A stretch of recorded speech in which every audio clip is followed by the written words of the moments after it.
love me so much more than I could ever know. Your love is deeper than this world will ever show. And all of life's beauty shines around this moment now. The sky and the cliffs, they seem to change my life somehow. And I will never be the same, will never be the same. Whoa, I will never be the same, never be the same ever again. Here I am waiting, Lord, my life is just for you. Please unfold all the plans that you would have me do. And if all the world's just a breath and nothing's here to stay, and all of the love we feel will save us anyway. And I will never be the same, will never be the same. Whoa, I will never be the same, will never be the same ever again.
Hello and welcome to SDAQ&A. I am back with Dr. Robert Wolfgramm. Good to see you again, Bob.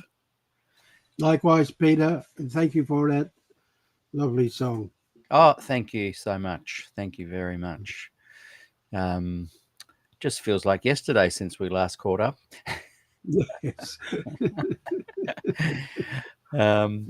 So welcome everybody. Good to have you watching with us today. Every week I have been re-releasing an episode into the live arena here, both on Facebook and YouTube, of season 2, which was a seminal season where we looked into all things Des Ford, Glacier View. And it was 5 years ago. So if you're listening on the podcast, this is 2025 right now.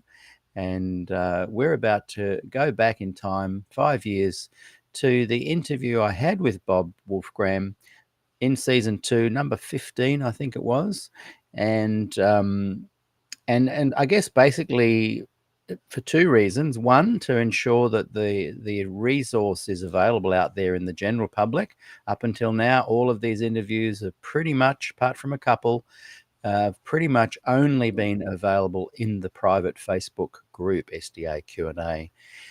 However, I thought it would be important to get them out there into the general public. So that's the first reason, is to get this material out there onto the public platforms. And secondly, to also look at the content and see if it's as fresh today as it was 5 years ago. And what I've found, Bob, in doing the re-release is just how current the topic still is. The Des Ford issues, the Glacier View stuff. Right.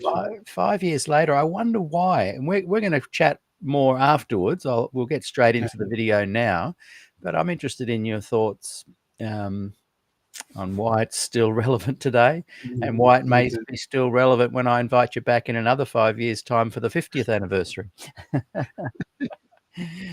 And just a quick reminder, everybody, I've started a new channel for SDAQ&A. It's called SDAQ&A Highlights, and it's particularly for those who, like most of us, have a shorter attention span.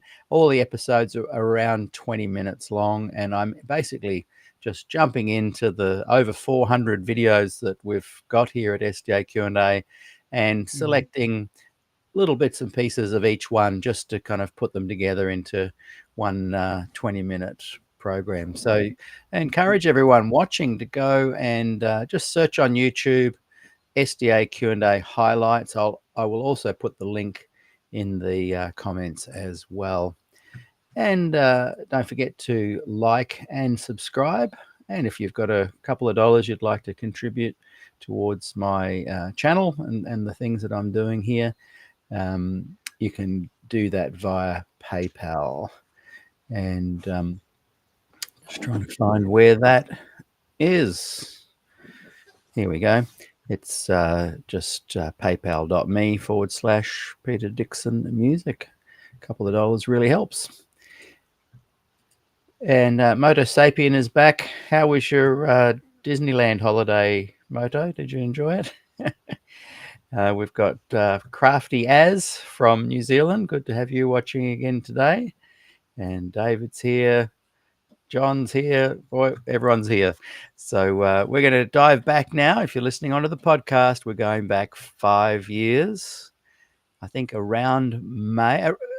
We're in May now. I think it's pretty much be funny to check the exact date. It might be today 5 years ago. And we're going to go back in time and listen to this recording. Sit back and relax, and we'll see you on the other side.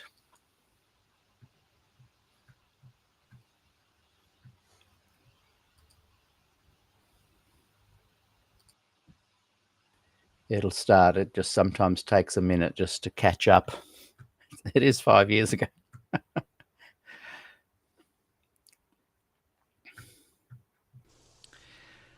Hi, and welcome to SDA Q&A. I'm Peter Dixon, your host for today, and it's great to be here with you again.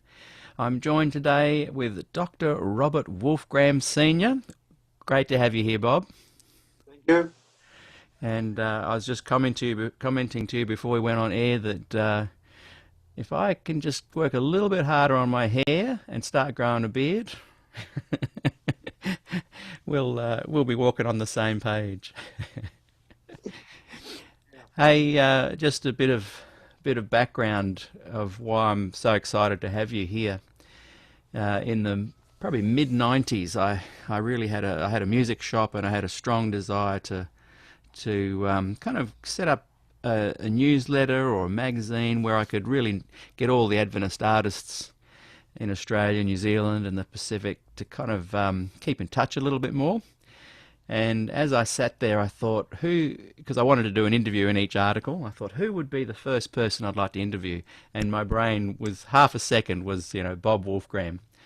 And a few minutes later, I thought, and Ray Dixon, no relative of mine, but Ray in 1957 had a hit, #1 hit in Australia, a town like Alice. He also had several other top 10 hits, Begin, I think it's pronounced. Wow. And he became an Adventist pastor and left the whole industry behind, and passed away only maybe a year ago at, I think, age of 89. Wow. And it's one of the sad things that I never ever got to interview him. He and I were good mates, very good friends with his family, and he and I talked about that era so many times, but I just never had the microphone going. So to have you here today, Bob, is just a dream come true, because we went ahead, we did put out a newsletter letting people know it was going to happen, but all the way along it just kept getting foiled. So here we are 20 years later, with the advent of social media and podcasting. And the reason I had you as my #1 person to interview was because you'd had such an influence on me with your album. Initially, the first one I heard was All My Friends Are Sinners. And as a young fella in Kurrambong, playing rock music and stuff, we felt like we wish we knew there was kind of an Adventist group doing something in the rock music world. So when David Menzies actually passed it on to his brother, Mark Menzies, who was in my class at school, we were like, what is this? This is awesome. And so that really saved us and gave us hope.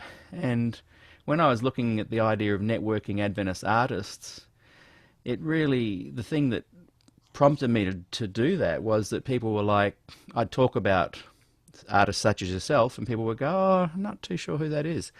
And I'd talk about Ray Dixon, and they definitely didn't know that. And I thought Adventism doesn't have this sense of the arts having a thread throughout it. So even though we've kind of gotten off track with SDAQ&A and it's become more of a theological kind of church politics platform, I do keep returning to talking to artists, because I really believe that the church would flourish in the arts if it kept a legacy going, If you read Rolling Stone magazine, there'll be Neil Young, Bob Dylan, Jimi Hendrix in every article. They have a sense of history, I guess, is what I'm saying.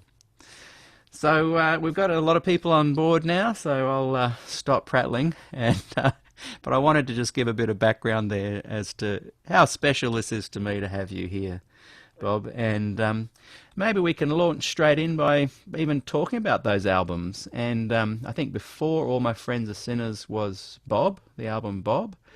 And I tell you what, the lyrics in that album are very relevant today. Was it called Refugee?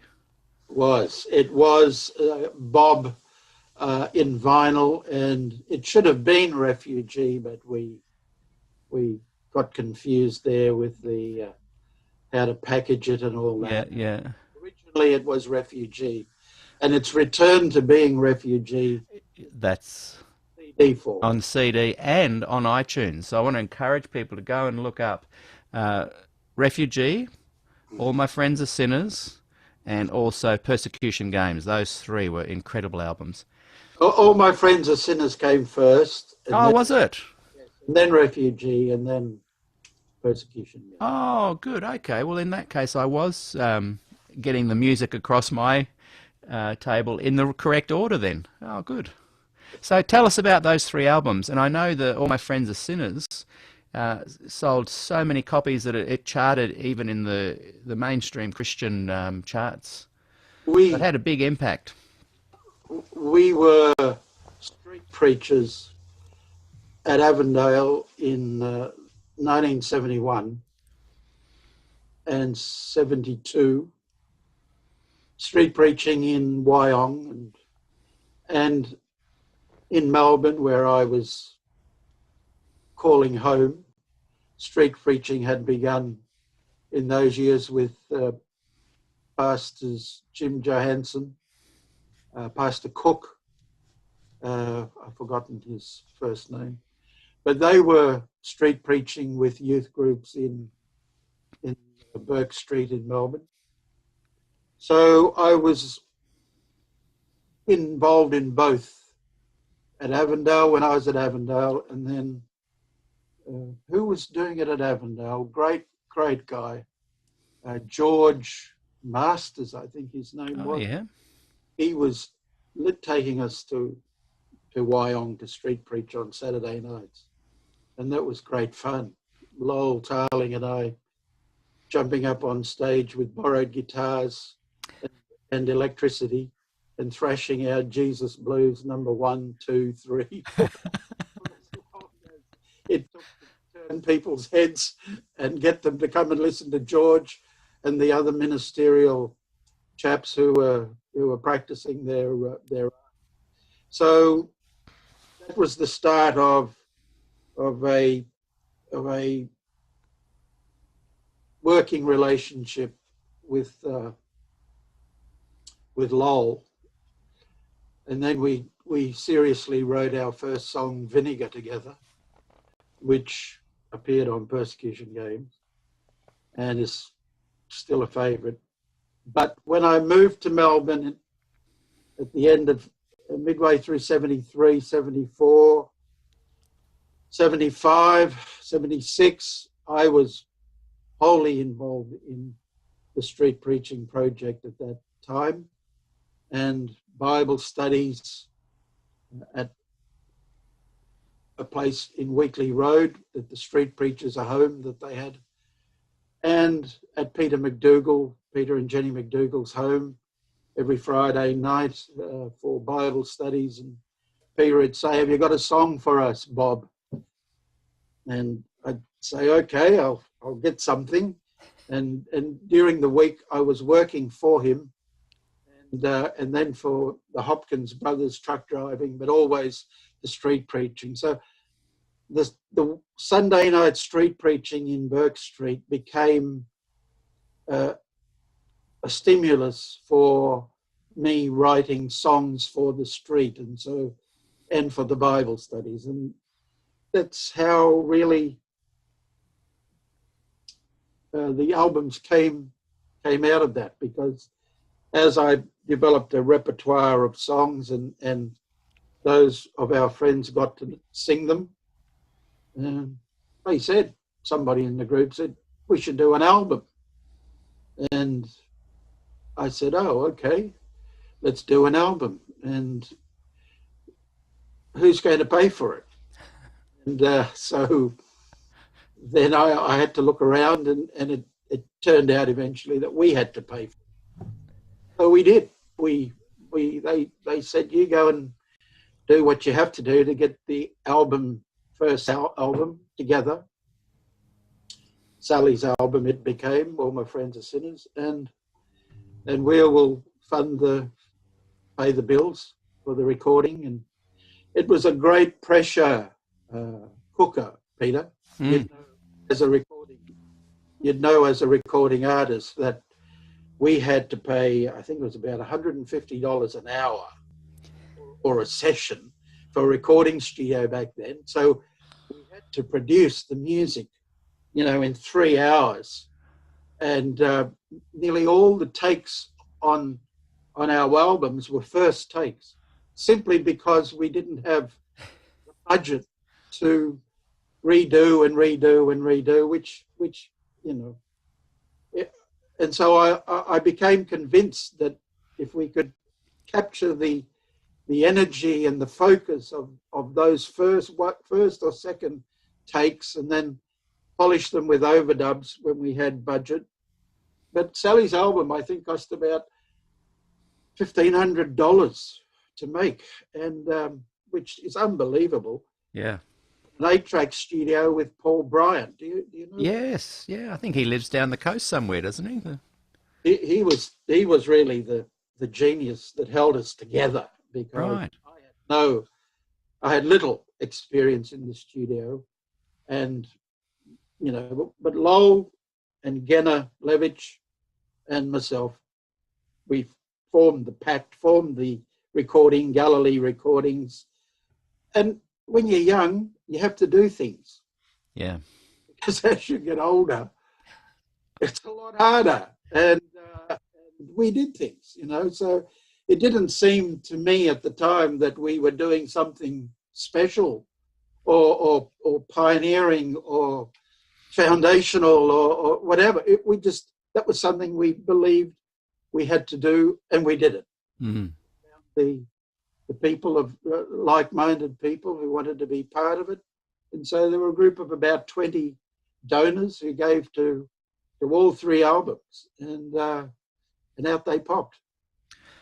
The quality of them was really good. Like, so by the sounds, you didn't have as much time to put in, but Paul Bryant was responsible for that. right, he's a very good ear. He knew all this. I learned a lot from him. I pretended I knew stuff that I didn't. I was watching him like a hawk at his console. It was an 8-track studio. Incredible. Now, I remember one thing that thrilled Mark Menzies was, and David too, was that you'd managed to get some of the Daley Wilson Big Band playing as backing band for you guys. Paul had done that. He knew, because they came and recorded in his Gosford studio at that time, and he said, "Oh, I can get the musos. This is the guy." I said, "I need a really good arranger." And he said, "Oh yeah, I work with a really good guy, Charlie Hull, and I'll connect you up with him, and you guys can go and see him and talk about the songs." And as soon as I met Charlie, he lived up in the Blue Mountains. Went very nervous, I mean, who am I? Nothing. I'm just a guitar, thrashing street preacher with a few mates once a week in Burke Street. We go up there with, I think, Ivan Caldwell. You know Ivan. Yes. Hold my hand, as it were, and Lowell and Genna, and I think about 4 or 5 of us went up to see Charlie and sell him the idea of arranging my songs for this first album. Right. Play me the songs in his lounge room. But as soon as we met, he was such a warm, you know the feeling, right? Those work from vibes. Yes. You get the vibe off a person, whether you're going to be able to work with them or not. And so Charlie just immediately said, "Wow, these are really good songs." I said, "Well, thank you, Mr. Hull." It was the first sort of outside of Adventist validation that somebody had given me, that I could actually put a song together. And the more songs I gave him, he was very impressed, and he said, I'll do these for you, don't worry, and I'll work out a good price and blah, blah. So the whole album, all 3 albums, he worked on the first 2 with Refugee, and then Mick Reed, his guitar player, took over half the side of Persecution Games, but he kicked us along and gave us the confidence to do the things, and he came up with the arrangements. I heard them for the first time in the studio. Wow. Brought all the charts. I still have them all. The musos turned up. "Hello, this is John, this is Mick, this is," and so on. We went around the room in Bryant's studio, and he'd say, "This is what I've got for Simon's song." Oh. Yeah. Like this for every arrangement that he came up with. There was nothing we had to change. He had captured, because I left him with a cassette of me and Ivan swapping, singing the songs with an acoustic guitar on a cassette. And I left him a second cassette with, "This is what I'd like that song to be arranged like. This is for the second song." So I had a whole bunch of secular instrumental feels and whatnot, you know, and he just followed all that, and he captured the spirit. You know, Sally's album has something really special. Yes. That immediacy and sense of, you just get in the groove, and Yeah. everything worked in the studio, and the bass play was great, and everybody was, you know, Bob, this is great fun, you know. And so, but Paul Bryan, you know, to his credit, he's the fourth Galilee figure, really, who's so humble and self-effacing. He doesn't sort of get into the spotlight, but he made that possible. As I'm sure you know stories like this. And he was like the fifth Beatle. That's correct. Yeah, he just said you can work together, and then out of that developed the friendship with Mick Reed, of course, who had been a session guitarist, and then he took over the arranging duties for half of Persecution Games, the innocent half. There's two sides to the final album we did. This is the innocent side, which is the what's, you know, folky type of, and then there's the rock side, or the rage side, the songs of experience side, which was railing against Adventism and religious bureaucracy generally.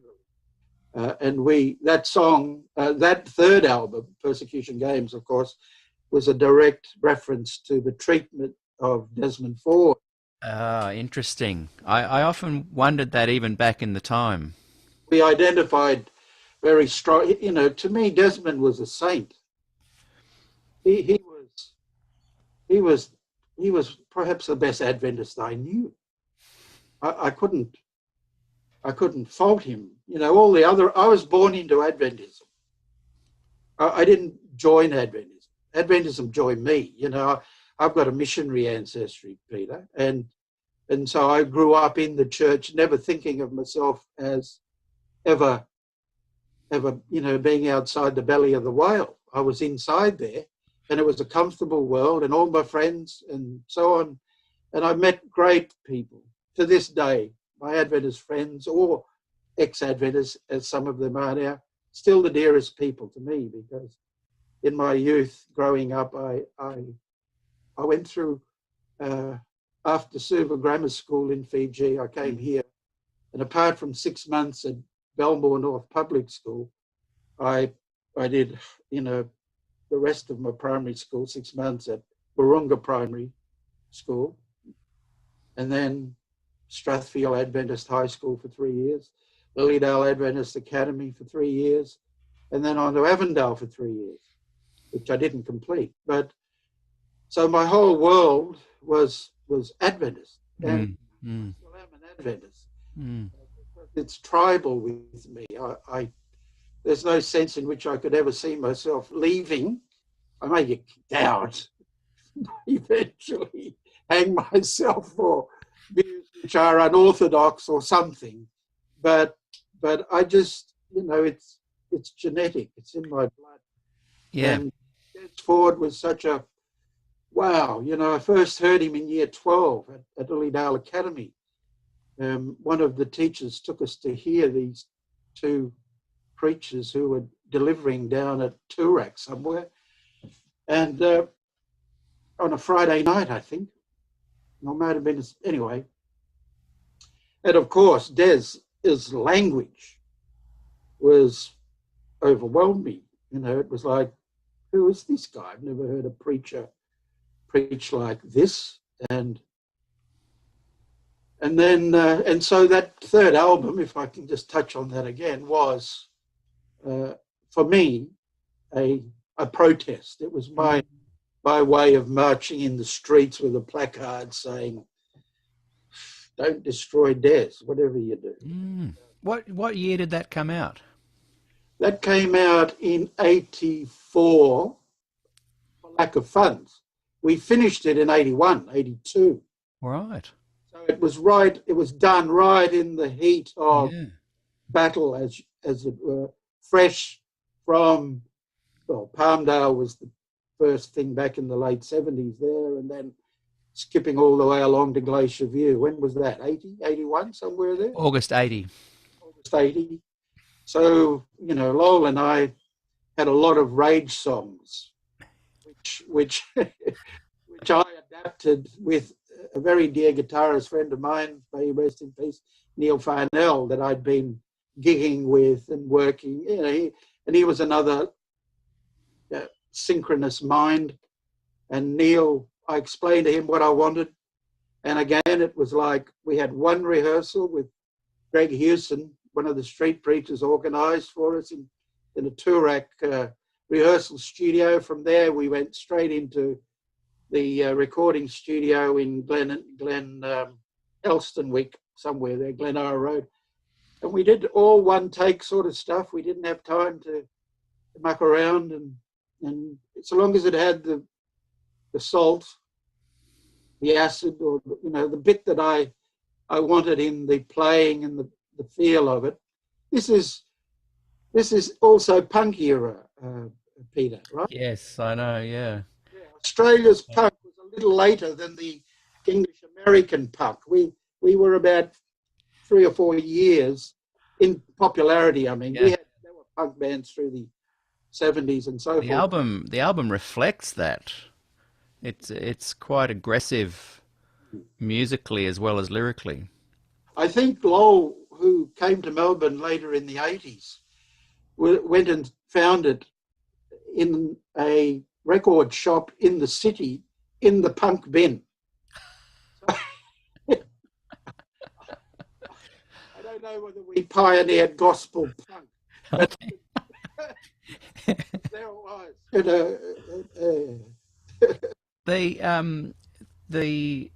You kind of encapsulated in your first All My Friends Are Sinners was very much about the gospel, righteousness by faith and grace.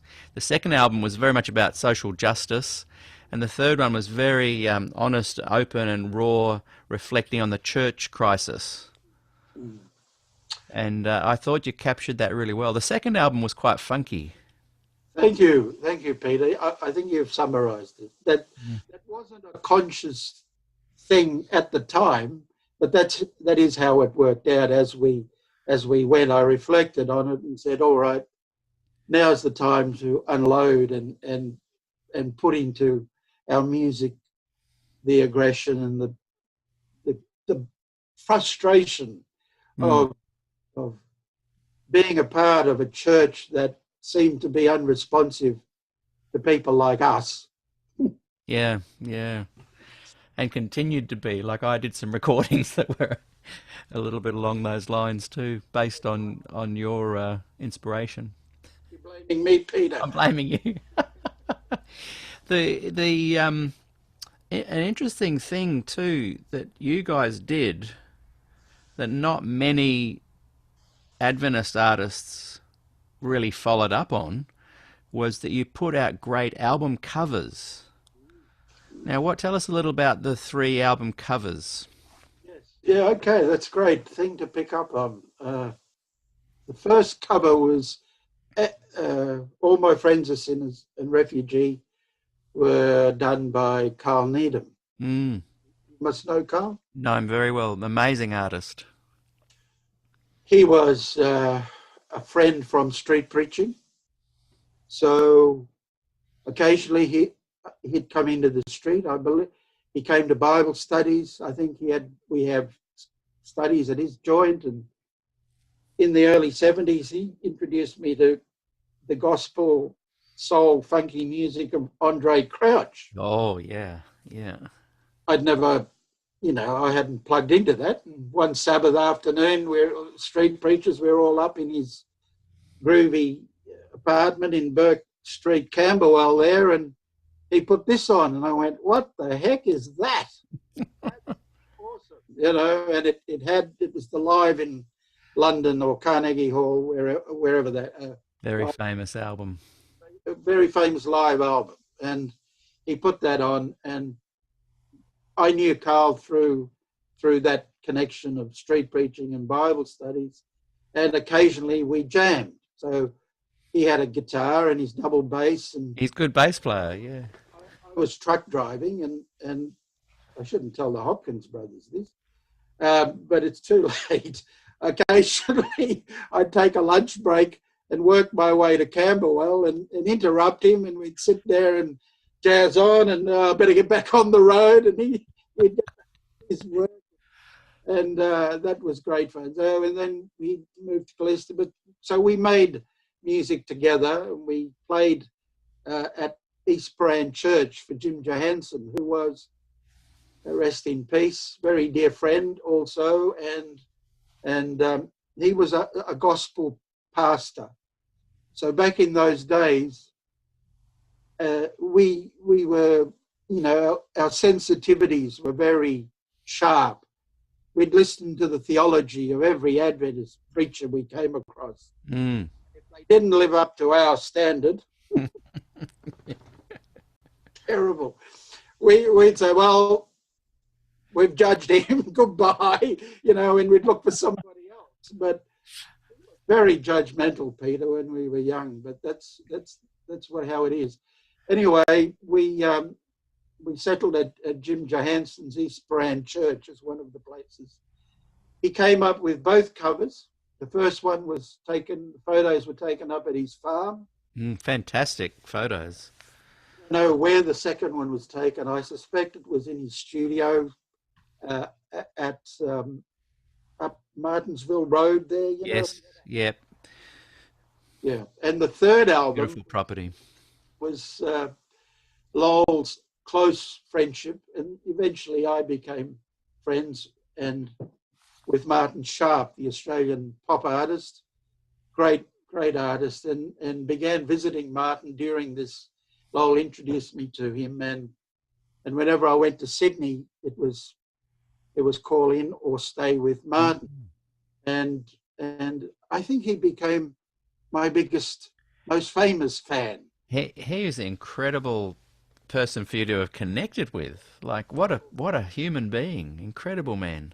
He loved the Refugee album, and in particular, whenever I'd go and see him, I had to put up with him playing Emmaus walking down the road at, 100 decibels through his house. He just, and he was awesome. He was the sort of bloke, a kindred spirit again, and coming out of for me, out of left field. I'd started tutoring and lecturing in politics and sociology at the time at RMIT University, as it is now, and at Caulfield, becoming Monash. But we had great chats. He was so devout and so he really loved sacred art, and I think that's true. Lowell may contradict me, but he seemed to really respond to the conviction with which we delivered our albums. Yeah.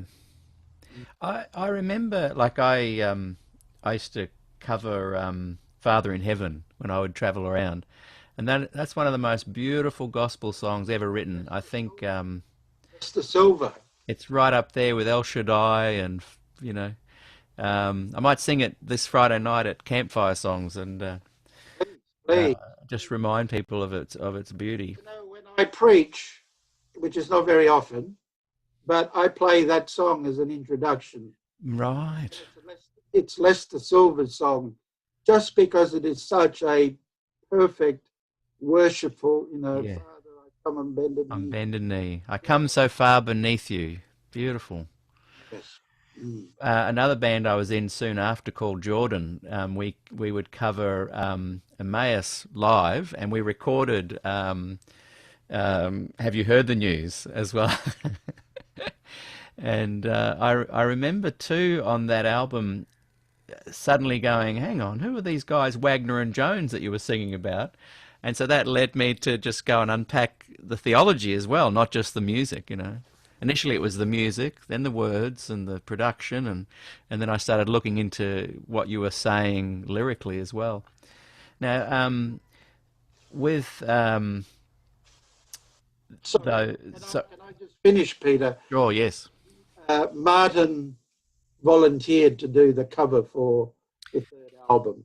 And when I looked at it, I said, this is unfinished to me, you know, what do I know, right? It looks unfinished to me, but Lowell said, no, that's what he wants. He wants it like that. And well, there you go. We'll put it out there. And so it went, yeah.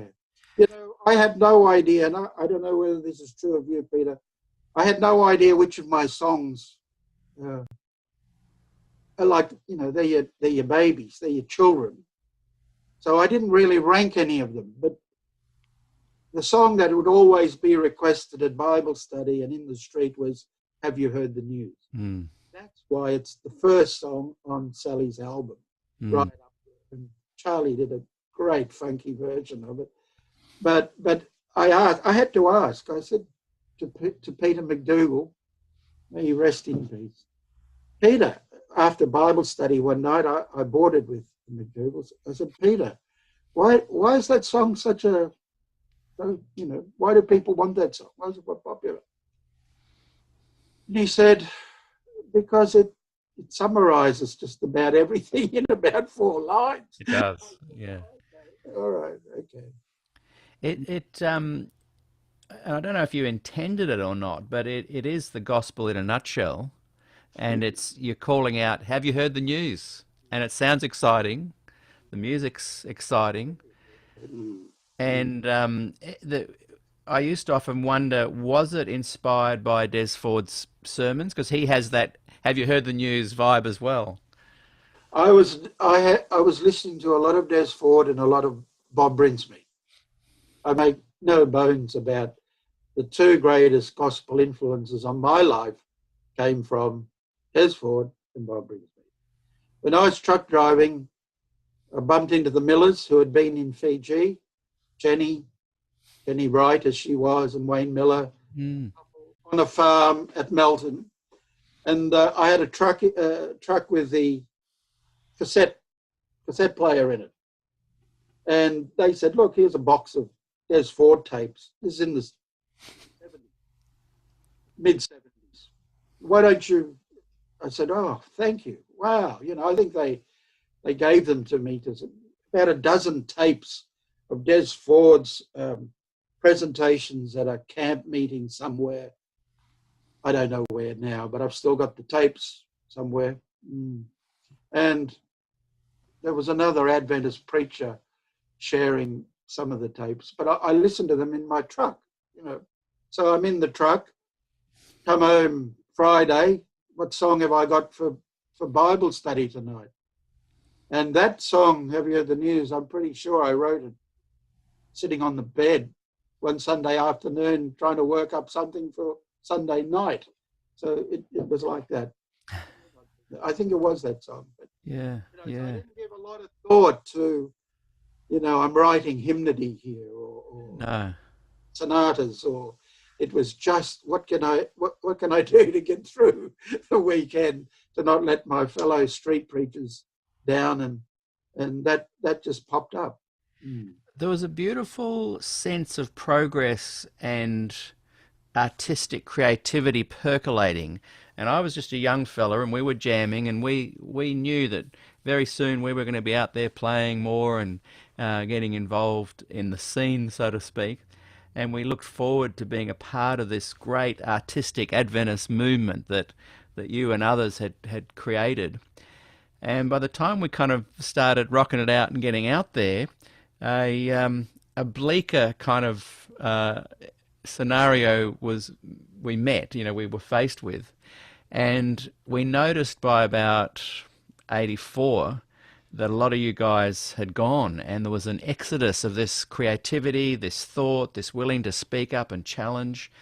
And the Concerned Brethren had been very successful in shutting down the arts. A friend of mine on one of the posts, Brett Ellum, talks about his group. They were called Jonah, and then later on Walk This Way. They were playing at college, and someone just walked up and pulled out the power cord. We were suddenly confronted with this desire to just to shut us up. And some of us tried valiantly to, to keep on going. But the church kind of, in some ways, and I mean this word, I'll use a different word, in some ways cut both sides of the conversation off. The mainstream were shutting down George Burnside, they were shutting down Des Ford, and in its place, they were kind of just offering, I think, kind of a watered down version of everything. And we fought against this, but sadly, our mentors had gone. Can you talk to us a little bit about the exodus of this creativity, and how it kind of stems back to Glacier view? It sounds like when you got the plug pulled out, that was your turn. We had that in the 70s street preaching, when I remember Pastor Don Self, may he rest in peace, came and pulled a plug on us for being too rocky. But we didn't intend to walk away, and it would have been, I've often mused about what the 80s, 90s might have been if we'd had different administration, wiser administration in the church, because the effect of as your many guests already, and I'm sure beyond me, will see, it caused a massive problem. I identified Ellen White as an issue that I could study for my master's. I finished my bachelor's in 80 in majoring in politics and sociology, and my one of my mentors and still very dear friend, we meet for coffee once every other month in Oakley. He said to me, he was a lecturer there, and he said to me, don't stop, keep going. You know, when you finished one degree, you're mentally fatigued a bit. And you know, he said, no, don't stop, keep going. I think he was worried I might just disappear into the woodwork. Yeah. And he said, we've got some tutoring and whatnot, and, you know, because I had a young family coming along in the early 80s. And of course, that Glacier View thing coincided with the Chamberlains. Yes. Oh, you know, it was like, what on earth is happening? We have these two major upheavals.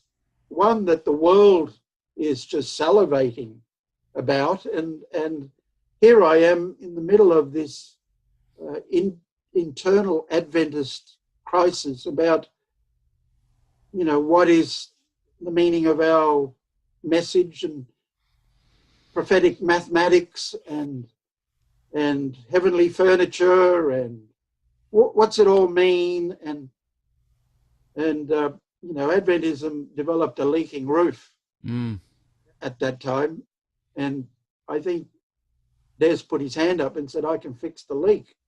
Yeah. But all this was, you know, the world didn't know much about all that until a Time magazine article blew the whistle, 81, or it might have, you know, anyway.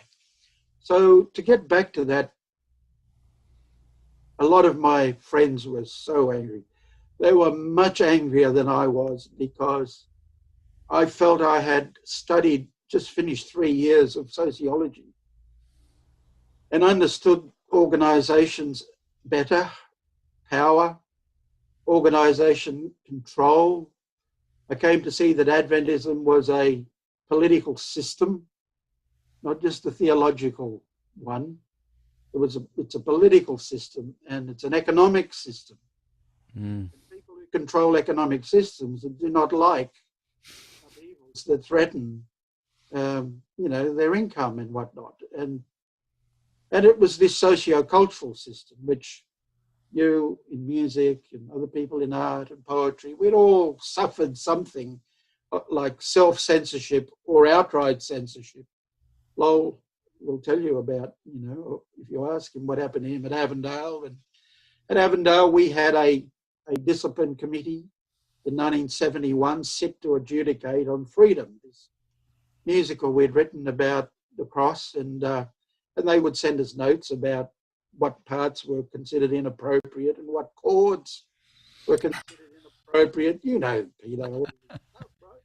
So I'd been through that in the early 70s of knowing what it was to rub up against the system.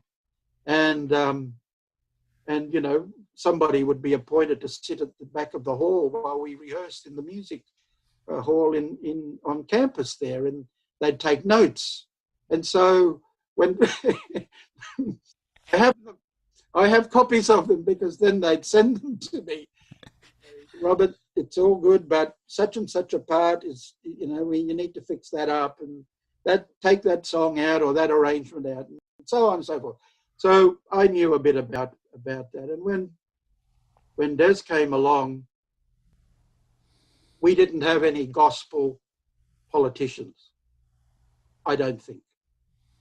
We had genuine gospel Adventists, but none of them were gospel politicians. And the political system aspect of Adventism is highly contested. And those brethren who were very concerned, I think you mentioned them before, they had the numbers. And I could see that this thing wasn't going to end very well. But because I was so caught up in it emotionally, I thought, I'm going to focus on Ellen White, because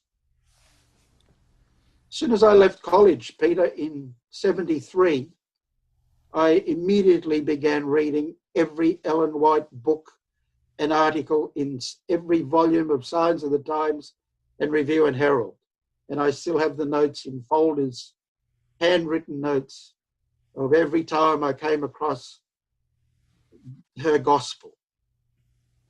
And I had not much time for her up until I did that. And in many ways, this may shock you, I hope not, I am a whiteist, more than an Adventist, I think. Because interesting. She's charisma. Yeah. Not the bureaucracy. And she fought the bureaucracy. And I'll say this, what I discovered was the bureaucracy was rigid and never changed, but Ellen White changed. If she was confronted with some argument, she changed her position. And that was always a problem for a bureaucracy that's trying to nail down an orthodoxy for a church they're trying to grow. And we can't have the prophet shifting her position on things. And so sociologically, I came to understand why they needed to, on one hand, pedestalize her, and on the other hand, marginalize her. Same things going on at the same time. Mm. And I think others have talked about how she was, 1888 was the classic. In the early 70s, Ray Martin, wonderful father-in-law from my first wife, may he rest in peace, gave me all these Ellen White books that he was taking to the tip. And I still have them. And one of them was 1888 Re-Examined. And that opened my mind to the fact that maybe the line that was being given to us through the official channels was not the whole story. And Wieland and Short had, in fact, come up with some information that was really interesting. So anyway, to get back to the thread, I was relatively insulated from angry, yes, because Des Ford was a great saint in my view. But on the other hand, I had low expectations of how the church was going to behave. And it behaved the way political systems behave, right? Nullify, unleash media, disenfranchise, alienate, exclude, isolate, expel, and the whole arsenal of organizational behavior was the subject of my master's thesis in response to Ellen White. So Harry Ballas came along later and he did a much bigger study of all of that and got to the bottom of it through his ethnographs of the hurt and the feelings. And mine was a Weberian statistical social facts study, and I came to the end of it in 83 and said, well, Ellen White isn't going anywhere. The church isn't about to fall. And from my study of charismatic authority, she will end up being, a part of Adventism still. And I remember Gordon Box read my thesis, and he was a bit disappointed. I think he wanted me to sound the bell, doom and gloom for the future of Adventism. But as a sociologist, religious systems, because of their political and economic, are very hard to knock down. And so the sad thing was that I took 10 years out of attendance. I just had to, once I'd finished my master's, we wrote some world-weary songs through the 80s, Lowell and I together, Shadowy Gods, songs that were reflecting the pain. So we'd gone through the anger, immediate sort of with persecution games, but we did feel, well, disengaged. We felt the church doesn't want people like us hanging around, and a lot of people felt that way and said, I'm out of here. And I wish they hadn't left me. And so for 10 years, I just wandered around in a daze, really. It was, a very hard time. Time for thinking Adventists who were just soft gospelists. We'd been, my version of Adventism is that it has its heart in the right place in the gospel sense. But unfortunately, because of the sociological aspects of its architecture, the type of people who seek political administration, power, the status seekers, and so on and so forth. These people, when they got together with a rump of brethren who were very concerned, wow, it got very nasty and bitter. So I feel sorry for you guys who, but it was your turn, Peter. It was your turn. I won't say the torch got passed, but it was your turn to do it. And from 80, when we finished persecution games, 84, 85, until 94, 95, I was in and out, a visitor to the church that I had embraced so wholesomely in my youth. I can't excuse its behavior, but there should have been, for want of a better phrase, some sort of national day of atonement with Des Ford and all the people affected by Ford and Brinsmead before him. It was a very disgusting, political, highly politicized theology that was being pushed. Quite apart from the era of perfectionism, which destroys people's true love, destroys. With perfectionism, you have to have rules. If you've got rules, they're going to be your focus, and you will never know the freedom of the gospel if all you're thinking about is, am I keeping the rules? Mm. In fact, that's a very interesting mix, isn't it?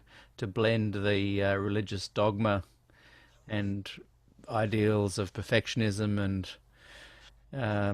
some of the Adventist doctrine, fuel that with the political power and economic kind of scenario. It's not coincidental, Peter. Right. Unpack that. That's what Max Weber would call an elective affinity. When you, It's inevitable. when you go down that militaristic, punish, root out, you will be a rules-oriented, rules-based religion. You can't help it. The gospel comes along and exploded all that for us in the 70s. And then we saw some other spirit come along in the 80s and nullify and try to destroy it. And I still feel the hurt that there was never in his lifetime a kind of day of atonement in our church. Mm. We're the church of the last atonement, for goodness sake. Hey, Peter, are we not? That's one of the claims we made. No one knew the sanctuary more than we did. And the heart of the sanctuary was the Day of Atonement, and we're living in the anti-typical Day of Atonement, blah, blah. I could go on and on and on about this because it's what I was reading and studying through the 70s. And here we were denying a very fundamental identity principle of our own making. We said that's what we are, and we refused to do it.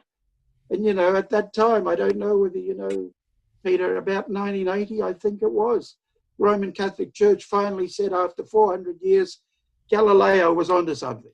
Yeah. And that was, there it is. So maybe in 400 years' time, Adventist leadership will say, Des was there was something good there going on. Can I just, can I speculate for a second? My reading has brought me to this conclusion. If Ellen White was alive when Ford and Brinsmead were preaching the gospel, she would have come to the same conclusion about them that she came to in 1888 when Wagner and Jones were preaching the gospel. Yeah. I have no doubt in my mind. 100% agree. If it's inevitable, I mean, I left because I saw the inevitability of it and was just tired of the constant pushback, and greatly disrespected the no vote decision. Ellen White would have rolled in the grave because she helped set up unions for the very reason not to have this kind of kingly power. And I thought, well, I want to spend the rest of my remaining years embracing and not being kind of constantly knocked back. So while I still remain fantastically close to a lot of my Adventist brothers and sisters and love the tribe, I'm embracing other subcultures that kind of warm to what I do. To Adventist creatives, what hope could you offer them? Because for me, I was constantly being offered this carrot of it's changing, things are changing. Behind the scenes, you wait. So by the time we see the no vote, the autumn council, the booing at Jan Paulsen begging Ted Wilson to not go down the path of the compliance document, it seems more hopeless than ever. I can only agree with you, Peter, from my little understanding of events that have transpired since. But I still see the same wicked rigidity of no bending, give no ground. I know all this, Peter. I survived a coup in Fiji. Yeah. And that's another story. But I know about censorship and the implacable built-in features of militarized religion. You know, it's armed, it's weaponized with rhetoric, with the language of fear.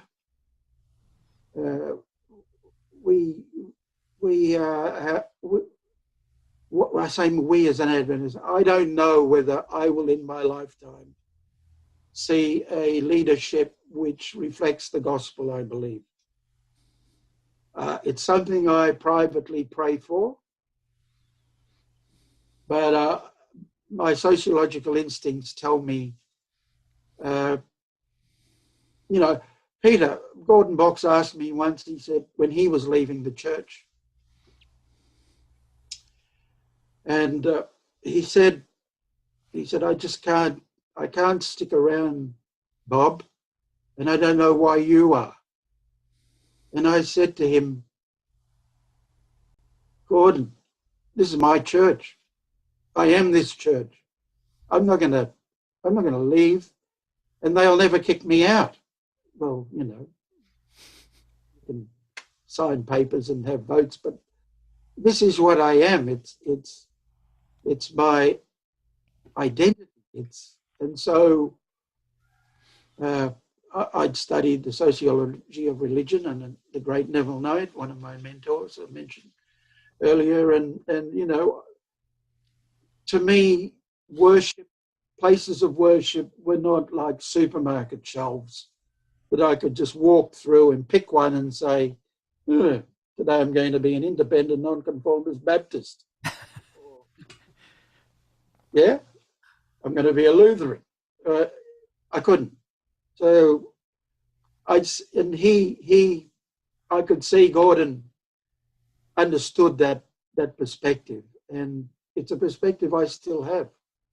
When people challenge me, I challenge them back. But who am I? I'm just nothing now, especially now. No. I'm retired, and I think I've got about 10 years on you, haven't I? Yeah. Yeah. You look younger though.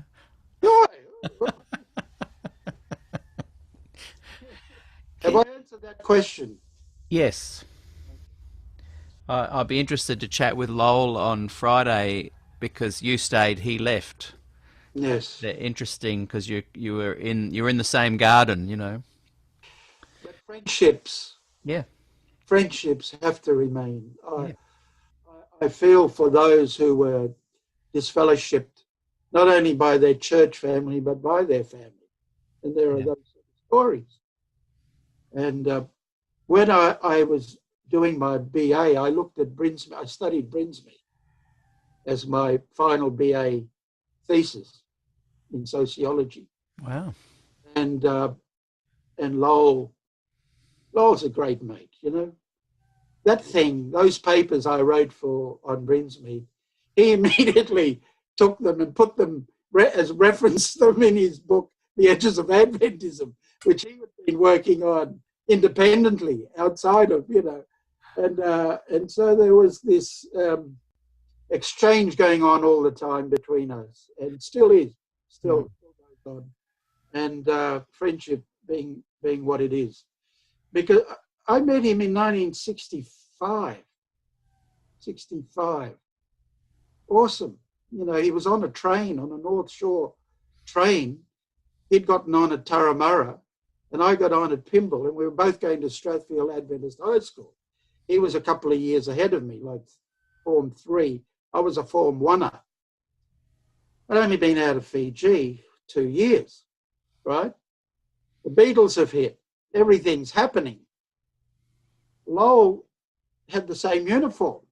Wow, who's that guy? With the hat, groovy hat, and he had his guitar. Kill Fascists it had on it. Side it had on it. 1965, he's a student and I'm a student. We get on the same carriage. He's with a group of girls who will go to Presbyterian Ladies College or something like that. We were catching the train up to Hornsby to then go down to Strathfield. But between Pymble and Hornsby, he had those girls in awe, and me. looking from the other end of the carriage. He's up there dancing and grooving around with his guitar, doing Van Morrison and then Gloria. You know, Yeah. wow, who is this guy? That's the first encounter I had with Lowell Tarling. He makes an impression, doesn't he? It'll be interesting chatting. It wasn't planned this way, but this is the week of the sociologists with you today. Rick Foray on Thursday, Lowell on Friday. What do you think? What do you think it is? So, have you heard of any kind of environments or systems like the Adventist one, where you've got the blend of dogma, politics, power, economics, that did break away from it? You're saying, is there hope from a sociological perspective? No, I don't think so. But unless you get political gospelers, it's numbers. It's numbers, Peter. So and most of us regard politics. Most of us regard politics as sort of dirty, but it isn't, because I have a great American scholar friend, Jim Skillen, who comes out of the Reformed Calvinist background, and he's written a wonderful book back in 2014 called "The Good of Politics" and why politics is necessary. Every now and then you read a book or you hear a song you wish you'd written. And Father in Heaven was like that for me. Oh, I wish I'd written that song. Well, Jim's written this great book, The Good of Politics, and it says all the good arguments for why good people should get political, because we are often on the receiving end of bad politics undertaken by certain strong personality types. Is it possible to get political and then maybe start something different that held the beautiful values that we love within Adventism, the tribe, the exploration, the acceptance of divergent views? I'm talking about those that are trying to be a bit more gospel-centered in the way we're talking about. What would be wrong if the Norwegian Union said, "Hey guys, we're stepping aside. Let's start something different"? Nothing would be wrong with that. Do you think sociologically they would then have the same problems, or is it possible to have systems that can avoid these problems? No, look, it is possible to have systems. One example I give you is that when that personality cult church, the Worldwide Church of God, when that moved from being that, and they discovered the gospel, they dismantled themselves. Yeah. And that's a rare thing, but that's what they did. Yeah. But it is possible, if you're prepared to do the networking and the numbers and find the people who are committed, to have a church of what I called in my master's thesis, integrated pluralism. I like it. Integrated pluralism. You can have independent pluralism. No, integrated pluralism, which still maintains the ties from the edges to the center. It doesn't threaten the economic system, people, but it gets theology off the front pages. I just wish I belonged to a church that just stopped arguing about theology. For goodness sake, Peter, it's we need somebody like that who'll get up and say, from the top down, this is what we're going to be like. We're going to have pluralism, but we're going to remain integrated. Are you in favour of that? Yes, I'd vote for that person. And Jan Paulsen was a bit of that guy, wasn't he, for a while? There you go. You see, so these things can happen, Peter, but all in God's timing, ultimately. But that is a model that is possible. We don't have to be living in a hegemonic totalitarian state. The 80s came to terms with those and decided enough. Yeah. And the walls came down. But I guess for me, I kind of have that in a way. I've still got that beautiful connection, um, and a bunch of us do get together and focus on that beauty, and it's on a Sabbath, and and we don't care if there's only 10 people. It's not about a numbers kind of game. Can, Sadly, we have retreated into our various planets. yeah. I remember in the early 90s, and did you kind of come back on the scene around 93-ish? Yes, I wasn't planning to come back then. When I came back, Peter, I I went to church on my wife's second wife on her ancestral island in Fiji, and a very small village church. To get to Vanuatu from Suva is like a 12-hour boat trip. You better be ready with the seasick pills to even get there. And you get there and it's technically on the other side of the date line, the 180 degree. You feel you're on another planet anyway. Yeah. And just out of the blue, I said, I'd like to go and visit. I was coming to the end of my doctoral research, which was on Fiji. I'd like to go and visit the Moore-Level Church, village church. They're a predominantly Adventist village. You know how these things go. You get predominantly Catholic villages. This is a predominantly Adventist village, and chiefly. And my grandfather knew people. Some of his students were now leaders in the church there. And he had just recently died, like a year before. So we went to this church, maybe 20 people in the church, villagers. And sitting up the back was the disgraced former Adventist leader for the Fiji mission. And he's in church. And I just took one look at him and it blew me away. I teared up. I thought, here's this guy that's been kicked out of the church for various misdemeanors.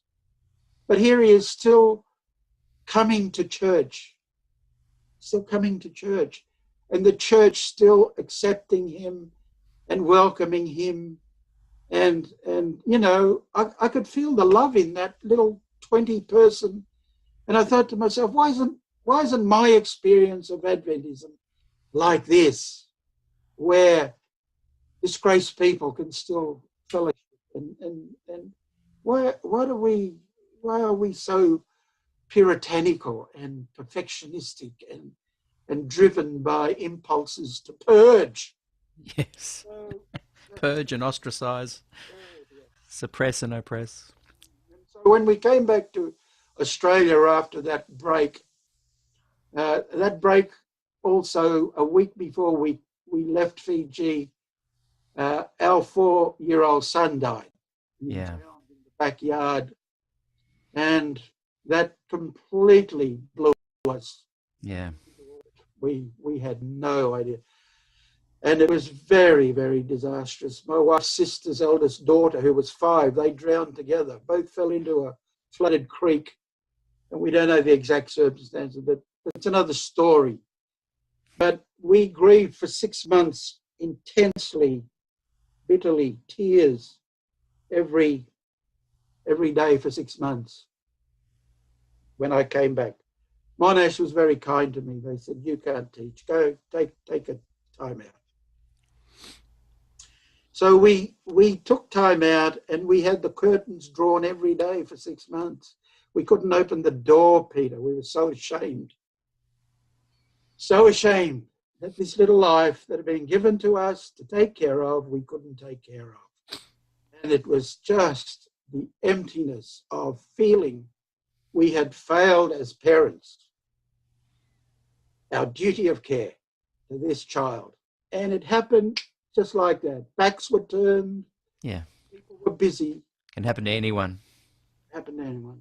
So in that 6 months, people would want to talk, but we couldn't face people. We're so ashamed. And I said to my wife, Lupe, I said, we're not going back to church. I don't want this grief to be a basis for going to worship. If you feel like going to church, though, I said, I'll go to church. I said, the only church I know is the Adventist church. She was Catholic. So if you do want to go to church to help with this grieving process, we'll go to church. I'll find out who's at Frankston, where we were living. I was living in a Monash unit for 3 years when we came back. Very good Monash to me. And then I said, you say that whatever Friday. She had no idea about Adventist beliefs, doctrines, other than what I'd told her. She knew a little bit about my Adventist background. So out of the blue one Friday, she said, I think I'm ready to go to church. I think I want to go to church. I said, oh, okay. Well, we looked up the phone book. It wasn't internet, online Google in those days. We rang the number and Sabbath school, same old time. The church is here and on Cranbourne Road. So we went. We got out of the car. I had no idea what to expect, having heard through many friends the horrors of perfectionistic purges in the church. I had no idea what was going to happen, other than I had already, right from the word go, right from our first meeting with Lupe 3 years earlier, I'd given her the gospel. I said, you will never be able to live with me or understand me until you understand the gospel I believe. And it blew her mind, coming from Catholicism. It blew her mind. So that's all she knew about. I said, I don't even know you'll get the gospel in church. But it's the only church I know. Let's go to church. Okay, well, I'll take you to church.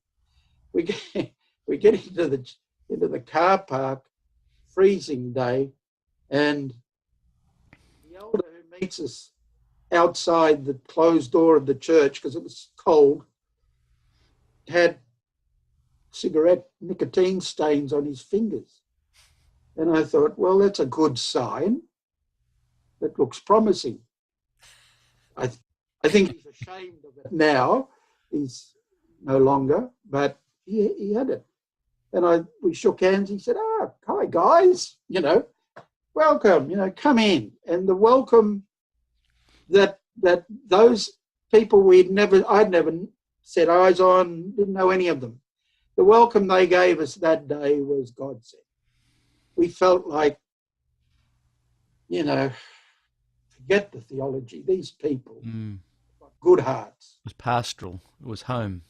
And immediately Lupe, she said, I think after we came home and talked about it, she said, I think I better become an Adventist. I said, well, you realize you're going to have to take lessons and blah, blah, blah. And it turns out the pastor at Frankston at that particular time was this wonderful gospel guy. Wonderful, wonderful gospel. I don't know what's happened to him. After 3 years of him, somebody else came in. But talking to the pastors who had some discussion with me, because I was at that time teaching at Monash, I realized they were gospelers. And don't get too disturbed by all the perfectionism that you see in the bulletin or whatever, And it was for me, I thought, well, good on you guys. I know what some of them had been through and what you have to go through to maintain some kind of presence and keep your conscience clear and all this stuff, So that's how that happened. Is that where we were with your question? Yeah. Yes. Very good answer. And look, I've got a 6-year-old and a 7-year-old, and I've often reflected on your loss as I hold my little girls. Hug them. Yes. and how that must have been the worst experience. It was so, those things you're unprepared for. It's just like somebody's whacked you Yeah. across the head and said, "Wake up!" How? And why didn't I hug him when I, But you don't know. You don't know what's No, no. going on. How beautiful that you were able to find solace within the arms of a bunch of people that had grasped the gospel. It was a wonderful, and those Frankston friends are still very dear friends, and the only place that we go to church, even though it's half an hour's drive away from Ringwood, I think I go past about a dozen churches to get there, but they're our family in that experience, and that's the heart of Adventism that I relate to, and because I never knew theological debates until I came to Australia. In Fiji, no one argued about theology. You wondered whether your white shirt was pressed enough. We lived there for 3 years. Dad was working for the CPUM, and they were the best 3 years of my life in many ways. Wonderful place, yeah. You're up on the hill, right? Yeah, Tamavua. Yeah, And right. I also went to Suva Yeah, there you go, Peter. and Bulla Primary School.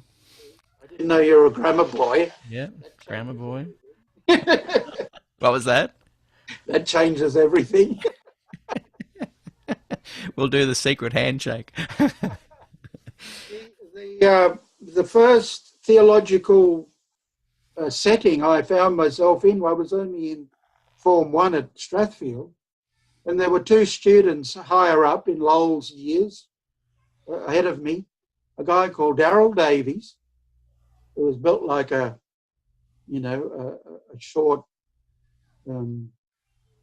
hooker for a scrum, and there was Ernest Klotz, I believe his name was, tall, lanky, bookish guy with glasses, and they were standing in the quadrangle at Strathfield one morning as students were coming in to the school with leaflets and brochures from Brinsmead in their hands. And I just went, wow, what are these guys on about? So welcome to the theology.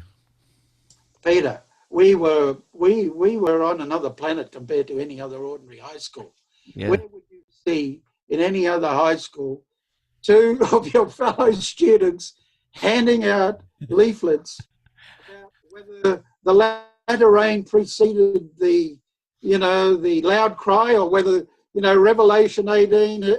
I mean, these were obscure theological arguments at another level, and here were two students.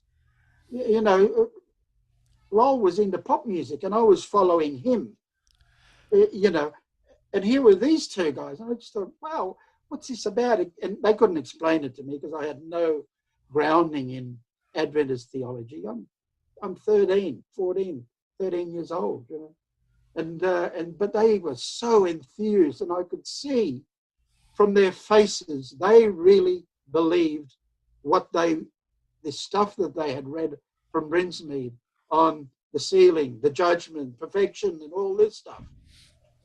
Wow, and they made an incredible impression on me. I've never forgotten their faces, just because of that conviction they had and that sincerity.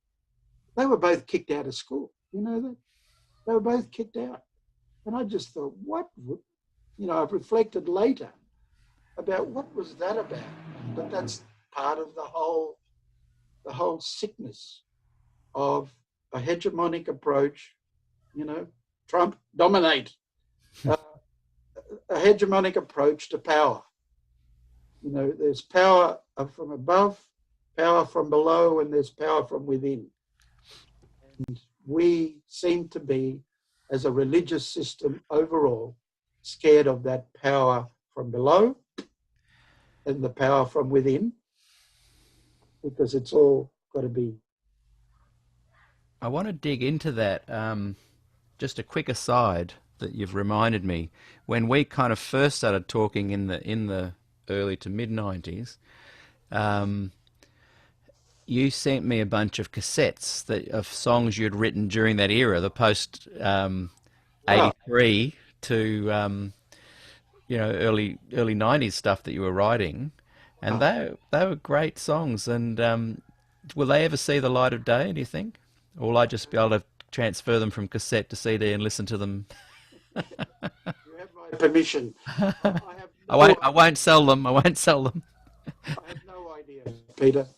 I retired basically from, but every now and then the song idea will come to me, and I'll convert this little space, which is half of my bedroom, into a studio Mm. recording place. So I just go from a mic straight into the laptop. Even just released as in batches of 12 songs chronologically, just guitar vocals as is. They've got lots of thoughts and feelings and beautiful melodies and lyrics that I think would help people see the progress of you artistically from the early days forward.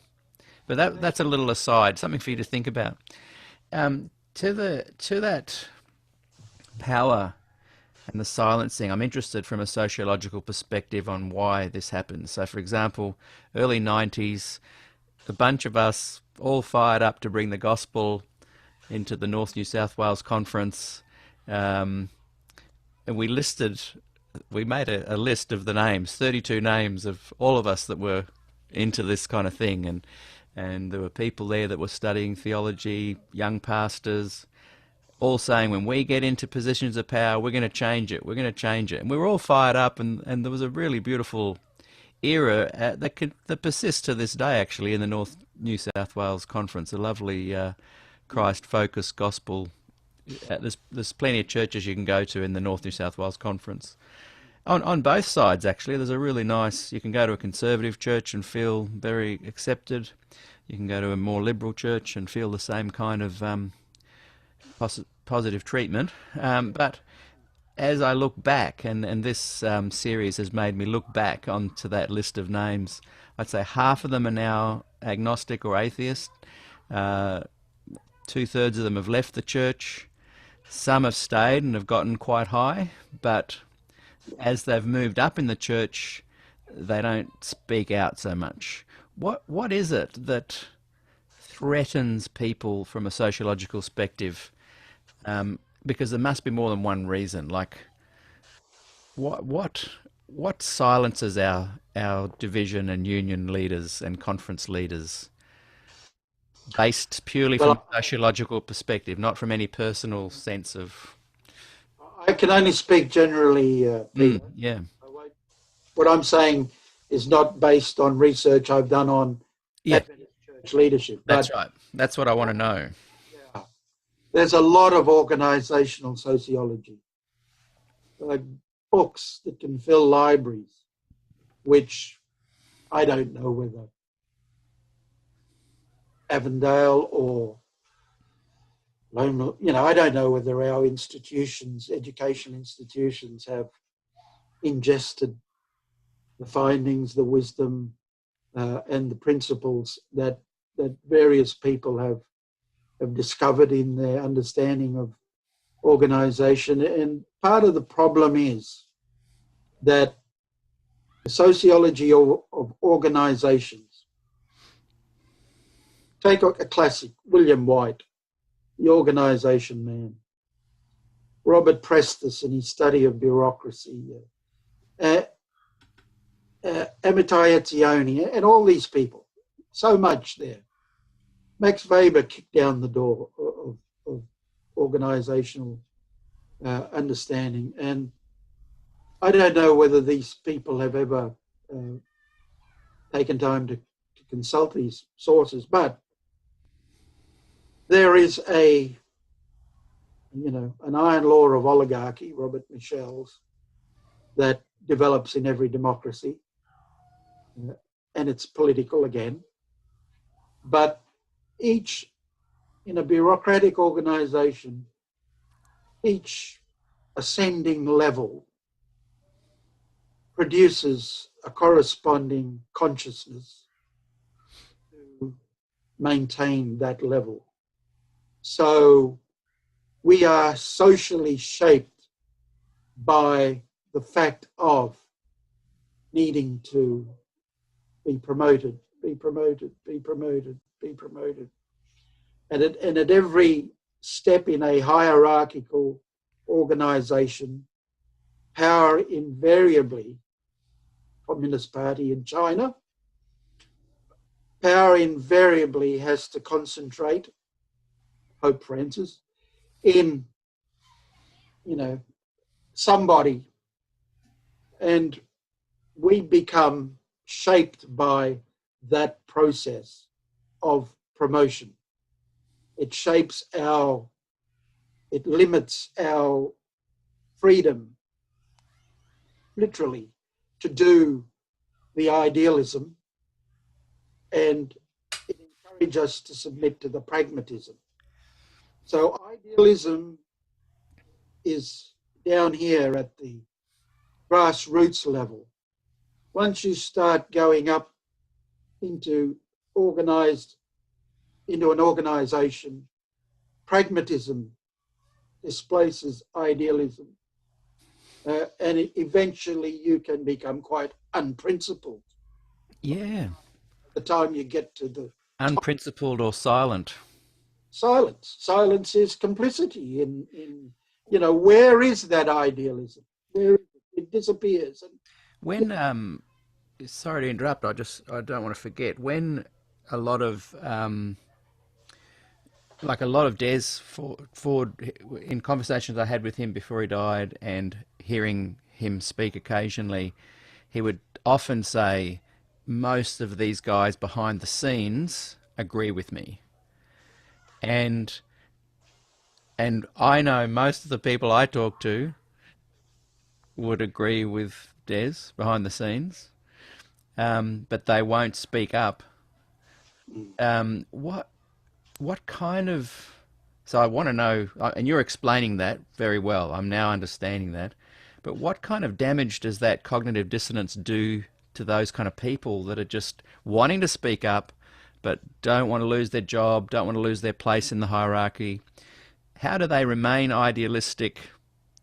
I guess they say to people like you when you were young and me when I was young, it's changing in hushed conspiratorial tones. But what does it do to them psychologically over a lifetime?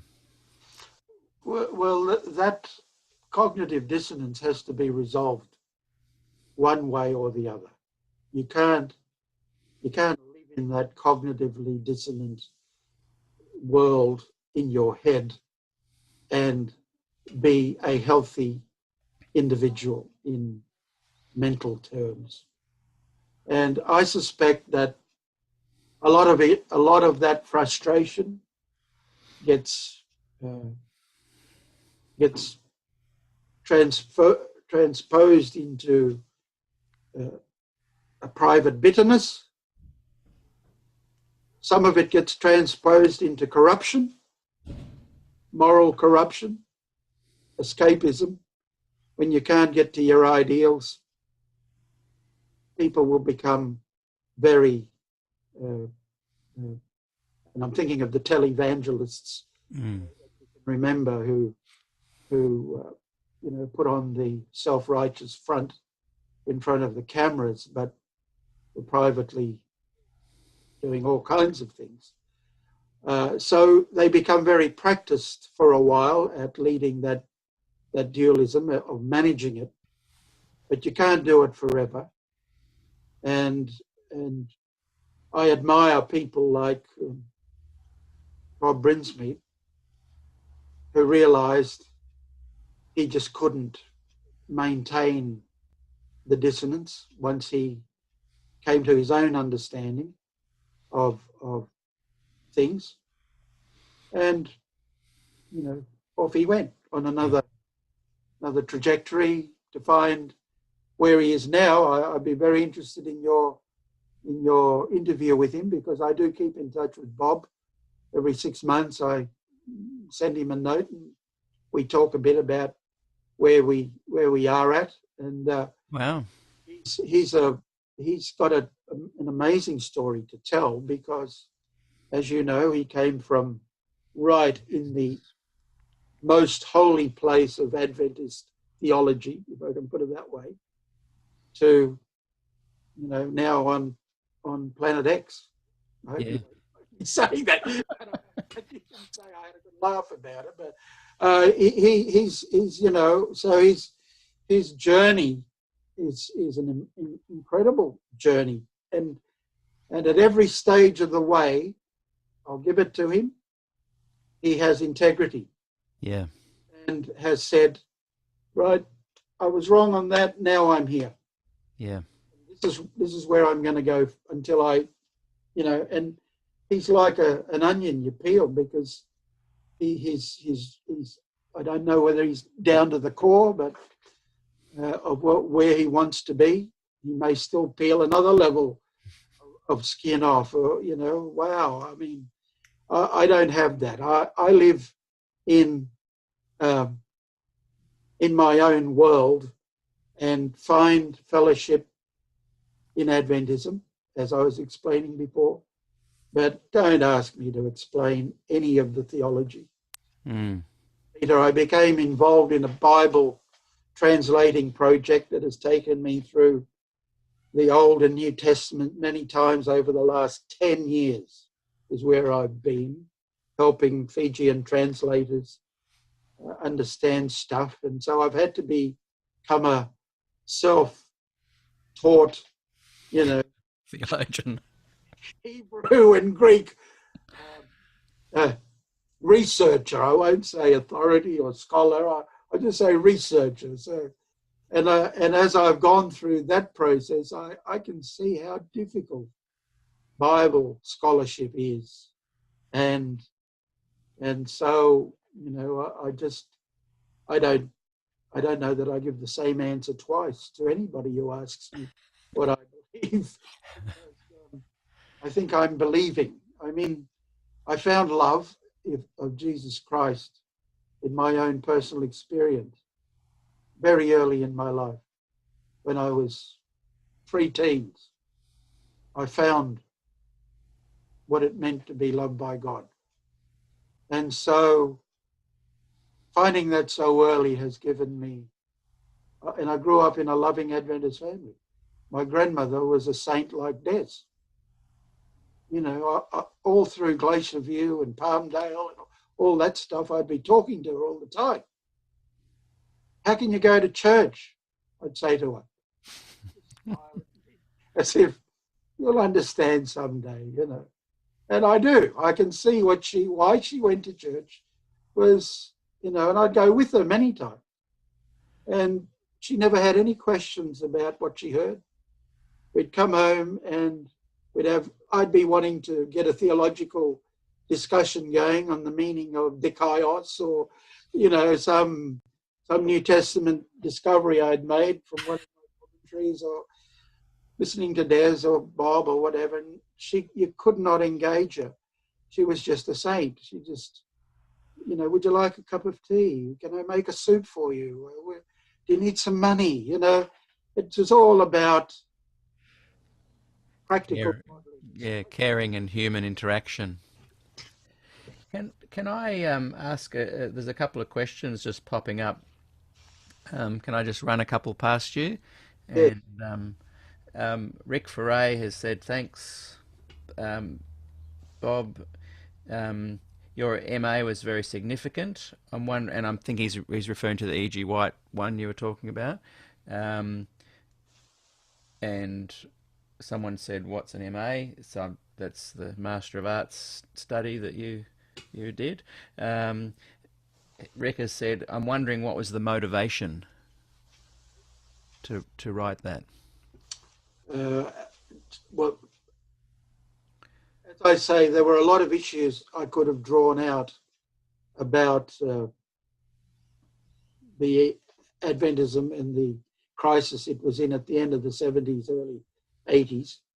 But completing my BA and moving into the Masters, I hit upon the concept of, from reading Max Weber, who's one of the founders of sociology as a discipline. And he made a big impression on me. He was like a sociological prophet. I could hear truth and insight and, speaking through the page to me. And it came across he was the first to point out to me the difference between charisma and bureaucracy and how these are opposing principles of authority. Bureaucratic authority opposes charismatic authority. And as I studied the sociology of religion, ta-ding, I could see this is exactly what was going on for me, from my perspective, in Adventism, in relation to 1888, especially as I had read that during the 70s and Desmond Ford and whatnot, and Bob Brinsmead and Ellen White. And Ellen White loomed as the big fish in charismatic subjects. So I'd looked at Brinsmead from a Bachelor of Arts thesis. Now it was a conscious decision to move up to see what was happening to Ellen White, because, as you know, at that time too, people like Walter Ray and Ronald Numbers had begun dismantling the edifice of Ellen. And so I wanted to know, I also read an article by a sociologist, Richard Sennett, where he used the term charismatic delegitimation. And I went, wow, that is built for me right now. Charismatic delegitimation. It sounded big back then, but now, everyone is aware of what that term could mean, which is, how do you delegitimate someone who is charismatic? And it's impossible. As I found out, it's impossible. You cannot delegitimate charisma. You can delegitimate bureaucracy, but you cannot delegitimate charisma. Wow. Boy, that's profound. Sorry, Peter. Can I just run away for 5 seconds to take a toilet break? You can do that. While you're doing that, I'll just quickly chat to people about a fundraising idea I've got. Those of you that are watching, I'm going to be asking Bob in a few minutes just to answer some of your questions. So I'd love if you could please just write them below now. And by the time he comes back, we're going to ask a few questions there. And he mentioned just then about Ron Numbers. It looks like Ron, he has agreed to doing an interview with us. Ron Numbers wrote the book, I think it was Prophetess of Health. Someone correct me in the comments.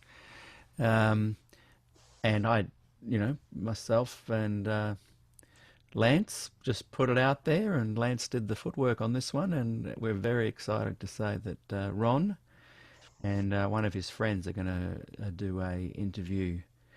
So I'm very much looking forward to that. Also, I want to thank again those that have been making donations towards this this SDAQ&A thing that I've got going.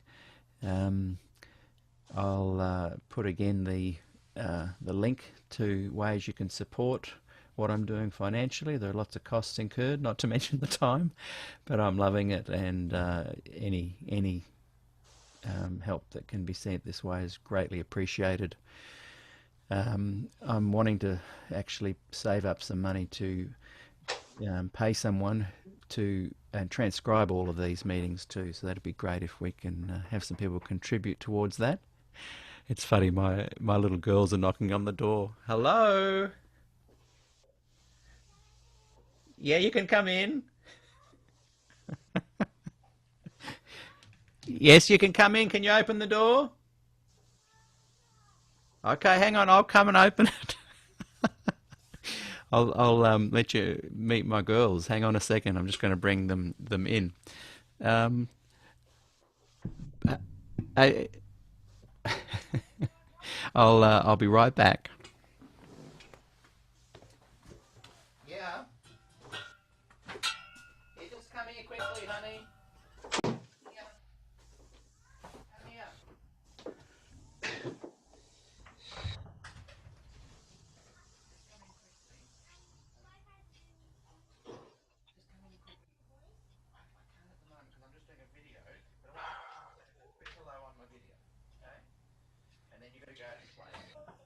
Okay. Just hang on a second. There's a bit of a cable there. Let's lift you over there. Oh, how are you? Everyone, this is Ruby. Give some love hearts for her. You might see them over here. Lovely, Ruby. Hola, Ruby. This is Bob. How are you, Bob. Ruby? Hi, Bob. Ruby just knocked on the door when you went out for a little break. So I said I'd come in and she can introduce everyone. Now, look at the green light there. There's some people watching as well as Bob. And you open and show them your missing tooth. Just came out last night. Oh, wow. Okay, baby, you go and play with Renee. Say goodbye to everyone. Bye. See you, Ruby. Ruby, Ruby. I'll just be right back. No problem. See you, darling. You shut the door, baby, for me. I can't reach.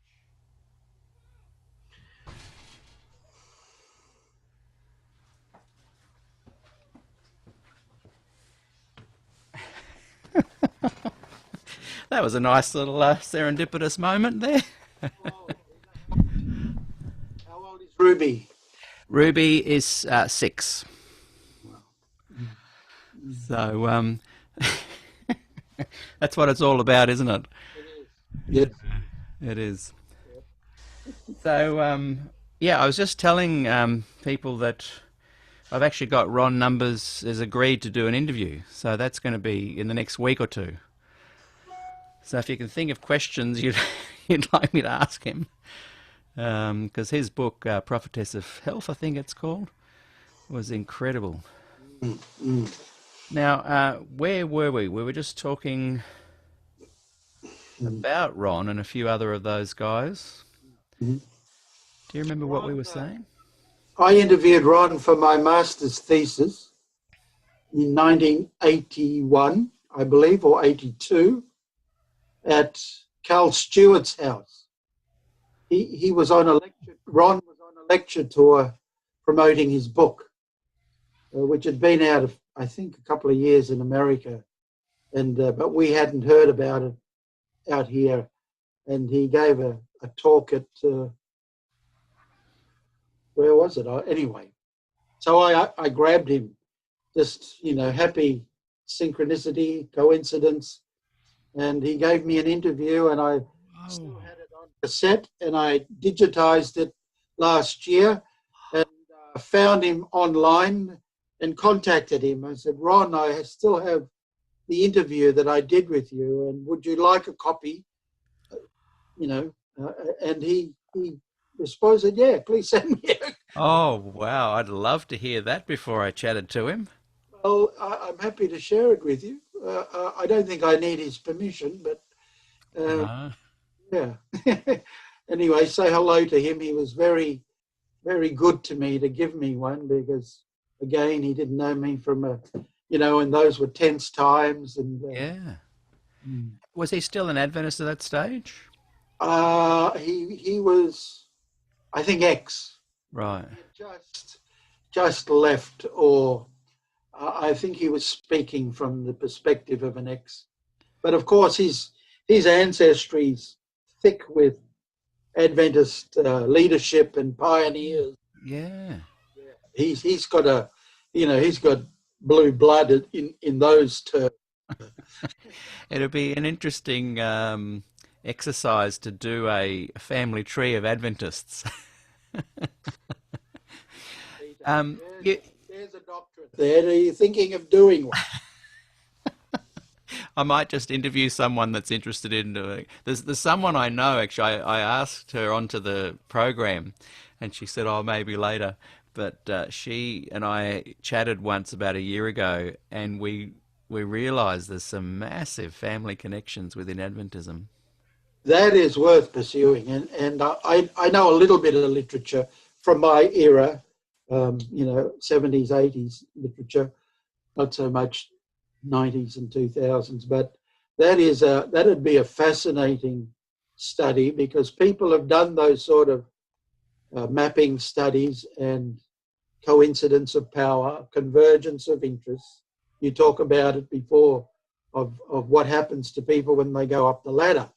Yes. Well, the ladder we're talking about in Adventism is a very closed ladder made by people who climb it by their ancestors, their forebears.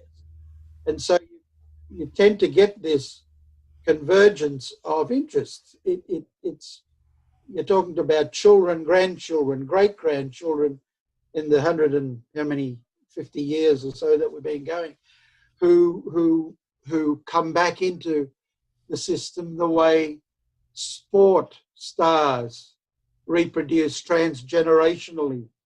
And so that's a there's a whole interesting area there. I posted in one of my groups that I, felt that Adventists needed to be a bit careful of nepotism. I wasn't attacking any families. I wasn't saying that families that had those connections were in any way doing anything wrong, but that has been the most. That was the time I was most not attacked, but most challenged for saying that and suggesting that. But I wasn't. So I don't know how I could even tread into that, because I'm not attacking dynasties. I'm just saying that, no doubt, and you might be able to agree or point to some evidence of this, but I'm suggesting that they can potentially cause a lot of harm. So let's just be careful. Look, we don't want to name names, but we do know that anyone with the surname Wolfgramm or Ballas or Foray is never likely to be General Conference President.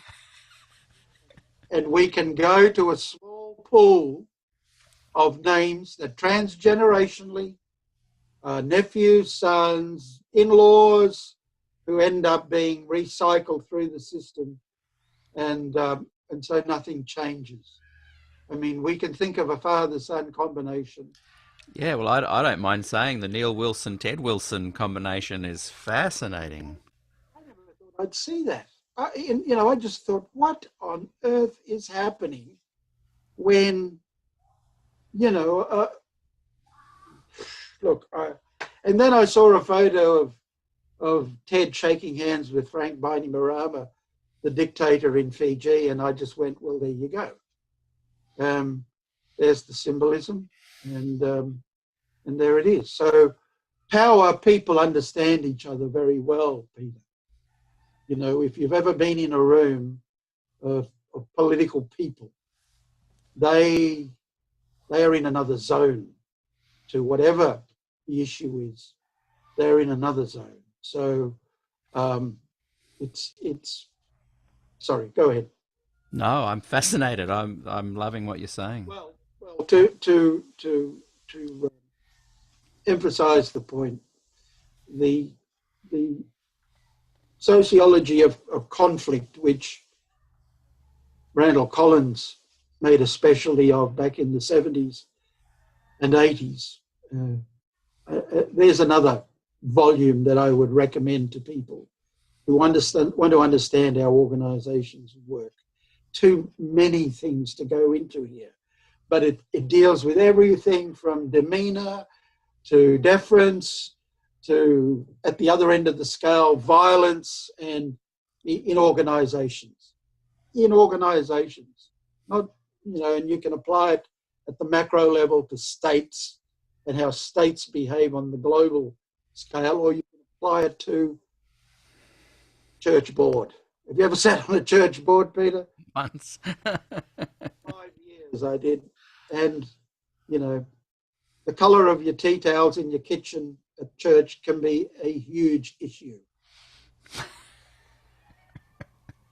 I love that metaphor, analogy. You mentioned earlier that so you've got people that have the cognitive dissonance, the silence. We're now introducing some of the power plays with dynasty. I've got some very good friends who are part of those dynasties who have never abused in any way that kind of connection, and I know one of them is watching right now. So I'm not suggesting that, but you mentioned that the people in these kind of scenarios manifest different ways of dealing with this, and you said that some of the ones even start to almost take on and embrace an almost you didn't say these words, but I imagine a joyful glee at asserting this kind of power. What happens to those people that like to get a little bit vicious? The please, again, can I just say I'm not talking about Adventism. No, I'm. That's what I'm trying to grasp is this broader sociological. I'm not naming people or pointing the finger at all. Organisations basically have to deal with authority. They've got a problem of maintaining unity. They have to deal with stability. They have to deal with identity. And they've got to make sure the resources are there to keep the thing going. So they're these things that have to be always taken care of all the time. And once you get locked into one of these issues of ensuring authority, ensuring unity, ensuring the identity of the organization has integrity, of the resources and so forth, you get locked into a logic that becomes a self-perpetuating mechanism. And that self-perpetuating mechanism can detach from the people. It can detach from those that they're working for. And Veblen Thorstein had a great college. He called that trained incapacity, that eventually people would just get so wrapped up in doing what they are doing that they'd lose sight of the organizational mission, the goals, that originally the raison d'etre of the whole thing, of the whole project. And when that happens, then you're in real crisis. And I just want to say this about what happens to people who end up in that ritual. Robert Merton's another one who has elaborated on what ritual does and how it produces conformism and so on and so forth. So quite apart from the social and psychological damage that does, the organizational critical issues there are that you get a disconnect, as I think is happening in China, between the Communist Party and the people that they supposedly represent. And it's going to drift apart there. And I think part of the whole appeal of Trump was that disconnect was also apparent in America. And he just came back in and said, I am listening to you people down here in Gunsville, or Racersville or wherever. I'm listening to you, I'm your man. And that has brought back terror to that class. Have you ever studied elite theory, Peter? It's another sociological area. And interlocking elites, each of people who are taking responsibility for the economy, for the policy, the identity, all the different parts of an organization, they develop their own elite, become their own elite, but they're interlocking because, like the gears on a thing, they keep the organization going. And there's a whole body of literature that looks at interlocking elites. And I'm sure, to get back to that earlier discussion point you raised, that's occurring in Adventism, or we're in danger if we haven't already been through it. I think that was, apparent as early as the time of John Kellogg. Yes. And A.G. Daniels. A rival elite, two guys with their own political agendas clashing, and instead of interlocking like they should. And part of Ellen White's burden, I don't blame her, part of her burden was that bureaucracies are very effective ways of shifting responsibility for the messes they make, or the breakdown, or the failures to work properly. And so I'm not convinced that Ellen White is the problem in Adventism that many people think she is. I think it's the bureaucracy that has taken on a life of its own. And we won't explore all of that now, but those are the critical, that's the damage that eventually happens. And you see what happened to to Herbert W. Armstrong's group. His group split into hundreds of independent groups, and they lost the locus. And what did that? Well, the gospel did that. But I don't believe, as Brinsmead does, I think, or did, that the gospel would explode Adventism. Not yet, but it might, but I don't know. But the gospel itself, Peter, has evolved in my lifetime. The gospel of love and grace that I believe now is much broader than the one that I picked up on from listening to Brinsmead tapes back at college in the early 70s. I could see what he was driving at back there on justification by faith. Des was away. And when Des came back, of course, there was all this ferment on campus about justification by faith. But so the gospel itself is, this wonderful spirit of accommodation, acceptance. It's not the broad road to destruction.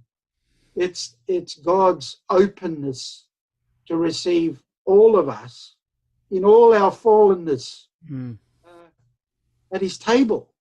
And so there are a lot more people sitting at my table now, metaphorically speaking, than I was prepared to let, 45 years ago, a long time ago. But and it's wonderful to see how, I don't know about you, but I hear the gospel in pop songs.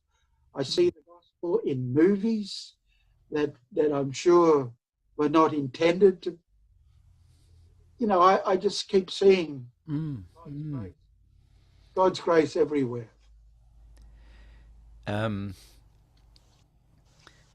It's ironic in a way that Christ spoke against these bureaucracies and the economics and the politics, and cleared the temple with a whip and his sandal.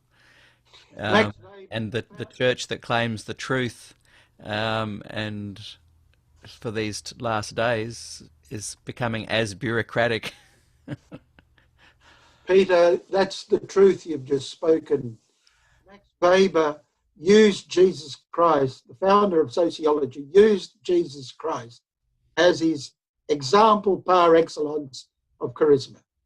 Right. Now, when I read him, I was so influenced and impressed. I named my eldest son Max. Right. But what would you rather identify with? Yeah. The charisma of Jesus or the bureaucracy of the priesthood? Yeah. Can I ask one last question before I open it up to some people who have been asking some more questions here, and we're starting to run out of time.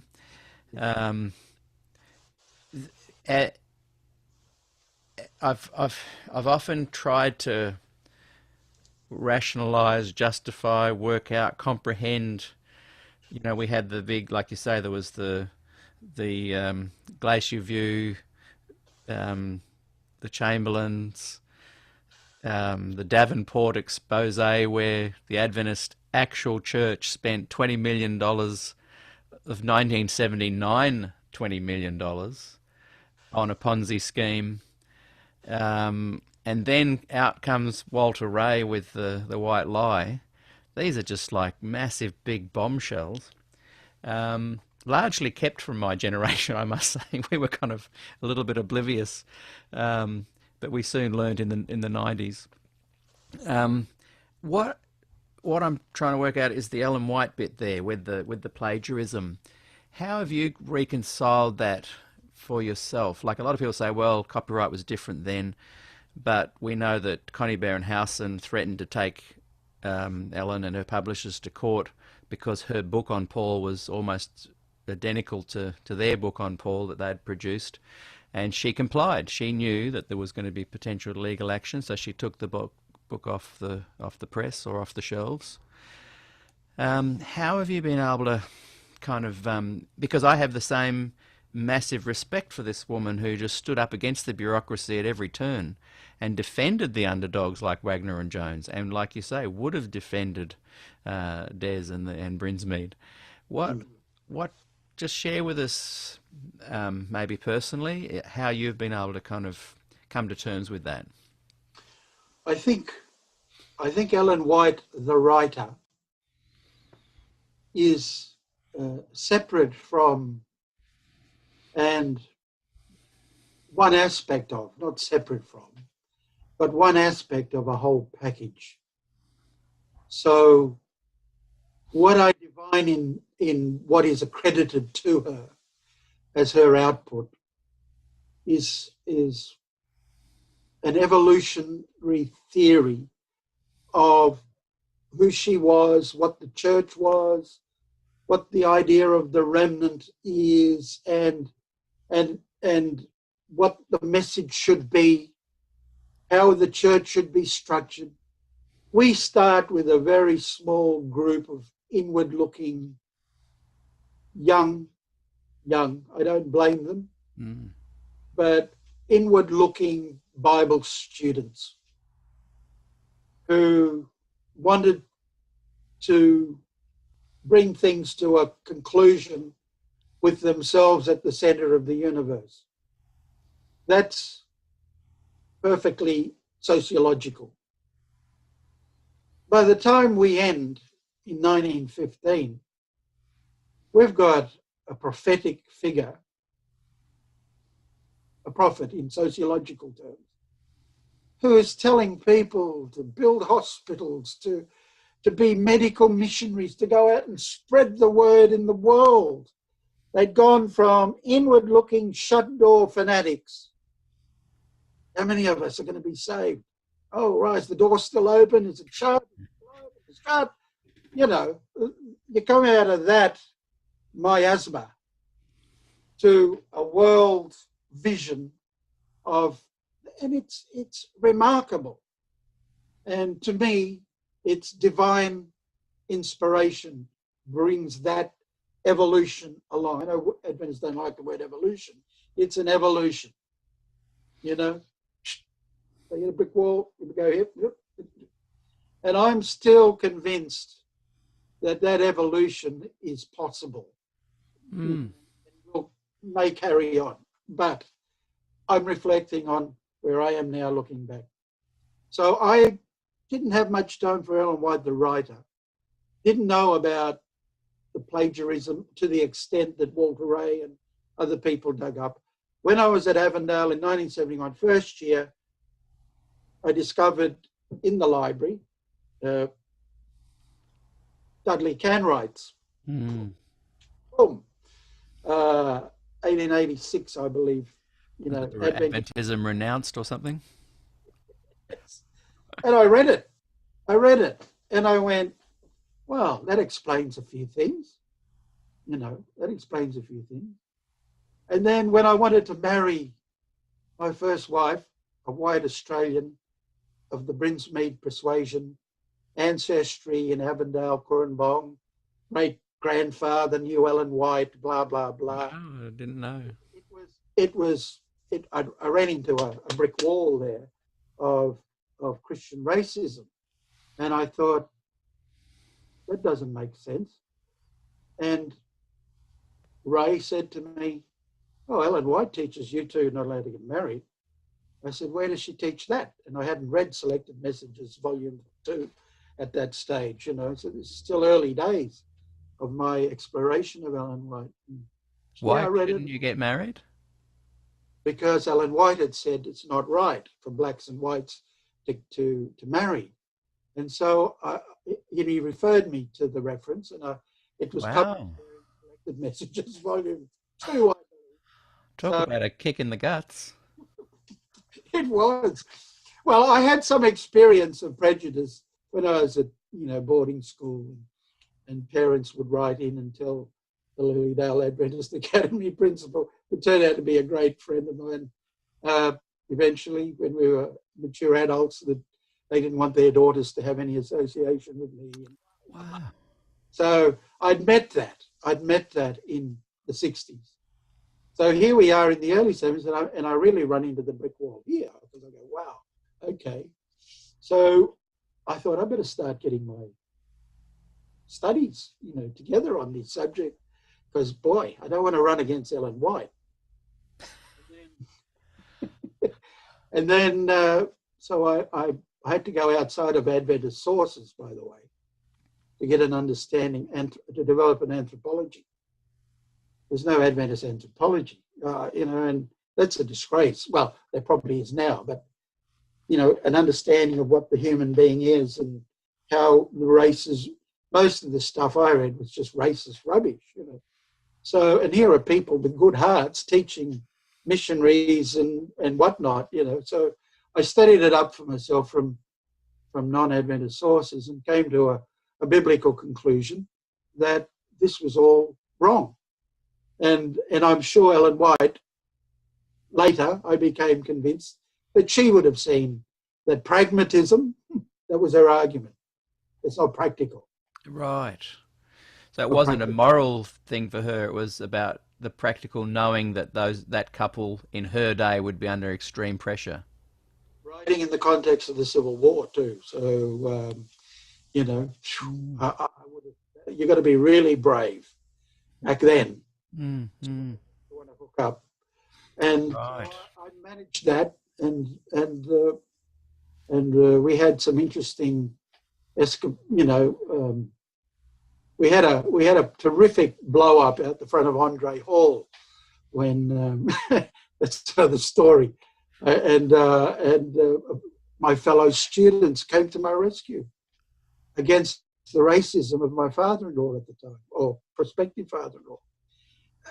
I was blown away, Peter. I was truly blown away. It was one of those moments where, there were many black students at Avondale, and I didn't know who was a friend apart from Lowell and a small coterie of artistic people that we had formed there at Avondale. But here were students that I knew who had no interest in defending me, rushing to my aid to stop this fellow assaulting me physically. It was all a dramatic film it would make, Peter. But as I say, people change, people evolve. He was a right-wing Adventist who, by the time of the 90s, had left Adventism and become a human being.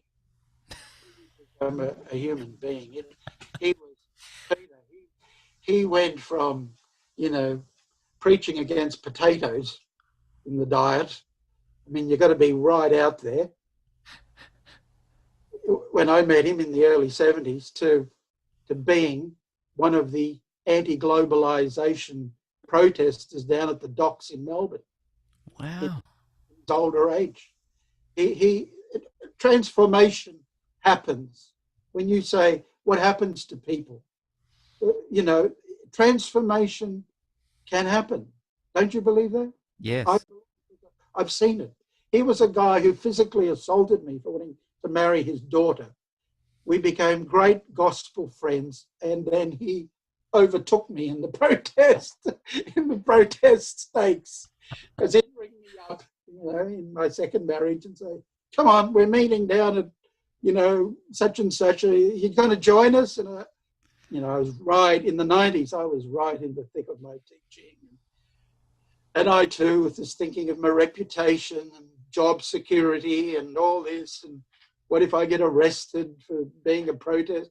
And then I realized, well, that's all garbage, because at year 12 I'd done a moratorium protest, and but that's what happens to people. There is redemption. All of us can change. Sociology says that all of us can change, but the structures we make will prevent us from changing unless we change those structures. And it doesn't look too promising to be able to do that. I feel very badly about the issue of women's ordination. And I haven't kept up to date with that, because back in the mid-90s, as soon as I started getting invitations to preach in Adventist churches around Melbourne, I'd take my "It's Time to Ordain Women" sermon around to everybody. And I printed them off to make sure the congregation got a copy of what I had to say, so I couldn't be misquoted or misinterpreted. But come on, Peter, how can we be in this medieval box? Anglicans, Catholics, everybody else is looking at the question afresh. And here we are stuck in the ditch. The wheels going round and round and round. We need some political gospels, Peter. Was there a moment that it could have gone either way, that it could have been Bob Brinsmead that was the recipient of defrocking at Glacier View? Well, Bob, by the time... Or was he not engaging politically? Not engaging. By the time he repented of his perfectionism, December 71, and issued his Gospel Present Truth magazine for January 72, he had, I don't think he would admit it now, but I think they were all hoping to be welcomed back into Adventism, and the bread would be broken and the feet would be washed, and we'd let bygones be bygones. But it never happened with Bob. So I was always pessimistic it would happen with Des. But I thought it just might, if he had support. What do you think about the recent moving of the Des Ford Memorial off Avondale College campus, and the political manoeuvring not to have, so basically the powers that be at Avondale had said, yep, it was okay, it was going to go ahead, but some of the bureaucracy behind the scenes made their political moves, and they were told last minute that they had to, they were not allowed to have Des Ford's memorial on Adventist soil. What's the sociological kind of thought behind that kind of aggression? Well, I don't know that it's necessarily sociological, Peter, but it's consistent, isn't it? Yeah, right. Yeah. And they're not going to give an inch. For this saintly man who wanted nothing better than to have people share his view, or people of his view be allowed to participate in the spreading of the Adventist message, to be a part of the remnant in this time. So that's just the most, disheartening thing to, but it's, that the system is like that, isn't it? It doesn't want to be seen as weak. Yeah, okay. The vindictive viciousness of his enemies back in the 70s.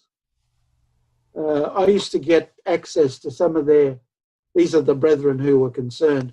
I used to get some of their literature through my ex-father-in-law. Who was that? Do you mind? Is that okay to say? Sorry? It was Ray Martin. Ray Martin, yeah. He used to be a youth director for the church back in the 50s until he was disfellowshipped in 1960-61 for being a part of Brinsmead's cohort. He was like Brinsmead's leader in Victoria. Right. On the conservative arm, or when the change had happened to? Well, both, but he both because he moved with him. He walked with him. Bob shed a few when he gave up his perfectionism. And the street preachers, we used to do pilgrimages up to Bob's camp up at Dirranbar, the North New South Wales coast there near Tweed Heads. Yeah. So we would go and camp up on his property, and some of us camped at the beach. But we had a fantastic. It was Christmas holidays, and Bob was in top gospel form. I think we first went up at the end of 74, 75, 76, may have even gone up in 77. We'd learned so much. We'd come away with sheaves of Bronio justification by faith in the law, justification by faith and mercy, justification by faith and the judgment, justification in the latter rain, justification by faith and, the pre-Advent judgment, just heaps, because Bob was still within the Adventist orbit. But his Bible camps up there were astonishing. And I'm sure all that stuff's still on tape somewhere in his great archive. Somebody will have archived all that. But we learned a lot up at those camps. And Bob was in, top form. And we used to bring that stuff back to Melbourne. And then it became part of the fodder that we'd digest for our Bible studies. And we were serious. One thing I say about Adventists, which I love, Peter, is they're serious about their intentions and their scholarship.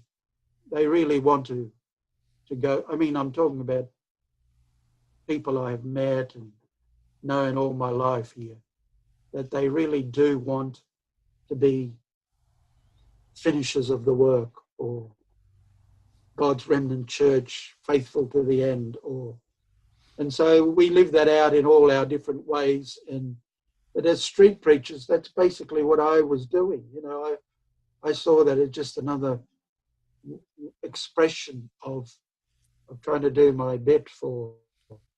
But Des in all this is also writing, and we weren't aware of all the books that vast library that came out in the 80s, but we were aware of Des Ford tapes. So, they were being lent and shared around, and we, as I said, we had to pick and choose which congregations or which pastors we chose to fellowship with or hear the gospel from. And it's one of those things that it was such a heady mix, because so many of our gospel pastors also left the church, and at that time, because of those issues. I'm a bit Aussie, I still blame the Americans too, Peter, a bit. I hope I don't offend any of my dear American friends. I think they blame us.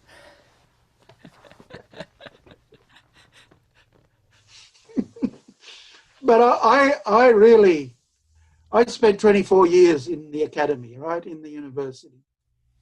So I got to see how academics work, and working as an academic and rubbing shoulders.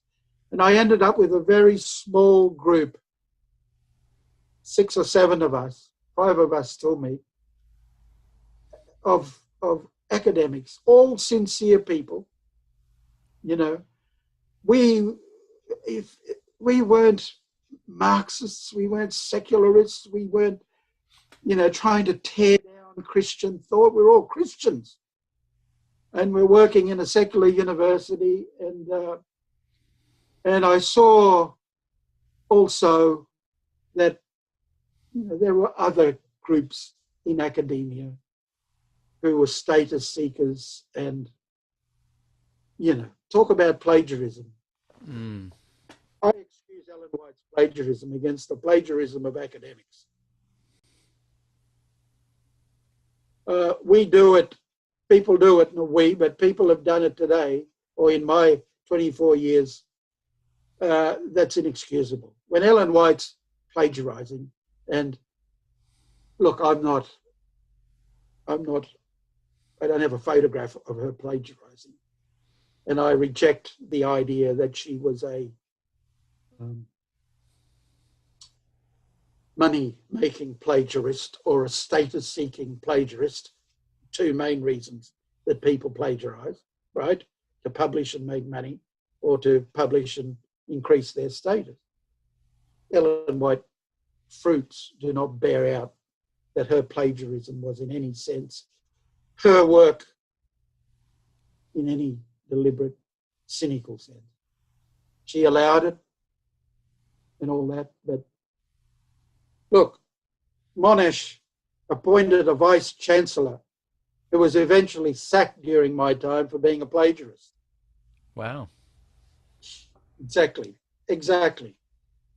Quite apart from, other immoralities that we can speak to, he walked away with $1 million payout. Discredited as a scholar, but still gets the payout. So you tell me, is Adventism any worse than any organisation in terms of those sorts of processes? And you hark back to the Davenport thing, which I'd forgotten about. And I'm sure there are lots of other scandals and whatnots under our carpet as an organisation I'm talking about. And Peter, if I could just comment on this too. Part of the problem of changing Adventism is the mist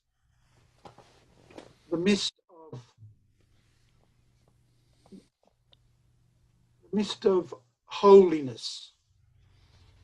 There's a cloud in our thinking that descends whenever we think about getting political. There's a cloud comes over our thinking, like the incense cloud, and the organisation gets perfumed by our look, this is God's true church. Things will never collapse. So there's this fatalistic predestination theory, which we reject theologically, by the way, but organisationally, we're committed to it. The remnant church can't fail. And so if you work in that prism, it becomes a self-fulfilling prophecy that not only it can't fail, no matter what I do, it's fail-safe. And I think there are a lot more, if you don't mind me saying, American rat bags than Aussie rat bags, quite frankly. You were mentioning, sorry, go ahead. No, go ahead. You were mentioning about the articles, the newsletters, I think the Anchor and the Remnant Herald, as an example of vicious, vindictive activity. I interrupted you. Can you unpack that a bit more? Well, it's just what you said. I read that stuff and I found it unreadable because I was rubbing shoulders with the sort of Adventist, right-wing, but gospel-believing Adventists at that stage. And the bile that came out against Robert Brinsmead. It's the mystery of iniquity. I will never understand what the Brinsmead family ever did to the Australian leadership in the 50s. I've never gotten to the bottom of that, of what it is that they held against him in the 50s during his perfectionism era in interviews that I did with him and which Lowell did with him back in the day, 70s, 80s. You know, his followers, they were Adventists, were physically assaulted at campgrounds, physically assaulted. They were driven away, banned from coming through gates, stopped at the doors of churches. And as you know, the informal gossip, the power of that kind of stuff is much more hurtful than factual ad hominem attacks or whatever, right? So attacking character, the ad hominem stuff, is much more damaging, and I don't know what, but that stuff I saw repeated in those sorts of newsletters, and the language of heresy and dangerous and Omega and Alpha and Omega of apostasy and all this stuff. Peter, they were Adventists seeking the way just like everybody else. I can tell you that's the truth of the so-called awakening. They were inspired by Ellen White, who said, agitate, agitate, agitate. You know, they were wanting the truth. And for wanting the truth to be treated by the political system, okay, by people who had the numbers, who had all those issues at heart, stability, unity, these sort of people was just awful, you know. He told me a story of going to America, you know, from Sydney to America.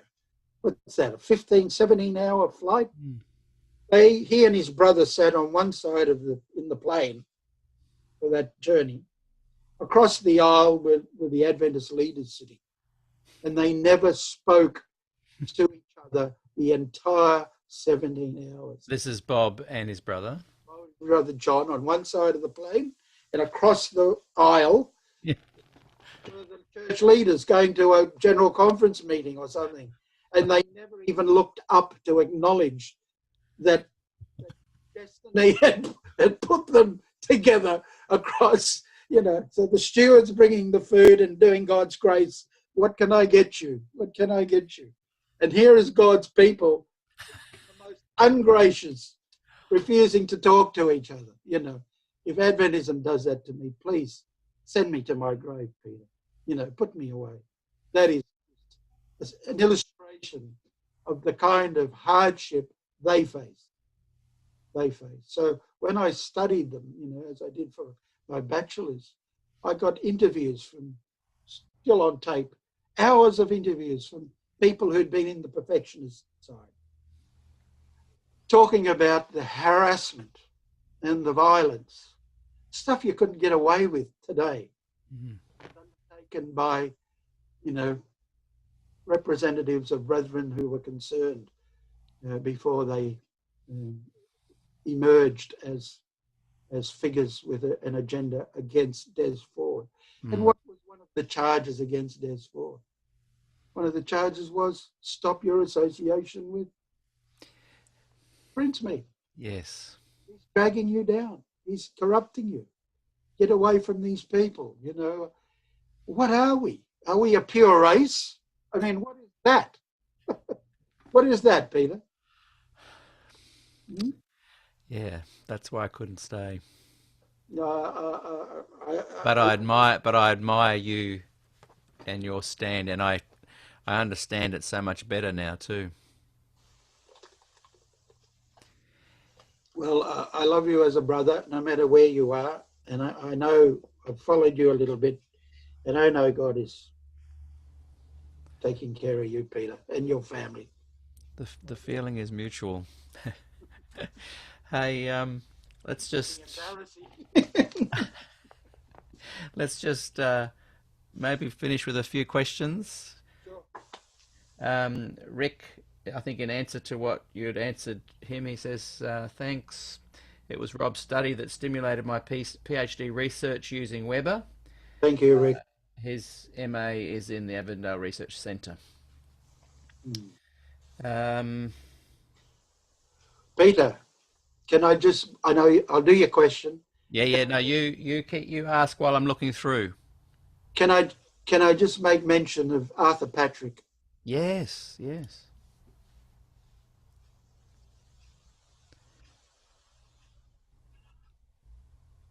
I would not have completed that master's without Arthur Patrick.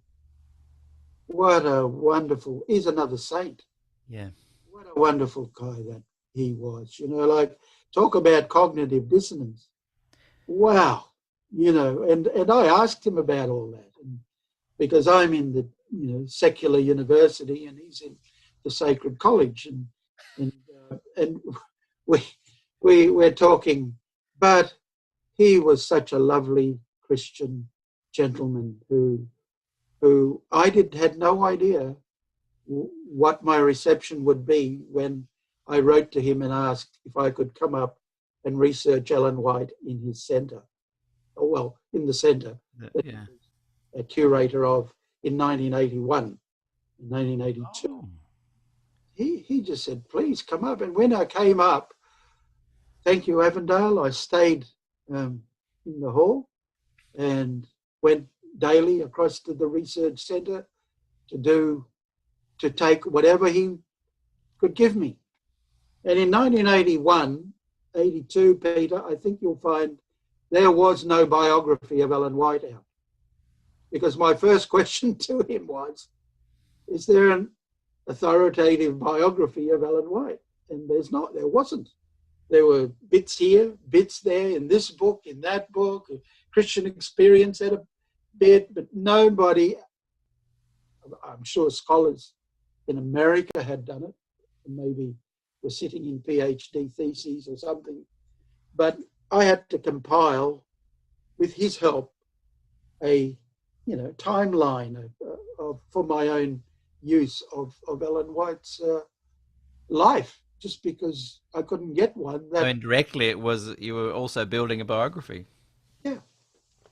I'll still have that, 150 pages. You should release it. My own handwritten notes of her life. Okay, and this happened, and then what happened in 1876? Oh, okay, So Wow. it was, and then towards when all the stuff blew up with Walter Ray and Des and everybody, then Arthur White or somebody, 3-volume Life of Ellen White, Yes. which was down the track, but I wish I'd had earlier. And maybe it would have shaped things differently. But I had to know what I was dealing with. Were there any parts of the White Estate vault that you weren't allowed to go into? Arthur gave me so much material, and he would say to me, here's the pile of stuff you can quote,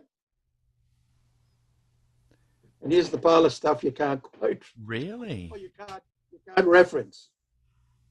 He gave me a pile, still have it, Peter, of correspondences on Ellen White, historical correspondences, right to the present, right to 81, 82, going on in the ferment between people. And when I started conducting my interviews, Peter, with union leaders, division leaders, and conference presidents, I had to have a small sample of them in my study to see how they understood Ellen White. Yeah, I can't name names, but I was politely shocked by some of the answers I got about, who believes what. Yeah. How did he answer your question on how he coped with cognitive dissonance? It's in the interviews. I don't have that at my fingertips, Peter. Right. But it's in, and I think I included that part of hours of interview. I had to condense and edit in the appendix to the master's thesis. Okay. Yeah. So, How can people access some of this material? Are there books you've got available for people to buy? oh, no. I'm not an author. Lowell Tarling is the author. I've written a few songs, Peter. Yeah. And that reminds me, I want encourage everyone to go and buy a copy of each of those 3 albums we talked about earlier. They're all on iTunes. Dale Willis did a fantastic job digitizing, compiling, mastering. I think he remixed a lot of it. He remixed and what he could. Yeah. Like all true stories, Peter, true life's stranger than fiction, because would you believe we lost the master tapes, the original tapes, Wow. to my album, Refugee.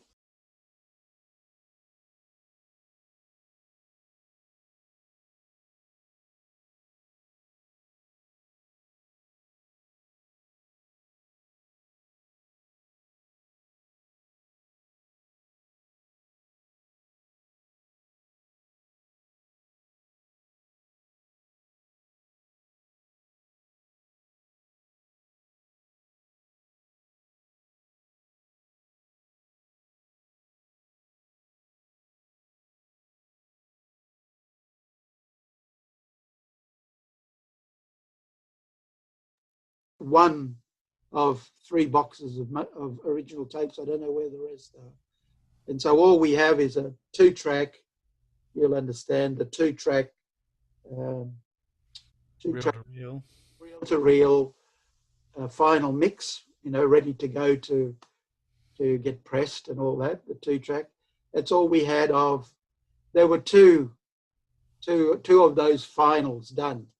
And then, so what Dale did is just awesome. I like Paul Bryant back in the 70s.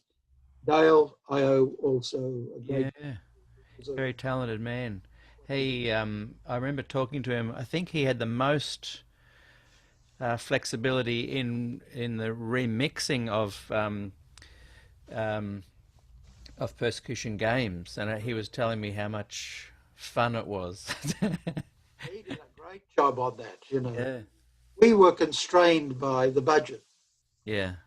So the final mixes of all the albums is not what it could have been with all the doodah and time and overdubs and all the tricks you can do. Yeah. He did a fantastic job. And Persecution Games, unfortunately, I took the tapes to the Fiji for 10 years when I was out there. And when I opened the boxes, there's mold and spider webs and, oh my gosh. So I'd lost them because I didn't fully unpack everything when we were in Fiji. And Lupe said, what's the box she could, said, oh, well, I'm really disappointed. I'm going to go back empty-handed. I said, if I find them, I'll send them to you. And Lupe said, what are you looking for, you fellows? I described the box. She said, oh, I think that's up in the attic above Lani's wardrobe. Sure enough, it was there. Wow. So we were lucky to get Persecution Games original. Yeah, the multi-track. Yeah, tape. And now, Harry Ballas says, Robert, thank you for your interview and for your generous sharing of your views and ideas. Glad you focused on the sociology of organisations and bureaucracy. I thoroughly enjoyed the discussion tonight. Thank you, Harry. Thank you, Harry. Lots of thank yous. And there's some nice people watching that I know some of their heritage. And, I've been touched by Coralie Lindsay was watching tonight, and her dad has just been a wonderful influence on my life. And in fact, Coralie is teaching my little Ruby that we saw before. She's her teacher this year. And we ran into Phil Lindsay, her brother, today for lunch. That's just nice to see these reminders down here. Like Dr. Lindsay, an absolutely amazing guy, and perhaps on the more conservative side. He was a lovely bloke. But someone you can, you could have lunch with and break bread together. Noel Clapham was wonderful too. Yes, conservative old Noel, and when he heard freedom, he said, "Not bad, Wolfgramm," And I thought, wow, he'd never spoken to me, and he'd been on that discipline committee to get everything. He said, "Not bad." He said, "If you keep going, you could end up a Schubert." I used to run into him a lot at the college pool in the late 70s when I was just a young fella going for a swim every afternoon. And one day he was wandering around. He'd lost his contact lenses, and I said, "Let me help you find them." So I looked down and I could see they'd fallen down a drain, and I reached down around behind the sink and I pulled them out, and he washed them and put them in. And he goes, "Oh, you're that rock and roll fellow, aren't you?" And then he thanked me very much for helping him. From then on, whenever I saw him, he was always very, very, very nice to me. That rock and roll fellow. Oh, Linnell's been watching too. Look, there's so many people and quite a few questions. We might even just say, can you engage with some of these afterwards? And Another time, Peter.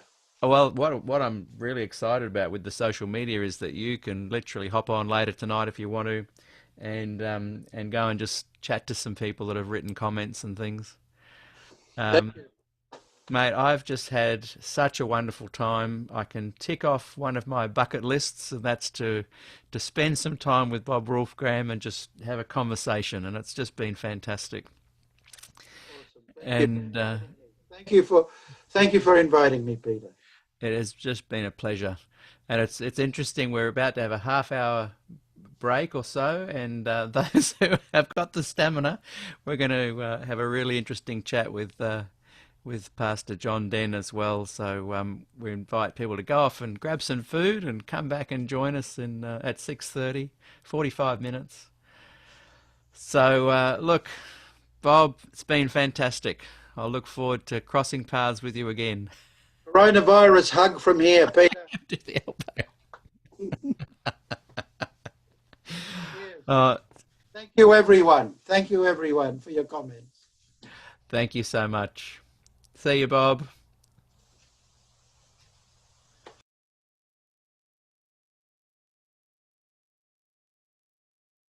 Wow. And here we are back in 2025. Can you hear me okay there, Bob?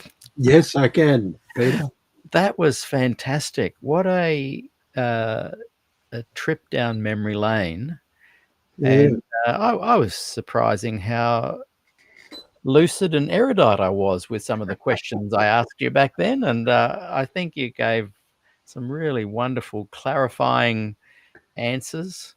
And what we typically do now is have a 5-minute break for people to go and grab themselves a hot or cold brew.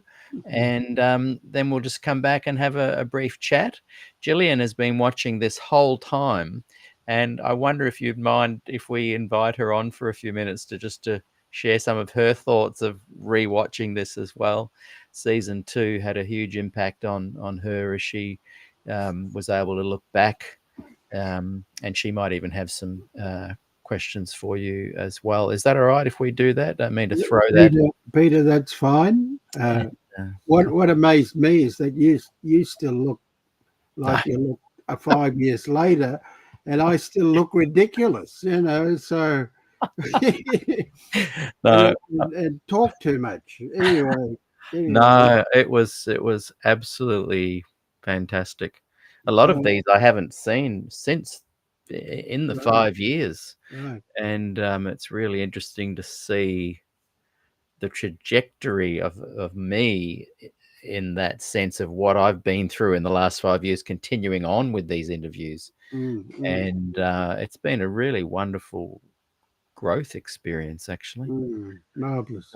Yeah. So I'll go and get my cup of tea at the same time. We will meet back in 5 minutes' time, and Beautiful. we'll see you then. Okay. SDAQ&A, a former Adventist.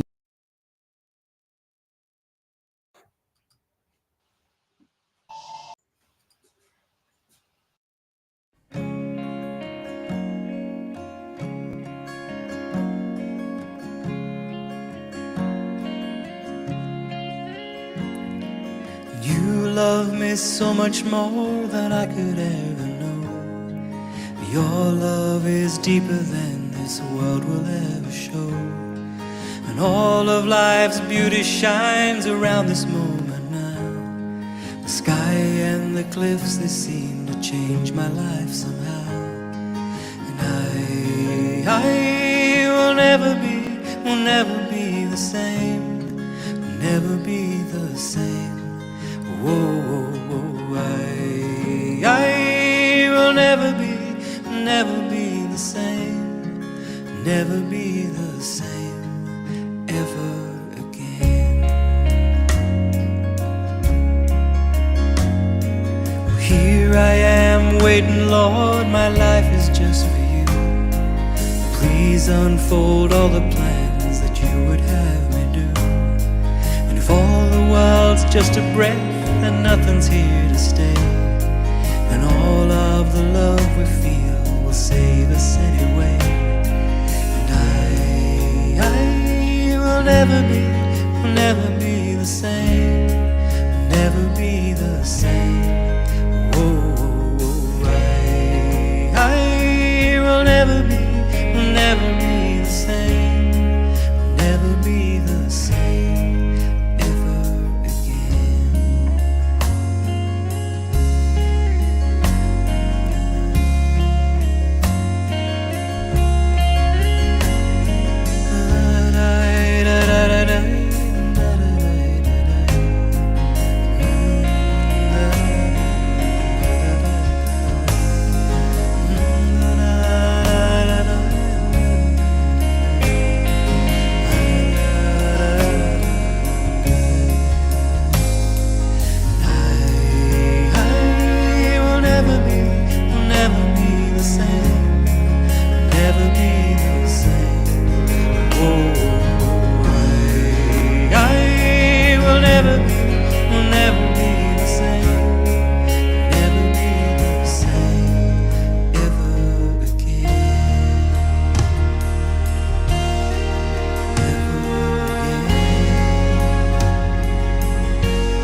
Love me so much more than I could ever know.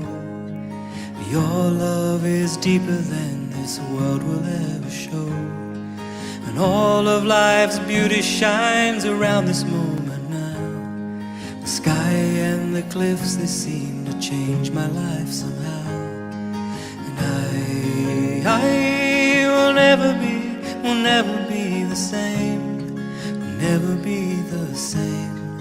Whoa, whoa, whoa, I will never be the same, never be the same ever again. Well, here I am waiting, Lord, my life is just for you. Please unfold all the plans that you would have me do. And if all the world's just a breath and nothing's here to stay, and all of the love we feel will save us anyway. And I will never be the same, never be the same. Whoa, I will never be the same, never be the same ever again.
Never be the same.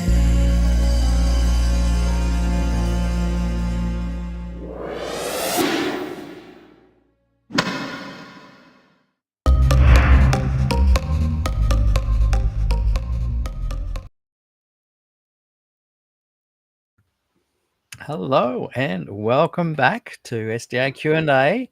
This is our commentary, our look back. Those listening to the podcast, this is 2025, May, and we just listened to May 2020, Season 2, Episode 15 with Dr. Robert Wolfgramm. We had a great chat. We're going to be inviting Gillian Ford to join us in a moment to have a bit of a chat. But first up, I thought, Bob, reflections on what we chatted about, relevant today as yesterday, and that's kind of a good and a bad thing in some ways, if it is. Yes, it's disappointingly relevant, I suppose. I don't know that I can add any more to what I've already said there and said again yesterday, but in more detail in some specifics drawn from my 1983 master's thesis. But it's you know, I'm willing to be surprised by what may eventuate, but I'm not optimistic.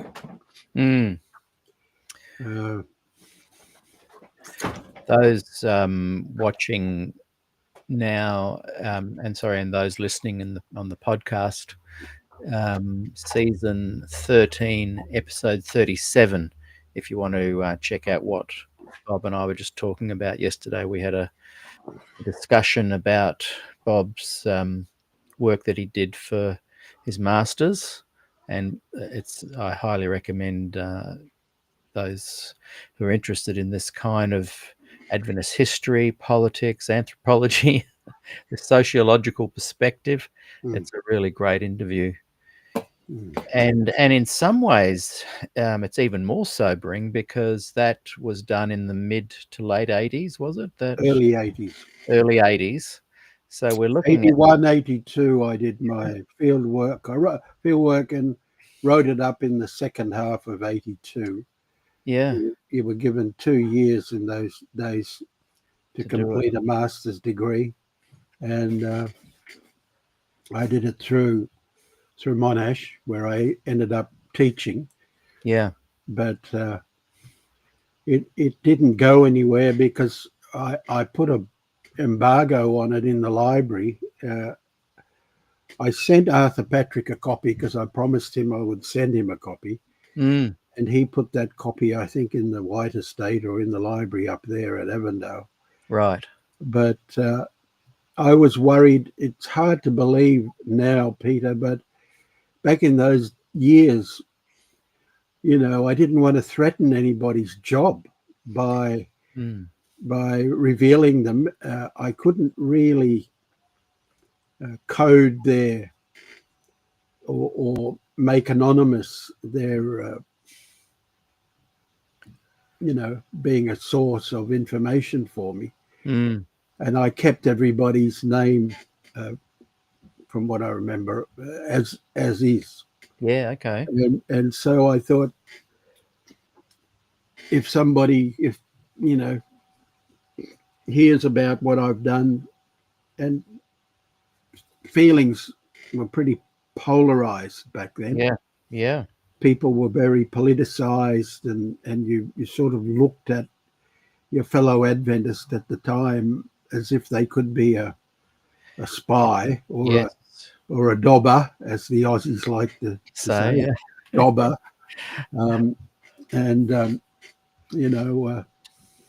To have to have one particular church leader tell me he was sending a portion of his tithe to Good News Unlimited that had just started up in Desmond Ford's independent ministry in 1981, 82, or whenever it was. I thought I better not put that in, because I think that'll definitely cause us something. But in the end, it didn't matter, because the embargo I put for 3 years, or was it 5 years?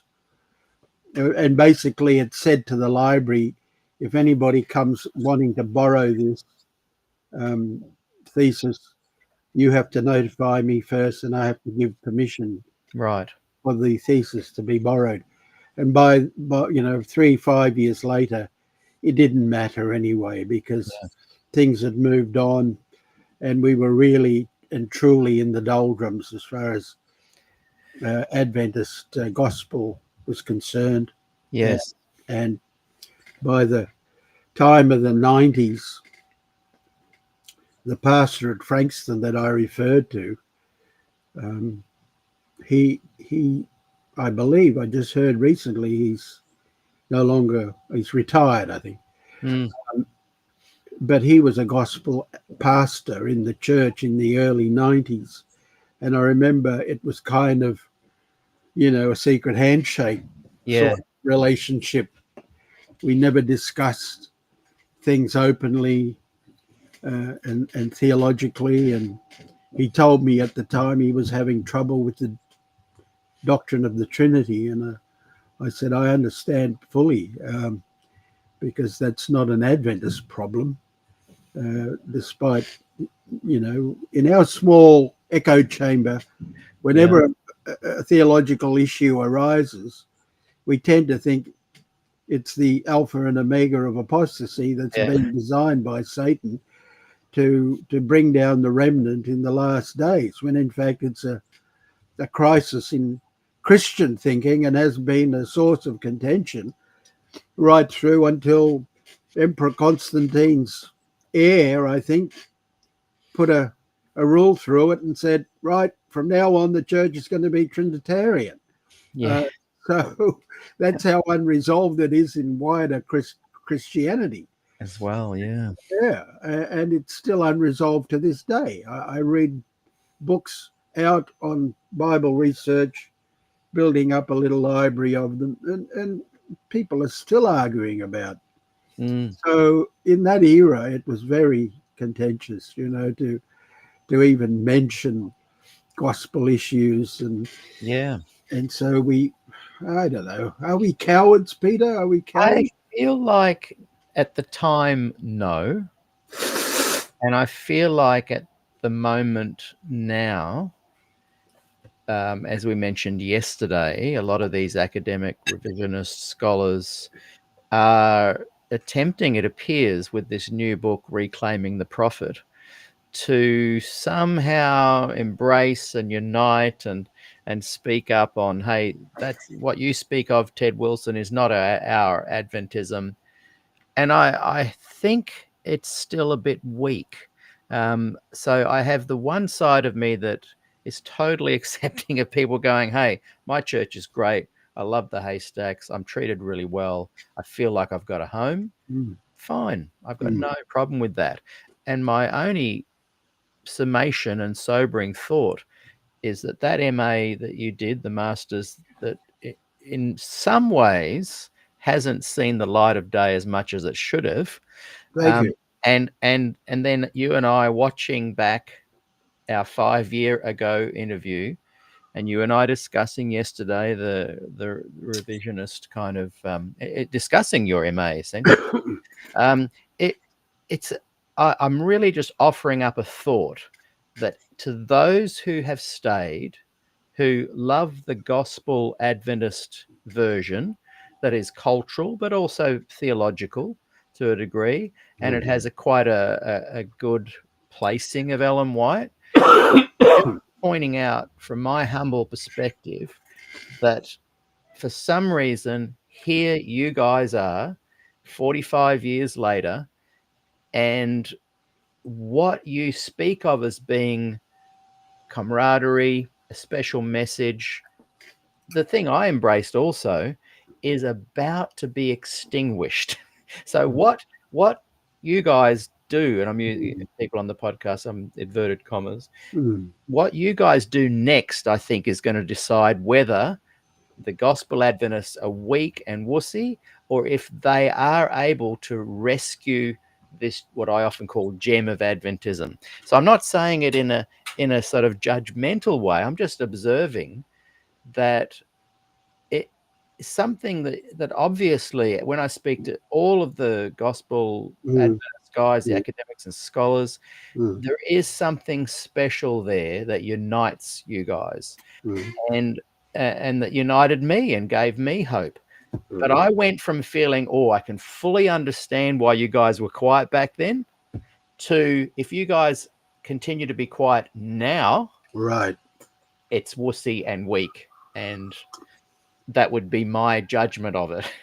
But I'm not there yet, because I feel like we're at a what happens next crossroads right now.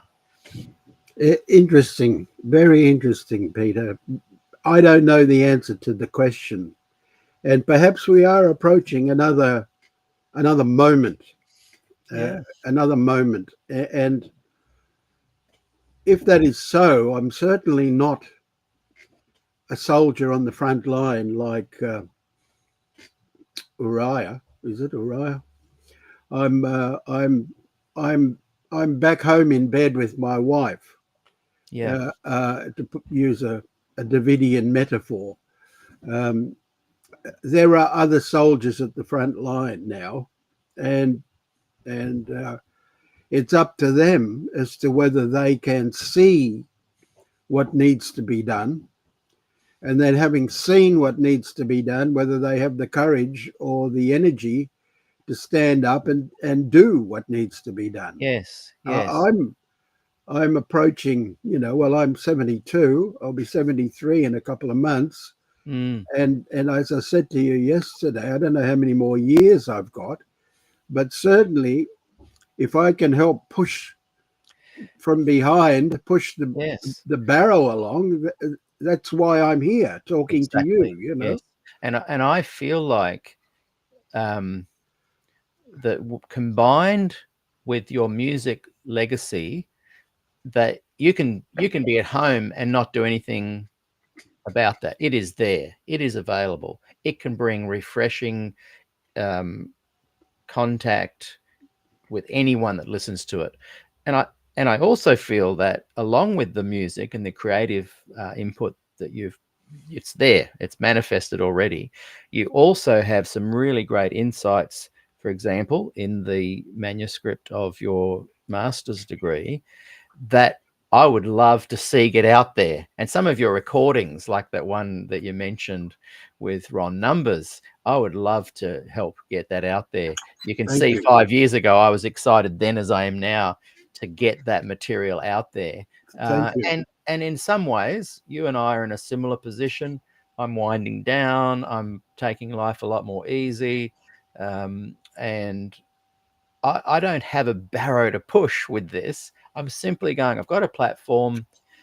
I'm observing that you guys have got something special. It's about to go. If anything I can do to help you keep it, because if you don't join together, and you said something early on in the 2020 interview that for some reason the gospelers, they are not politically now. They don't have the political nous, and I think that that's still there today. Yes. And so therefore, maybe it's not cowardice or wussy or weak. There's just something in their DNA that has no ability to politicize something, whereas the people on the other side are hugely politicized. Yes. Look what's happening right now with the Ron Kelly and Conrad Vine. They are very conservative, fundamental, they're traditional Adventists, pioneer Adventists, and they have been affronted by the GC, and they are going in and organized, monetized for the jugular for Ted. Right. Surprises me. Right. But the Ford movement, post-Glacier view, oh, okay, I won't say anything. No worries. Right. And they just disappeared. Yes. And they didn't, and even Good News Unlimited, which could have been an incredible movement, regardless of being organized as a religion or not. Yes. Yes. But it wasn't politicized enough. They don't have the leadership skills. Yes. I don't. Yes. Like I guess that the saddest part for me as I look on all this is where is the person that is going to unite? Where is the Conrad Vine? Where is the Ron Kelly of the Gospel Adventist movement? Where's the Paul? Where's the Luther?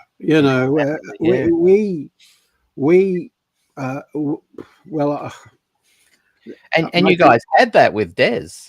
Exactly. And with Brinsmead, and we lost them both. Yeah. And it's a sad reflection on the inability of the 70s gospel movement, if I can wrapping around it. Yeah. That it was just allowed to. This is the conclusion, the sad conclusion I came to at the end of my thesis, that we've had this explosion of challenge to legitimacy of the prophet figure, all the implications with the church, and look what's happened. Very little. And sadly, nothing will change. That conclusion, I was just remarking to my wife last night, I think that conclusion, Gordon Box is the only one I can remember lending fresh off the press my thesis to. Yeah. And he read it, and it disappointed him greatly. And I wondered whether he could see what I had unearthed, and it was the conclusion I had come to was in fact a very disappointing one for him, because I think he and others in Melbourne, certainly at the time, I did give one talk to a Adventist Association forum meeting once about the findings I'd come to, and similarly met with with disappointment and downcast because you can't fudge the sociology. It just tells you what is, and the conclusions. I couldn't gloss it. I couldn't make it into a rose-tinted Disney, happy ending for everybody, because I just couldn't see that any of the evidence that I had researched would come to that, which in a way surprised me because, in a way, when the church showed no interest in it, that surprised me because I thought somebody there might be encouraged in some way by the fact that, sociologically speaking, they were safe from the attacks of the enemy as they saw it at that time. But no, they weren't. That gives you an indication of the arrogance, I guess, of the leadership, the sort of elite group mentality that was running the church at that time. Yeah. And obviously political nous they had in organizing Glacier View. The more I read about Glacier View, the more I could see that was just a fix. Yeah, the fix was in, it was just a rubbish parading of virtue, administrative virtue signaling, to the church, that they were going to deal with this once and for all. And as in all good historical dramas, you give the dagger to the people and let others do the work, let the scholars do the work. And so I was shocked that the revisionist scholars who were at Glacier View, and I know Jill's forgiven them all, but I'm not sure that I have. Go ahead. No, I just going to say I agree with you. I feel like as I look back and as I just simply observe what happened, I saw, and I don't feel that it's the role of the inspirational musicians and those who are saying, hey, here's some problems you might want to identify that you did. I don't think it's your or my role to then get politicized. I think there should be a hierarchy. There's us and there's those that have political nous. And all I see looking back is me growing up, my generation, the ones just below, 10 years behind you guys, 10 years behind the official boomers.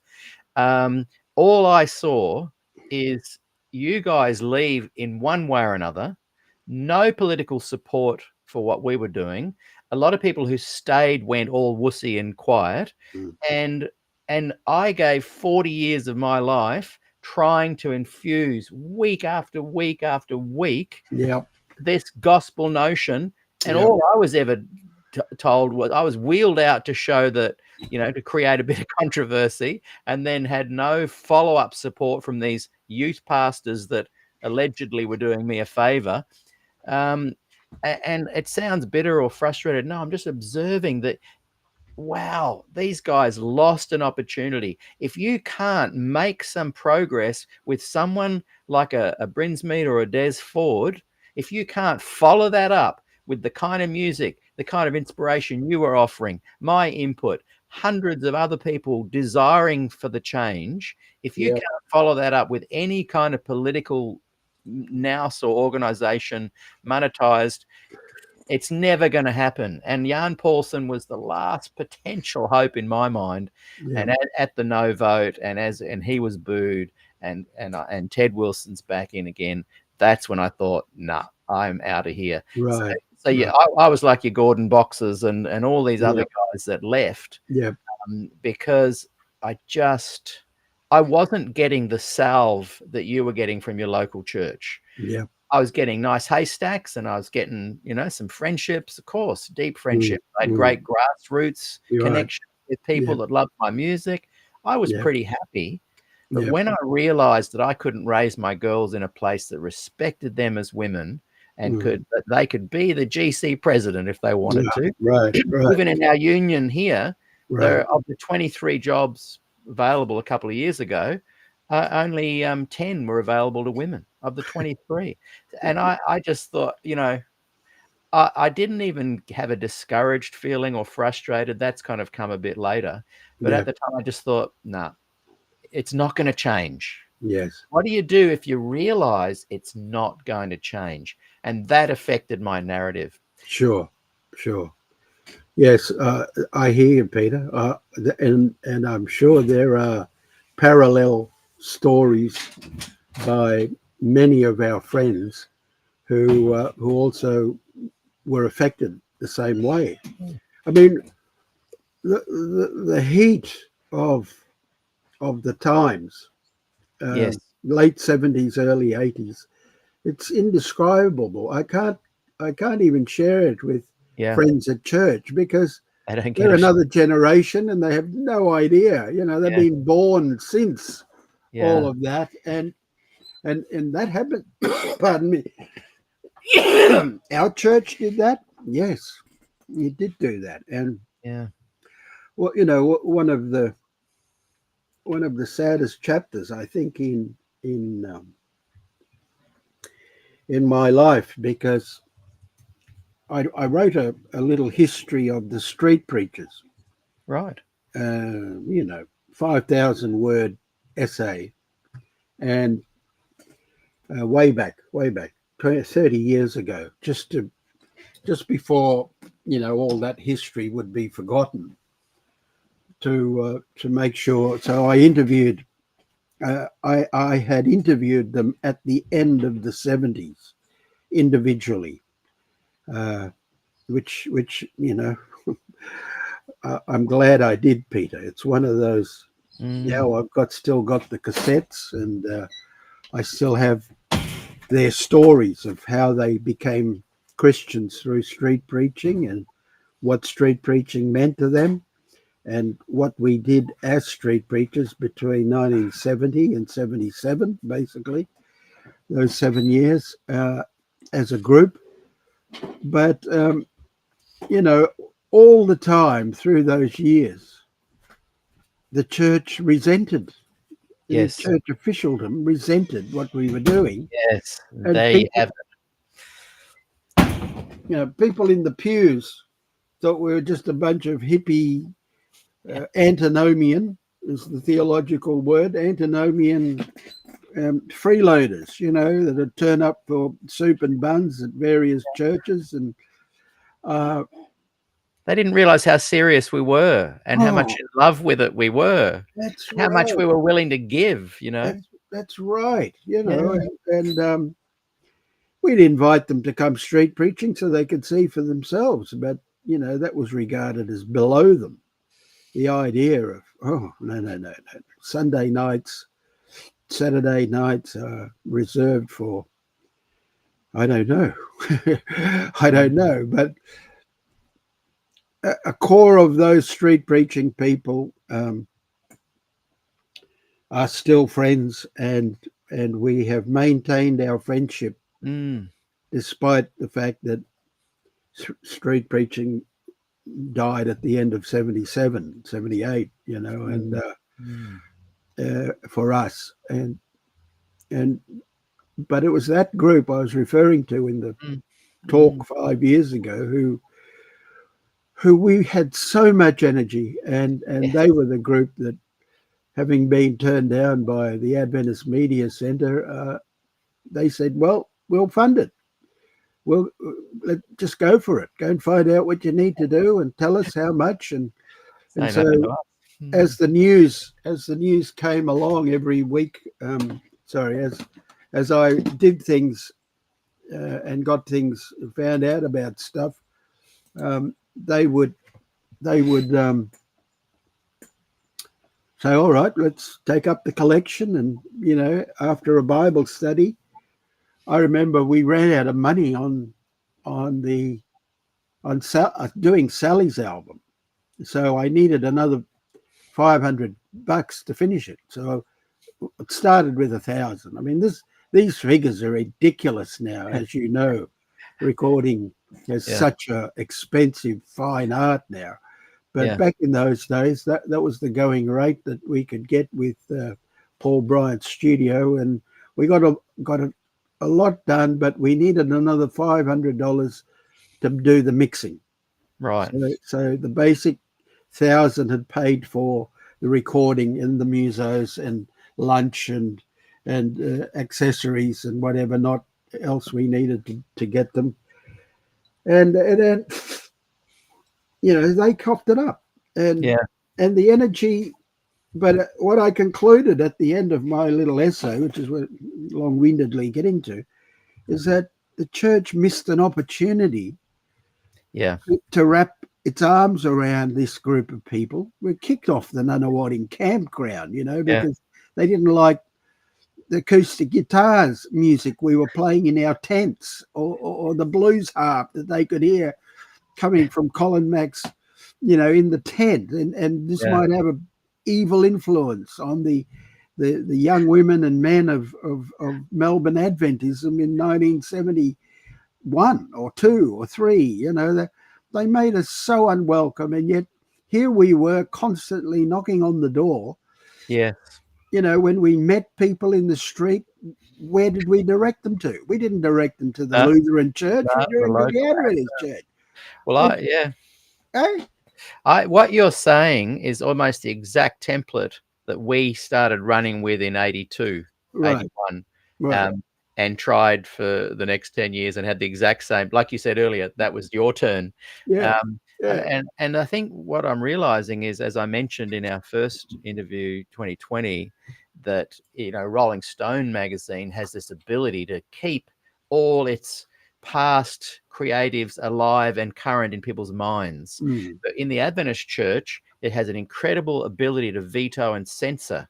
And so I just imagine Rolling Stone saying, "Oh, sorry, you're not allowed to mention Bob Dylan," and so it's not allowed in the article. No young person would then, after a few years, know about it. And that's what Adventism did to you, did to me.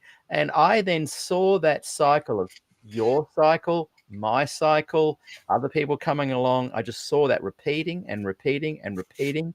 And even now with social media, where we do have a lot more ability not to be censored, they censor in ways like, "Oh, Peter Dixon, he's just got an axe to grind, he's just bitter." And, and so a working short definition I read the other day of a cult is to shame and shun. Yeah. So by Very saying good. my content is poison, that's shunning. Yep.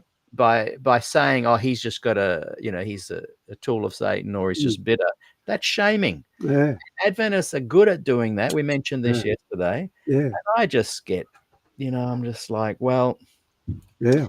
the reason people go, "What are you guys talking about still?" is because they don't see the loop. They just see what they've got now. Yeah.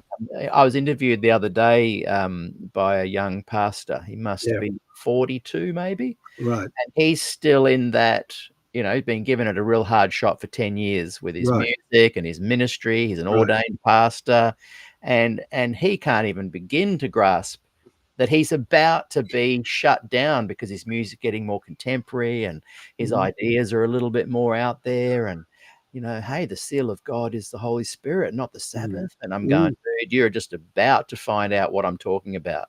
Yeah, exactly. Yeah, it's a pattern that, unfortunately, it's in their library, in their arsenal of here's how we respond to this. Yes. And it's as if they all go generation after generation to the same file, pull it out and read the template off. Exactly. Right. Here we go. And yeah, I'll be interested to see, because I haven't kept up with this Conrad Vine and Ron Kelly thing. I've only heard it from time to time, but I've heard that it's building into quite a crisis. Quite a crisis. Is that right? To me, have you had someone on to talk about that? Well, Conrad, I've asked him to come on, and he has initially said yes and then backed off. a lot of people see my program, they'll watch an episode and they think, oh, that's what he's about. They don't realize I'm interested in interviewing anybody. I don't care how conservative you are, how you can be Conrad Vine, you can be Ted Wilson. I don't care. Right. So he saw a couple of my more liberal, progressive programs, and I think thought, oh, I'm not going to do that. Scared him off a bit. But I'll reach out again. I think you should, Peter. Another guy who's all over it, and he just saw my recent program with Ryan Day, and so he did a whole episode about my show being poison, and all his followers don't watch SDAQ&A. It's poison, and so I'm going, well, how can I talk to you about Conrad Vine if you're gonna? And he lied about me. And who's Brian Day? Ryan? So Ryan Day has just left 3ABN and the Adventist Church, it's caused a absolute furor in the church, an absolute explosion, because he was the general manager of praise at 3ABN. I see. And he's walked away from 3ABN and the Adventist Church. Wow. And it's been massive. So with that, and if Conrad Vine takes some action, and Ron Kelly, which it looks like they are going to, right, this is going to be huge. This is like, and in some ways it's the roosters so the hens are coming home to roost, because right. If they'd done something about it properly and effectively in the early 80s, I doubt they'd be here. But it's in their DNA for that not to happen. That's what I'm saying. That unfortunately, here we are 5 years after my first lamenting again. So, what is the issue that's at stake with them? So what Conrad Vine has said in a nutshell, and Gillian's here. Hey, Gillian, we'll get you on in a moment. In a nutshell, they do not appreciate that the church leadership during the lockdown essentially didn't allow people to choose for themselves. Like, they feel the church leadership should have said, hey, it's not for us to engage politically. Right. The members can decide one way or the other. Whether to be vaxxed or not? Or not vaxxed, yeah. It's all about that. Whereas the leadership were very much like, you're going to lose your job unless you get vaxxed. They said to the general membership, it's your choice. But if you're in the States, 1 in 2 members works for the church, so it was quite a big thing. But underlying all of that is the discontent that people like Conrad Vine have for new theology. And they are sick of that. They don't even think Ted Wilson's gone far enough in expunging that kind of theology. And so they are threatening to get people to not pay tithe into their local church, but to pay tithe in the churches that they recommend. Wow. So all of a sudden, just imagine, you go and look at your Ron Kelly, Conrad Vine list, and it says, don't pay here. Here's a good church to pay tithe to. I see. It's going to change everything. I see. Well, that will. Even, that issue of where the tithe goes. Yeah. Even scared Brinsmead off in the 60s. Yes. And he was very circumspect about making sure his followers were not open to charges that they were redirecting their tithe away from their church. When they were kicked out, of course, it was a different matter. But so are we about to see another mass purge of? Yeah, the difference is that the purge is going to be now administered by politically nous people, and whereas the post-Ford, I equate these two as very similar, not theologically or anything, but political, but purely as a political maneuver. The power of I think Gillian, she can correct me, I think she mentioned around 1984 there were over 200,000 subscribers to GNU. The influence that the gospelers could have had politically is huge, but they didn't have a political leader, whereas these guys do. These guys are all about Ron Kelly and Conrad Vine, Right. and they are monetized, networked, powered up, been building this for years. Right. Very So, interesting. yeah, it is fascinating. The coming up GC in July, I think, is going to be absolutely incredible. Fireworks. Hey, look, we'll bring in Gillian, and what I was wondering, Bob, we were going to chat today about more of what we were talking yesterday. Can we leave that for a few weeks? Yeah. And I'll write up part 1 of our yesterday, and I'll change the title to part 1, and we'll do part 2. And that way we can dedicate it more to that manuscript. Yes. I think it needs a good. Oh, it'll be. We'll be having dinner if I keep talking. Oh, I'm all for it, Peter. Yeah, awesome. Thank you. Yeah. Hey, Gillian, how Hello, are you? Gillian. Hello. I'll just take down the dressing gown. Yes, got to look professional, Gillian. Oh, not in this house. Gillian has just completed volume 9. Oh, I can't hold it up, Gillian. Have you got one there? This is a proof, so it's got a line through it. Bob's got one. Can you just hold it up again? I've just mirror imaged you the proper way. There we go. And that's volume 9. Oh, hang on. I'm going to get mine. Hang on a second. Hang on. Dear, we all are. There we go. Now there's a great plug for you, Gillian. Available now on Amazon, everybody. Volume 9 and all the others. And I've been reading through this week. Now, look, I just want to. We'll go for another 20 minutes. I have to go and pick up Renee after school. Wasn't it so cute when Ruby came on the show just then?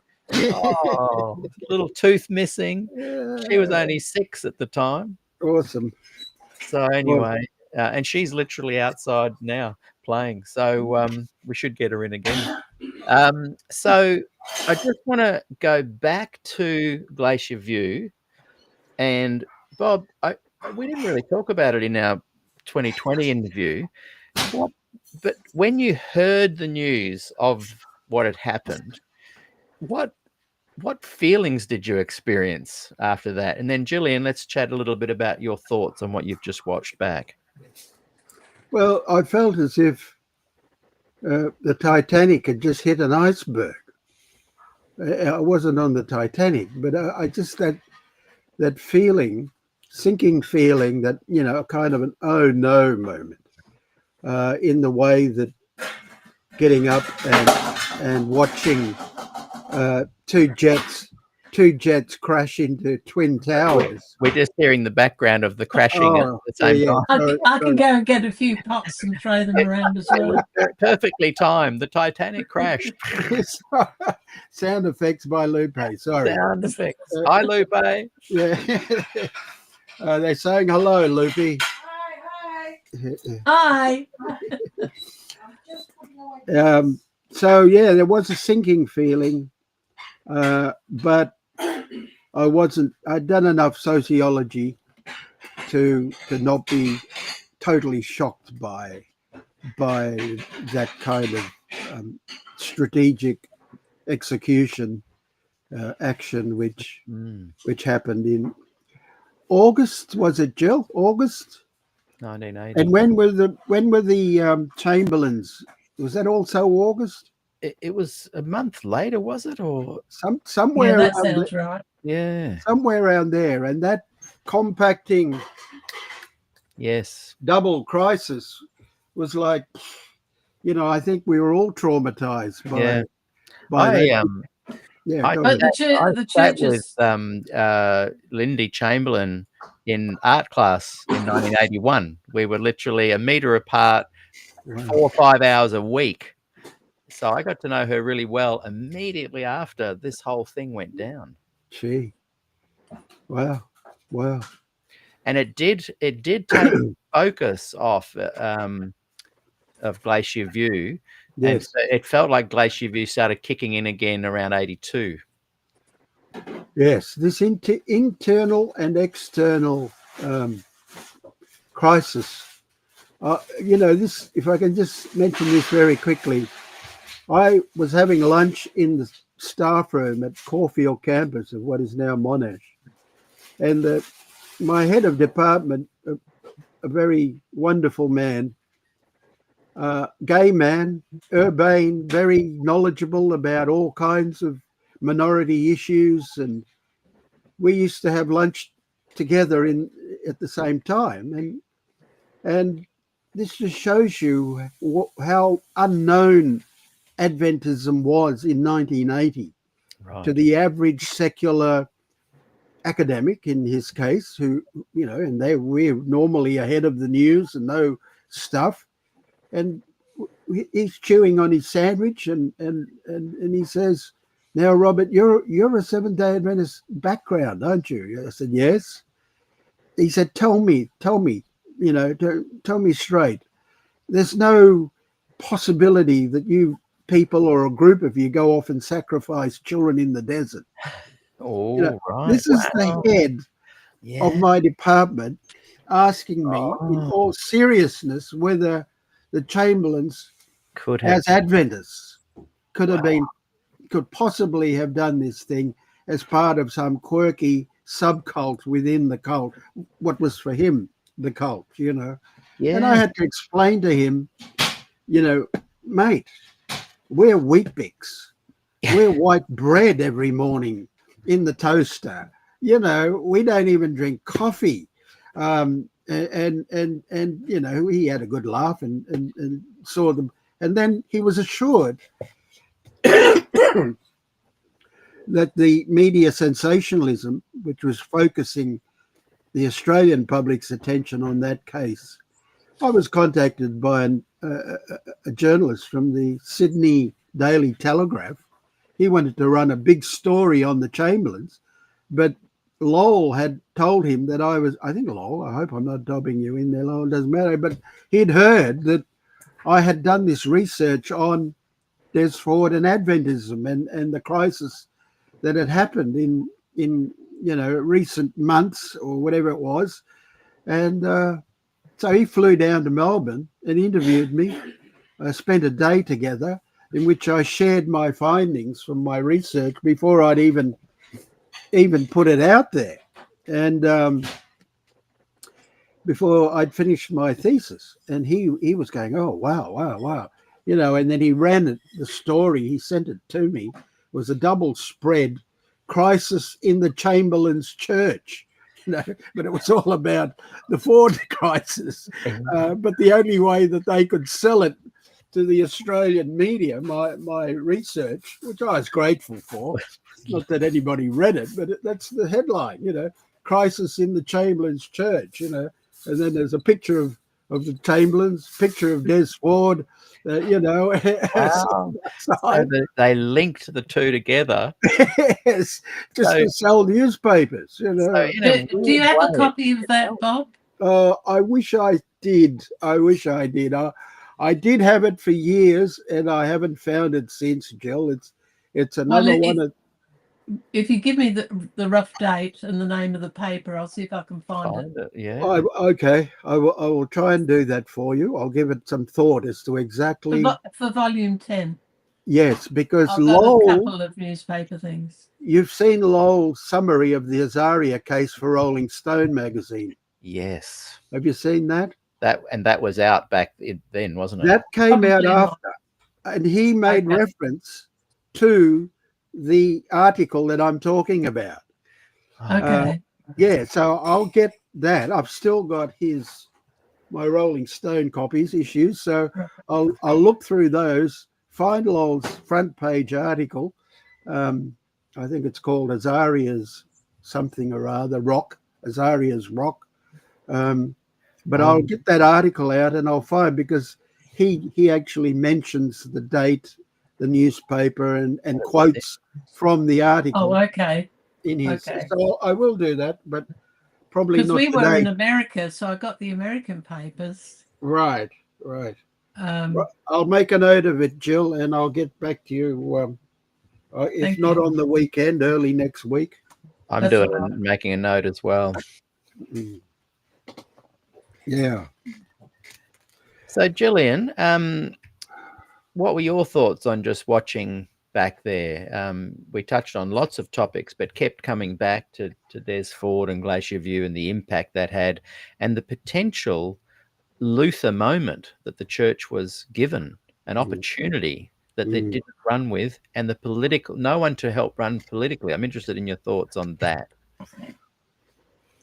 Well, I thought it was fascinating, and Bob stands pretty much where Des did. He's got a wealth of knowledge about the big picture of the church out there, not just Adventism, but what we often don't talk about is the liberal elements in the church and the big issues of, doing away with Christ as a sacrifice, and that has sort of, like a camel, put its nose under the tent in Adventism. But when I talk to people over here, they have no idea of it. And I've just sent you an article. This is really an aside, not answering what you're saying, but Bob Brinsmead has written the first part of an article, which is saying goodbye to Christology. And what he means by that is Paul's teaching about the cross. For a group of, it's very well studied outside of our church, and there's a lot of people in the church who go along with it to some degree, that James versus Paul, that James was the true leader. He presented what Jesus taught, and Paul was an interloper. So he's seen as the bad guy. And so in the 80s, about 1984, Bob wrote 3 books. The one about 1844 re-examined, Judged by the Gospel, and Sabbatarianism re-examined, I think, was the title, but it's on the Sabbath anyway. Basically saying goodbye to Adventism. And now he's saying goodbye to Christology, which means Paul and his teachings. And this concerns me a lot, because there's quite a few people in the church, in the Adventist church, who believe this and are very anti-righteousness by faith. And you at least have got the awareness that this is a big picture, and a lot of people like Ryan Day is leaving a very traditional sort of Adventism. He doesn't really know anything about this other side. And he's fighting a very black and white group, traditional Adventism, in a very black and white way. Sort of a lot of those young men who leave, they're just as judgmental as the other side. So it ends up a big fight. The problem is they don't know about it, because you guys have been really quiet about it and have had little Sabbath school rooms where you've kept it all going. No. Not you personally. I'm doing the inverted commas. The Des Ford gospel hasn't had a chance to reach the people like Ryan. Well, I think it's unfair to say nobody tried, because when you think of John Carter just wrote to me, and of course Graham Bradford. I didn't say they didn't try. I'm saying that they were overly. They put it this way. Let's not blame them. Let's just say no one ran with the gauntlet that had political nous. Well, Graham and John, even when they differed with Des, like after Glacier View, they both spoke out against Des. They don't know I know that, but we did know it, but we still loved it.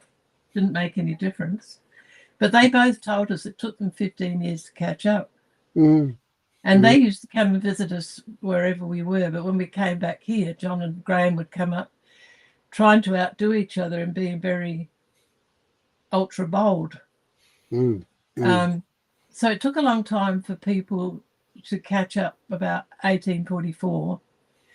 And I mean, they both, John just wrote to me and he said, look, I don't know why Des spoke out about 1844. It's not an important issue. He just focused on, in his evangelism, on preaching the gospel. And of course, Graham Bradford did similarly on the spirit of prophecy. He did a lot of work. He wrote at least 2 books trying to modify views on Ellen White. So and when we came back here in 2000, so that's 20 years after Glacier View, Des came home one day, and I know because a friend told me that he felt a bit of a leper going out to Avondale, and he came home one day and he said things have changed. He said they take for granted what I spoke about at Glacier View. He'd been to Avondale, and so there was a time where there seemed to be more hope. Oh, yeah. But I think because of, Ted Wilson staying in and in and in, and the Wilson family, their grandfather, Nathaniel Carter Wilson, he was in Michigan, the conference state president, as early as 1964. Mm. And he was division president here in 1951. And before that, he'd been division president a couple of places, and he was a GC president. So that family has had a hold on the church for about 85 years. Yeah. And all I'm saying is that Ryan Day and these young blokes, he's only like 36, that regardless of why, the fact is they don't know about the Ford gospel. They don't know about the gospelers. They don't know about this great movement that arose in the late 60s and kind of, I tried my best into the 80s, but they don't know about it. So at some point, all I'm asking of the gospelers is, what's your accountability level here? Are you reflecting at all on going, hey, we could have done this better, or we could have done that better? I'm not criticizing, you guys aren't doing anything. Look, I'm trying to ask the question is, because whenever I ask them to be accountable, they go, hey, stop criticizing me. We did do something. And I'm going, yeah, okay, well, why doesn't Ryan Day and everyone his generation know about it then? I'm the only one trying to get the info out there. Well, because the church has silenced Des's voice. Exactly. But it wasn't for want of trying. But, there was a lot of pressure. Things weren't that different back in 1980. There was a lot of pressure, even from within GNU, for Des to start a new church. There were ministers who were leaving. Half of the board were encouraging them. They wanted a congregational mix. But Des said, we'll just bring in the people. He said it won't work. And Smuts came to GNU and he agreed. And Smuts said, look, the congregation can be a worse taskmaster than the leadership. That decision was made. But I mean, could Des really have worked any harder? He was already the evangelist, traveling all the time. But nobody worked harder than he did. He couldn't have been an administrator as well. And there wasn't anybody who stood up who had the gifts of being an administrator. So, look, it didn't happen. And you can... Hello, there was a little ring then. It's an unusual one. So, you can criticise, but, I mean, I'm still working. I'm 81 this year. And I've put out 16 books in the last 3 years. Amazing. I'm doing another one. Oh. And I've republished all of Des's out-of-print books. Is this confirmation that volume 10 is happening? Afraid so. Woo!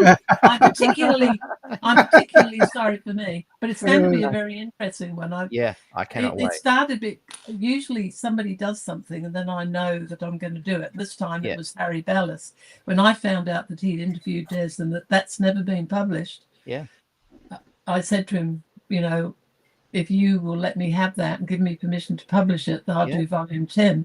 I never seem to have any trouble finding stuff. And the material that we've talked about with Bob today and yesterday that I think would be fantastic getting to see the light of day as well. And there was that Adventist Today Sabbath School. I'm sorry for rattling on, but I find it interesting. Those two programs recently were incredible. Warren Trenchard and Don McAdams. And when I kind of push back on the Gospel Adventists and they say like you, but it wasn't for want of trying. So I'm not criticizing that. I think that you guys and me gave it a good 40 years trying. Mm-hmm. All I'm saying is, what can we do that says, okay, it didn't work. It hasn't gotten out there. It's not taking off. And I just think there are some answers to that we can step back and not take personally and go, you know what? Yeah, boy, we should have done this and we could have done that. And maybe let's do it now. Well, I left before you and I've been declared apostate. So, you know, what more? Oh, What more? But I was going to beat me again. I'm going to get my computer man to come in and show me how to use AI to take like your podcast. Jaden Lawson did the Adventist Today thing on Don McAdams. Cut and paste now. And he and Lauren have given me permission to publish it. So I've already got that. Right. So I want to be able to do it myself because I don't like bothering other people. Yeah. So and I've got a lot of correspondence. I've been taking all the text out and reformatting. It takes hours to do this, but a whole series on, well, I've got about 6 or 7 more Bob Parr letters. One of them, now this is interesting, I didn't know this. When Des got the letter from Keith Parmenter in November 1978, this is 2 years almost before Glacier View, saying that he wouldn't be going back to Avondale. And clearly he'd been talking to somebody in the Brinsmead family. And he puts out all of it. It's a 3-page letter. He puts out three pages of accusations. And then he says, you won't be coming back. Hadn't discussed it with Des. He'd announced it in Australia. He said that Dr. Castle asked him to keep Des, and Dr. Castle, who went and saw the next morning, told me the exact opposite, that Parmenter had asked him to keep Des to calm things down in Australia. Anyway, Des apparently sent this original letter to Bob Parr, and he's written another letter responding to that and talking about what Parmenter is saying about how Des preaches the gospel, how aggressive he is and divisive. And Bob's saying, you're not like that at all. No. You're not like that at all. Yes. So I've still got I've got loads of stuff. I've got loads of sermons. The Des's wonderful sermons. Yeah, I just got Lowell Tarling sent me a whole bunch of books, and there's one thick where I'll loan it to you. I can't remember what it's called, but it's thick of just. It might be of just sermons. I've already done that. I've already published. No, I've already published that in it. I hadn't seen it before. It's just called The Cross. It's Desert Sermons on the Cross. I'll check that. So there's plenty of good stuff. Anyway, I'll be quiet. Let's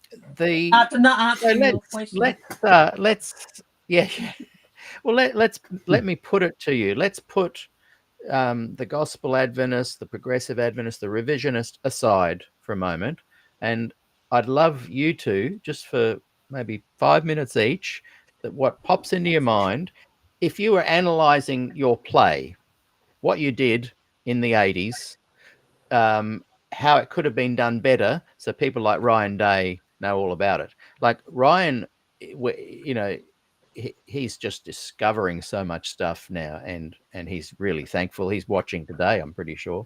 He's a member of our group. He's been a member of SDAQ&A for 3 or 4 years. What things, because I've never heard the revisionist Adventists say, hey, this is what we did wrong. What things could have been done better, do you think?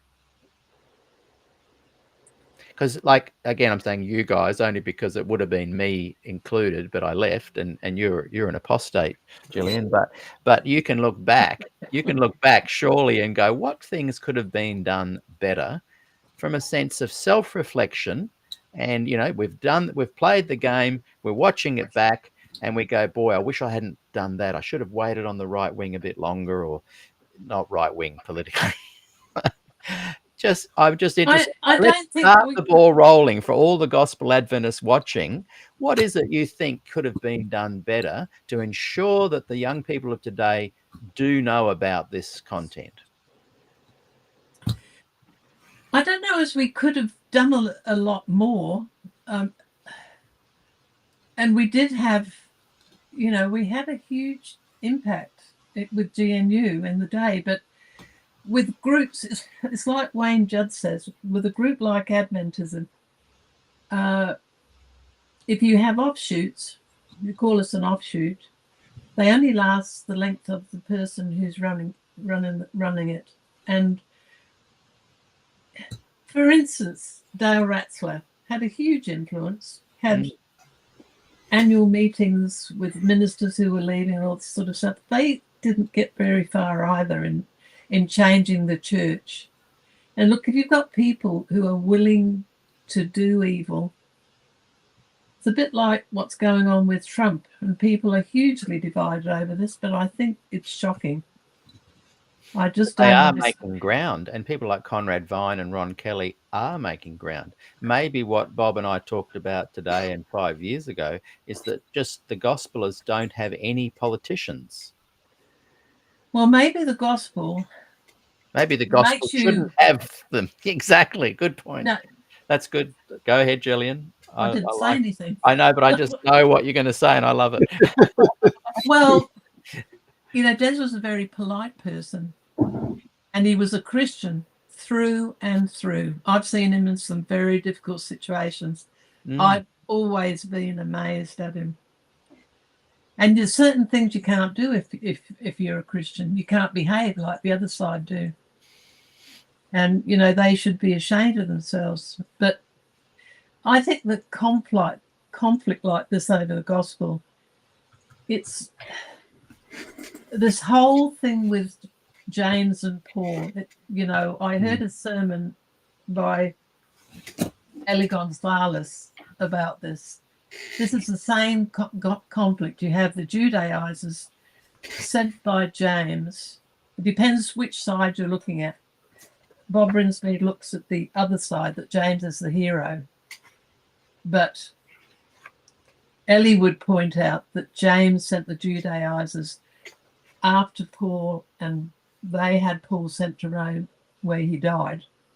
So you've got this conflict. It's sort of the older brother, younger brother, and how Jesus says that the tares will always be with the true wheat. It's always going to be like this.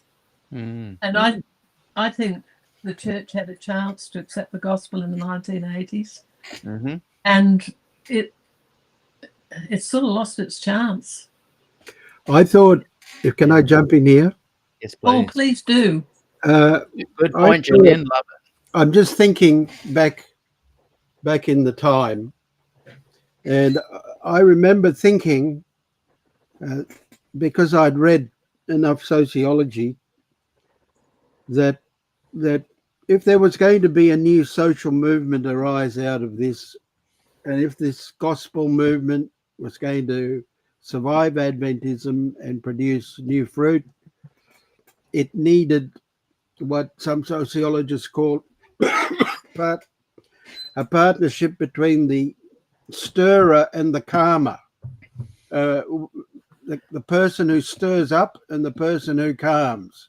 Yeah. And I always thought the duo, unofficial, between Bob and Des was a perfect stirrer and calmer. Yeah. And I was very disappointed and expressed this to Bob when I could see, interviewing him in 1981 or 2, I can't remember, but I can dig it out. His attitude to Des was embittered, and I thought, oh my gosh, we've lost the opportunity here over the Sabbath, for goodness sake, Right. He had, Bob was always very scornful of those who couldn't keep up with him. Yes, he thought of Des as a fool. I wouldn't go that far, but he just thought he did. He thought of the Adventist ministry as inadequate for the task, but I don't think. But I could see that his attitude to Des had soured over 3 or 4 years. We're talking very short period, and I thought, there goes the revolution. There was no discussion when he made these major changes. Des was supposed That's right. to meet with Bob at some point back east with And the read his mission, mind.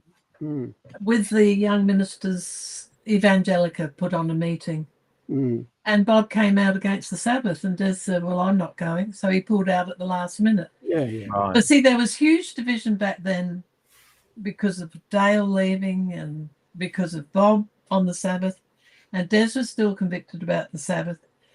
And even at GNU, there were particularly two of the wives who set up GNU, but there really wasn't enough talk about their aims and goals, and they were different.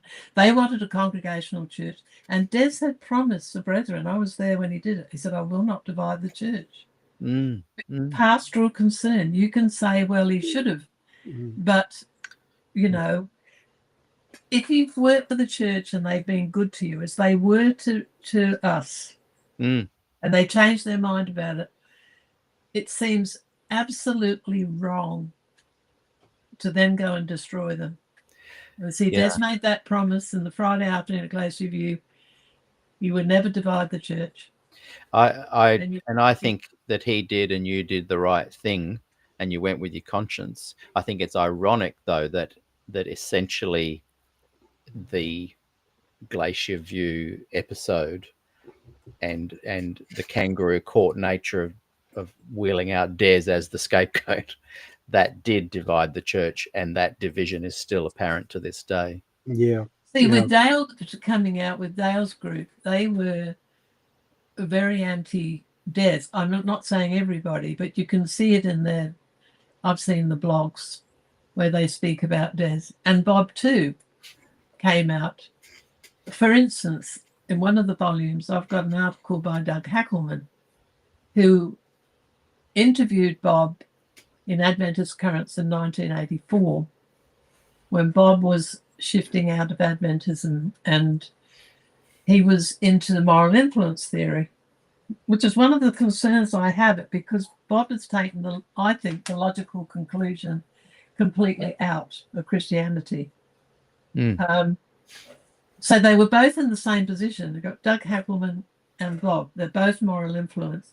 And in there, Bob sort of sneers at Des. He's thrown out apocalyptic. He's thrown out the Sabbath and Paul and so on. So I don't know where I'm going with that, but well, I think you're saying that, you know, that there were things that Des wouldn't let go of.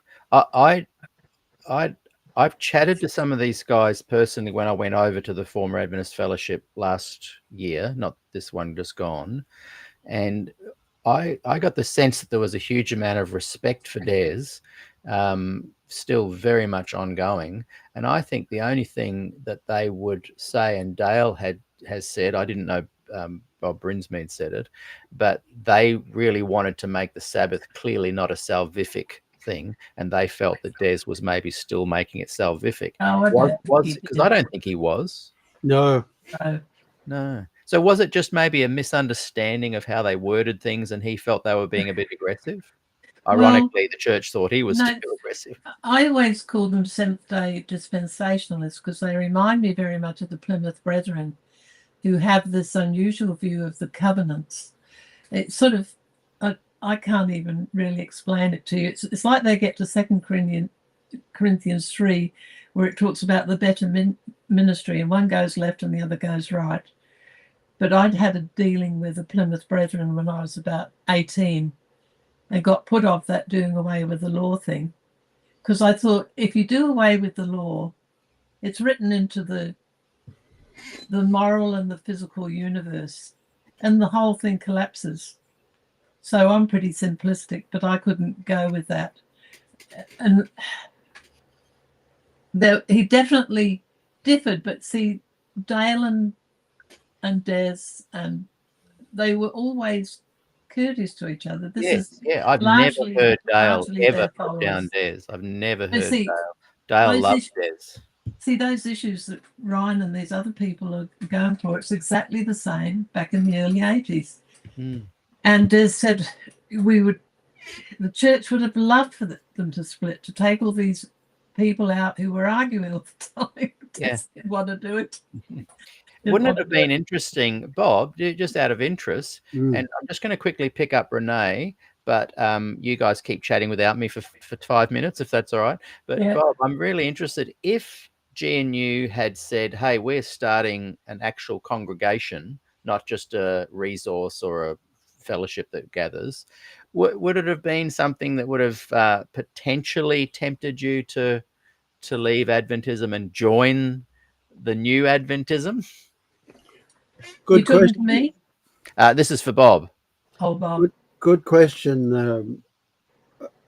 The short answer is no, only because at that time I was sufficiently sociologically informed about what we call new social movements, right? And yeah. how they form and what the essential and necessary conditions are for a successful social movement to perpetuate itself, sustain itself, and you need all of those political, economic, cultural differentiators and resources. So I could see a lot of well-meaning, and I only say this through a content analysis of magazines that were being published with articles and interviews.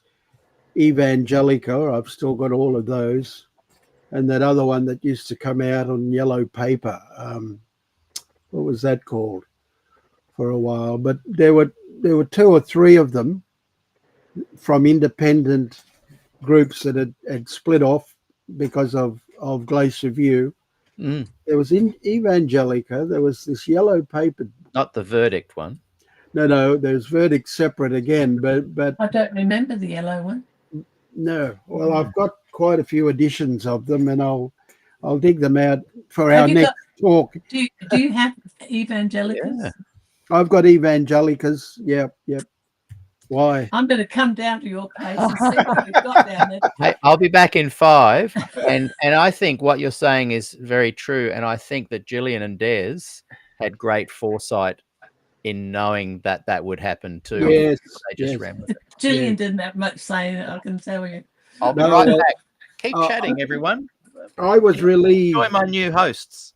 I took up the question with Bob, and he claims he was never interested in a splinter, an offshoot as they were called.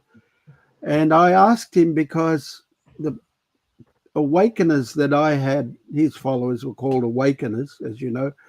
The awakeners I'd interviewed all expressed great alarm when he kept shifting his position on things, and then I would say, so what's your reaction when he changed from the perfectionism of the 60s into the 70s? Well, we're alarmed, but eventually we read our way into it, and then what's happened now that is changing from 70s gospel to post Ellen White 80s, and similar alarm, and then okay, we'll give him the benefit of the doubt and we'll go along with it. So I asked Bob, I said, Bob, every time you've changed your position, you traumatize people. And he looked at me as if to say, no, I don't. And I said, because these people, your fan club, are really, they hang on to every word you say and take seriously every position you put. And so when you change, you could turn around and say, well, that's all rubbish now. Now we're going to go in this direction. You just, aren't you pastorally concerned for them, and he kind of, again, scornfully said something along the lines of, well, they're all adults and I'm not forcing them to come with me. And then he went on to a thing about, Robert, I'm on a pilgrimage. I'm a pilgrim. I'm on a journey, and I don't care whether people come with me or they don't come with me. I when something it has to be a destination, a goal I see is to be reached, I just set out for it, and that's how I am. And it was like too bad about them, you know. And whereas Des, as you know better than I, was definitely not of that kind of charismatic, tough, hard. He Well, had I'll tell you an episode that you won't know where I'm going for the start, but I'll soon get there. I've just switched my phone off.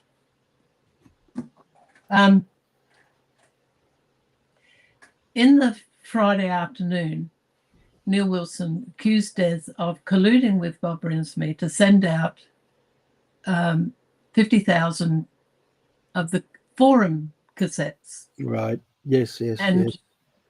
this was never put into their official notes, which I Right. have, and I've put in one of my books. Right. I got hold of those from Berta Loviak at the archives, who's now gone, so I can tell you that. So anyway, let me think what I was going to say. Talking about Des. So Des and I both remembered the figure of 50,000, but as I say, it was never written up. That was kept out. In fact, any mention of Bob, which is a huge issue, they wanted, Parmenter wanted Des to damn Brinsmead. Yes. In the review. And fortunately, it's in one of his letters that he wrote to Des. So even though it was in the letter given to Des at the time of Glacier View, it was taken out by the time it was published in the ministry, because the church didn't want you to think that they put pressure on Des about Bob. And see, Des said, look, at the time he was preaching on righteousness by faith, I don't agree with his methods, but he said to me, I'm not going to save myself by damning another. He wouldn't do it, which they couldn't understand. But anyway, and then Gilbert Valentine told me that in the February 1980, before Glacier View, in a meeting, Neil Wilson brought up this figure of 50,000. So it's not just our word, it's in the record somewhere. Anyway, I thought I did a master's. I did a couple of things at uni in history. One was a master's, and I thought I could do the history. Hello, Can I just hold your thought there for a moment? So this is Pocket, and I've got a special guest for you guys. Oh, lovely. Hello. Ruby, 5 You years grew up a bit. later. Hello, So if Ruby. people watch this back, they'll see you at age 6, and here you are at age 11. How are you going today? Good. Going to say hi to everybody? Hello. Hello, I remember Ruby. being 11. It was 70 years ago. Oh, I love it. And this is Pocket. And Hello, Bob, when we Pocket. did our 2020 interview, there was Spot, which was very similar Oh, I to Pocket. see. But Spot sadly left this mortal coil. Okay. And so we got Pocket, who ironically She's a girl. has a little spot on the back. So Yeah. Wow. That's amazing. That's amazing. And I'm thinking now too, Peter and Ruby, that when I was 11, I was sent by my grandparents to come to boarding school here in Australia. wow. From Wow. PG. Yeah, and Where did you now go? Now I look at young 11-year-olds and I go, well, I'm not sure I could do the same to any of my 11-year-old. Well, they're all grown up now, but Imagine if I said, "See you, Rubes." yeah, Go to boarding school. yeah. Ah, And another country you've never been to or that's heard of. insane. Was that Lilydale? Sydney with the Caldwell family eventually. Yeah. It was meant to be Avondale, but Avondale was in a boarding school. Yes, right. Yes, and this is the beginning of '64. I was supposed to start there, but they were going to close down. So I stayed with Uncle Dave. Put his hand up and said, "You can stay with us in Sydney." And so I did. I joined them, and I stayed with my parents, and my mother and stepfather until they relocated to the Solomons. But I joined the Caldwell boarding school in about August 1964. Yeah, that was a nice musical kind of happening as well. it was meant to be. What can I say? Yeah, sorry. Let's get back to. So, Bye-bye. Can you take this? Nice to see you in Pocket. See you, Pocket.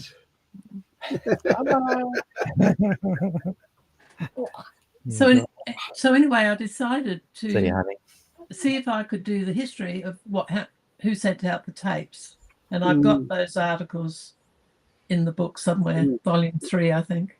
But in doing this, I talked to Bob, I talked to Jack Zweimer through his niece who lives in Australia, and also I talked on the phone for about an hour with Norman,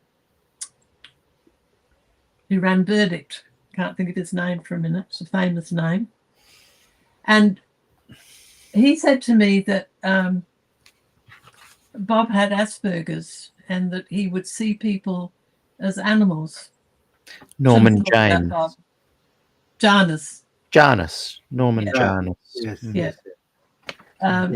He saw people as different types of animals, and he had no concept of how his fluctuating ideas affected people. Yeah. So, I was still listening when I was gone, and what you said there about Bob not being aware that he was kind of hurting people as he shifted his. He was that can be typical of people on the spectrum, but I think we're all on it. I think I'm on the spectrum somewhere. So you eventually did find out who distributed the tapes. Yes, and the funny thing was that when I was going through Parmenter's letters, he mentioned the person who was sending the tapes out, who was Don Croxton of New Mexico. Right. And the actual forum tapes, I asked Avondale Archives and PUC libraries to take a photograph of them and to send them to me, and they were both from New Mexico, from this ministry. Now, Don Croxton's brother was a Brinsmeadite, and he had an independent sort of a church, but it wasn't Bob who sent them out. And Bob said he never sent one out. Now, I think, I shouldn't say, I think one of the Brinsmeads actually started the rumour. There's certain people who contributed to Des losing his job. One was Bob, his association with Bob. They used that to fire Des.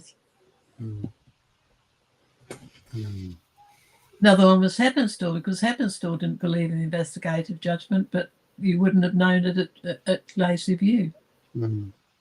So these are things that could have been done better. We looked at it at the time. We thought, well, it's so strange, some of the things that happened. It must be meant to be. So we sort of accepted it. All those Glacier View intellectuals, really, they were looking the other way. Yeah. I don't know, Jill. You're very kind to them, but I read their papers of a good sample of them and thought, what are these guys doing? This is a political moment, not a theological moment. Yes, exactly. And what they didn't seem to have any strategy for combating the obvious manipulation of votes, of achieving. I know you've exhausted yourself over consensus statements, and they are all just ploys for and this is the injustice that still sticks, and it's hard to explain to people why it is that 40 years, 45 years after all the events, these things still stick in your in your craw. I mean, it just, what on earth were we thinking to allow that to happen? Yes. And I mean, Bob was very scornful of the academics and the role they played at Glacier View. He called them a paddock of steers, while the bulls were getting. Have I shown you? Well, there's another interview with Bob I should share with you at some point, but it'll have you rolling about the floor. He's got an impish sense of humour, but he calls them paddock of steers, and I couldn't help but agree with that. I just thought, well, I had to be a bit kinder because that wasn't my job on the line, and I'd allowed myself to be played into this corner. Who would have gone there? They reminded me of the apostles who ran away after the confrontation in the garden. Well, Yes, I agree. I don't feel, Well said. looking back at it, they weren't the people who were at fault. Really, were the leadership, because it was all pre-planned. But Neil Wilson went down to Loma Linda, and he basically got them off on one side, because he said that Des wasn't on trial. He wouldn't be on trial. His ideas would be. Well, he was on trial. It's on trial. But they went there thinking that he would be all right. And in volume 9, I think it's volume 9 because I always forget what's where, there's a note that I got while I was doing the volume. I wrote to Jim Londis, who was on a Sabbath school class, and I really liked Jim Londis, who was the minister at Sligo. There's a man of integrity. The only person who asked us to preach while we were in Washington, D.C. He had the courage to do that. And his memory, because all these men went to many meetings, whereas Jill only went to one. So I remember it. But he remembers the reaction of Fritz Guy and Jack Provencher, going down in a lift with Jack Provencher, and he said, I will never, ever go to a Bible conference that's supposed to be about looking at ideas and is set up to fire somebody. So this is an initial reaction on the Friday when they found out what had happened in the Friday afternoon meeting, because they didn't know what was happening. And of course, Parmenter said that I lied about it, which I didn't. I told him what had happened. But he said that I'd lied to them so that he could get out of there quickly. And so Fritz Guy, who was a very mild man and really considered the peer of the scholars, got angry with Jim Londis, who had been sightseeing, didn't have a clue of what was going on the Friday. Because Jim was one of the 6 who was on the committee doing the 10-point statement. And so initially, Fritz Guy was angry that he'd been part of this committee to down Des. But of course, nobody knew what they were how they were going to use the 10-point statement. And that was all pre-planned. It was planned ahead of Glacier View. I find their naivety, Jill, I find it almost willfully ignorant, and it's stunning that they could not possibly have foreseen what was going to happen. I mean, maybe it's because I have a background in politics and sociology, but it was obvious to me, from this perspective, as soon as I heard that he'd been, called in after the the presentation at, where was it, Angwin or that got him into trouble, I just went, here we go. This is the start of a series of surely moves that would lead to an execution. And, we thought so.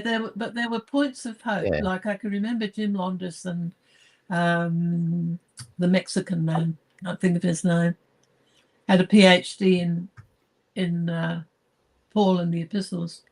Very clever man. Coming up early in the week, excited because they genuinely thought there was going to be change.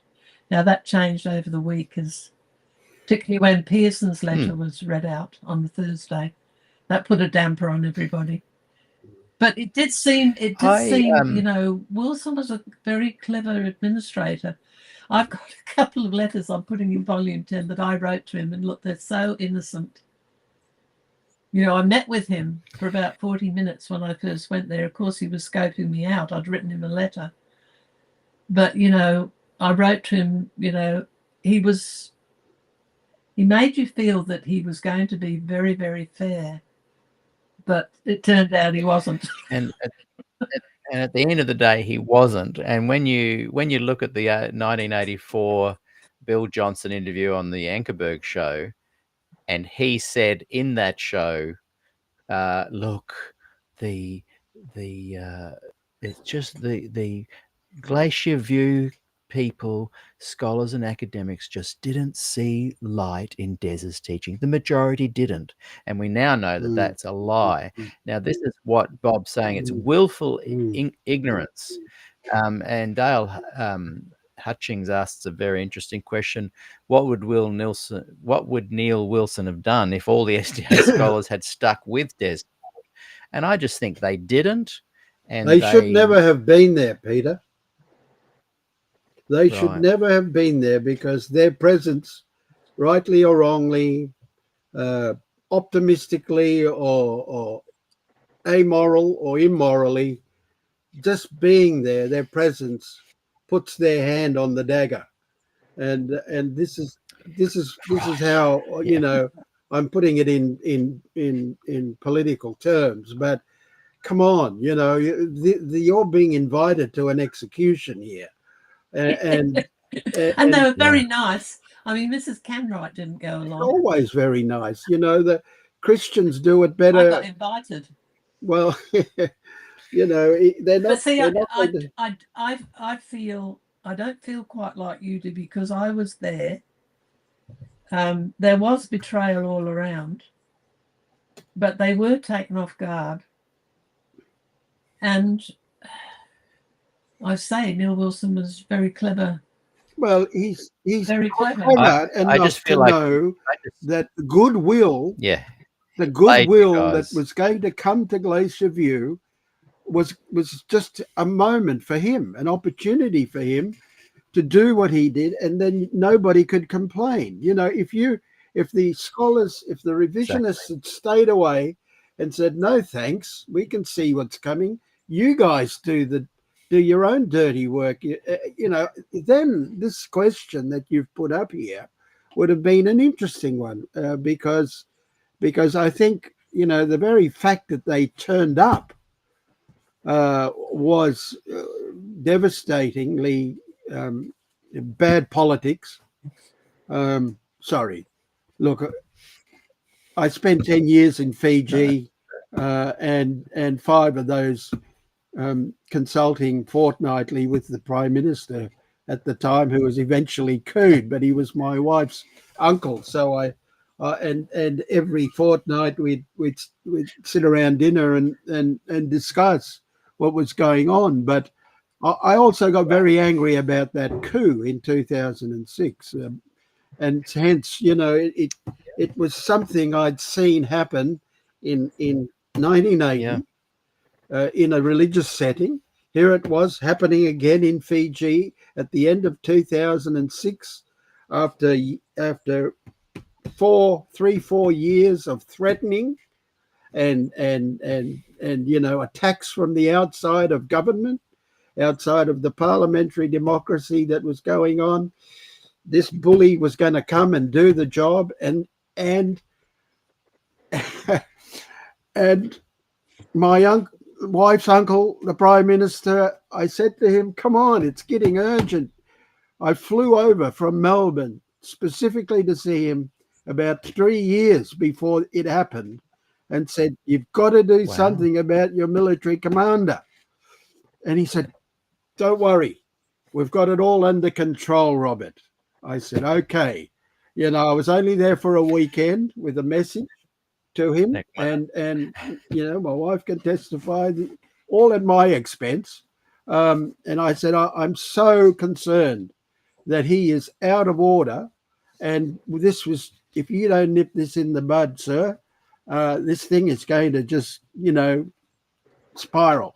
And he and his advisors stood around on Sunday morning tea at his Prime Minister's residence and sort of, you'll be right, don't worry about it. You know, we've got this under control. And then I'm there in 2005, 2006, 2 years of editorializing about the problem with Fiji's military interfering in the parliamentary democracy. And then it happens. And then I'm, what? Well, your master's degree was giving them warning back then. And you know, and I say Yeah. today to, you know, when I watched the Don McAdams ATSS program the other day, the Q&A part afterwards, are still feeling like, hey, yeah, it's going to be okay. And what did you say? The military advisor? What was the guy that was you said he's got it all wrong?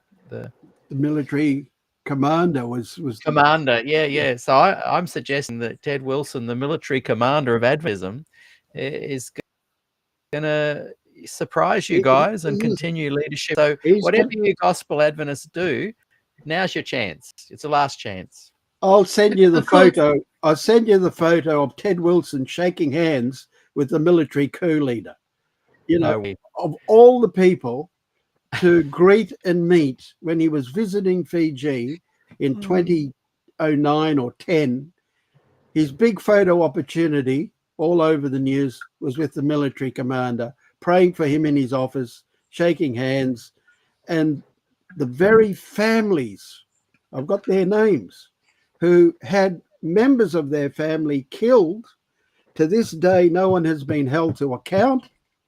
Wow. You know, here we go. You know, Des Ford, no one has been held to account for that execution. These Adventist young family members who were, you know, murdered by members of the regime, they've all, the guys, the murderers have all given themselves immunity. You know, here's the little constitution here.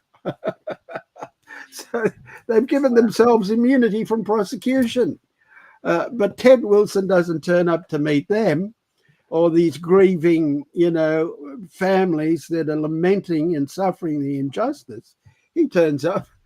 I don't know, maybe he had some higher purpose there to try and convince Frank Trump syndrome. Eh? Trump syndrome. Well, you know, this is fellowship with the rotters.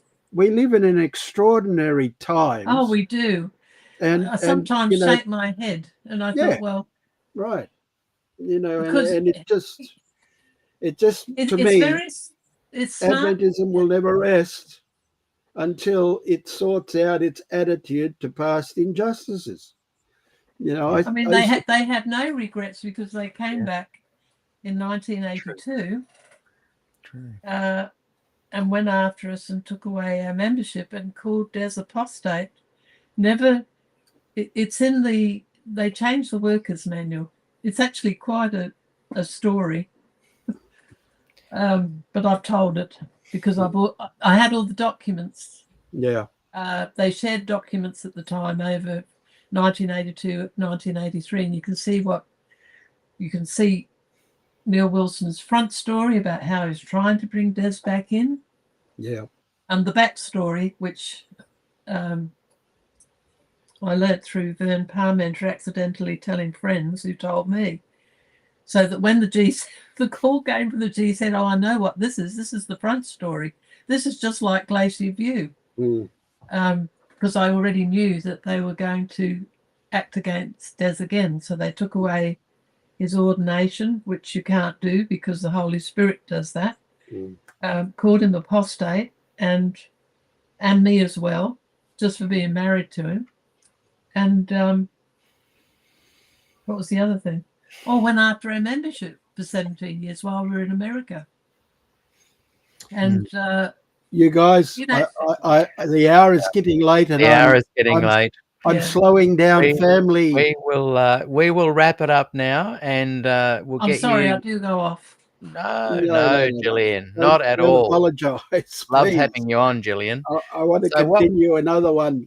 What we'll do is I'll wrap it up right now, and I just want to thank my guest today, Robert, for watching back our 2020 episode. Thank you, Gillian, for your input, and please, in fact, Gillian, last week I wanted you to come on after, but I realized I had to race off, and so I didn't even get your message until later. That's all right. So I definitely love your input, and I've got plenty to do.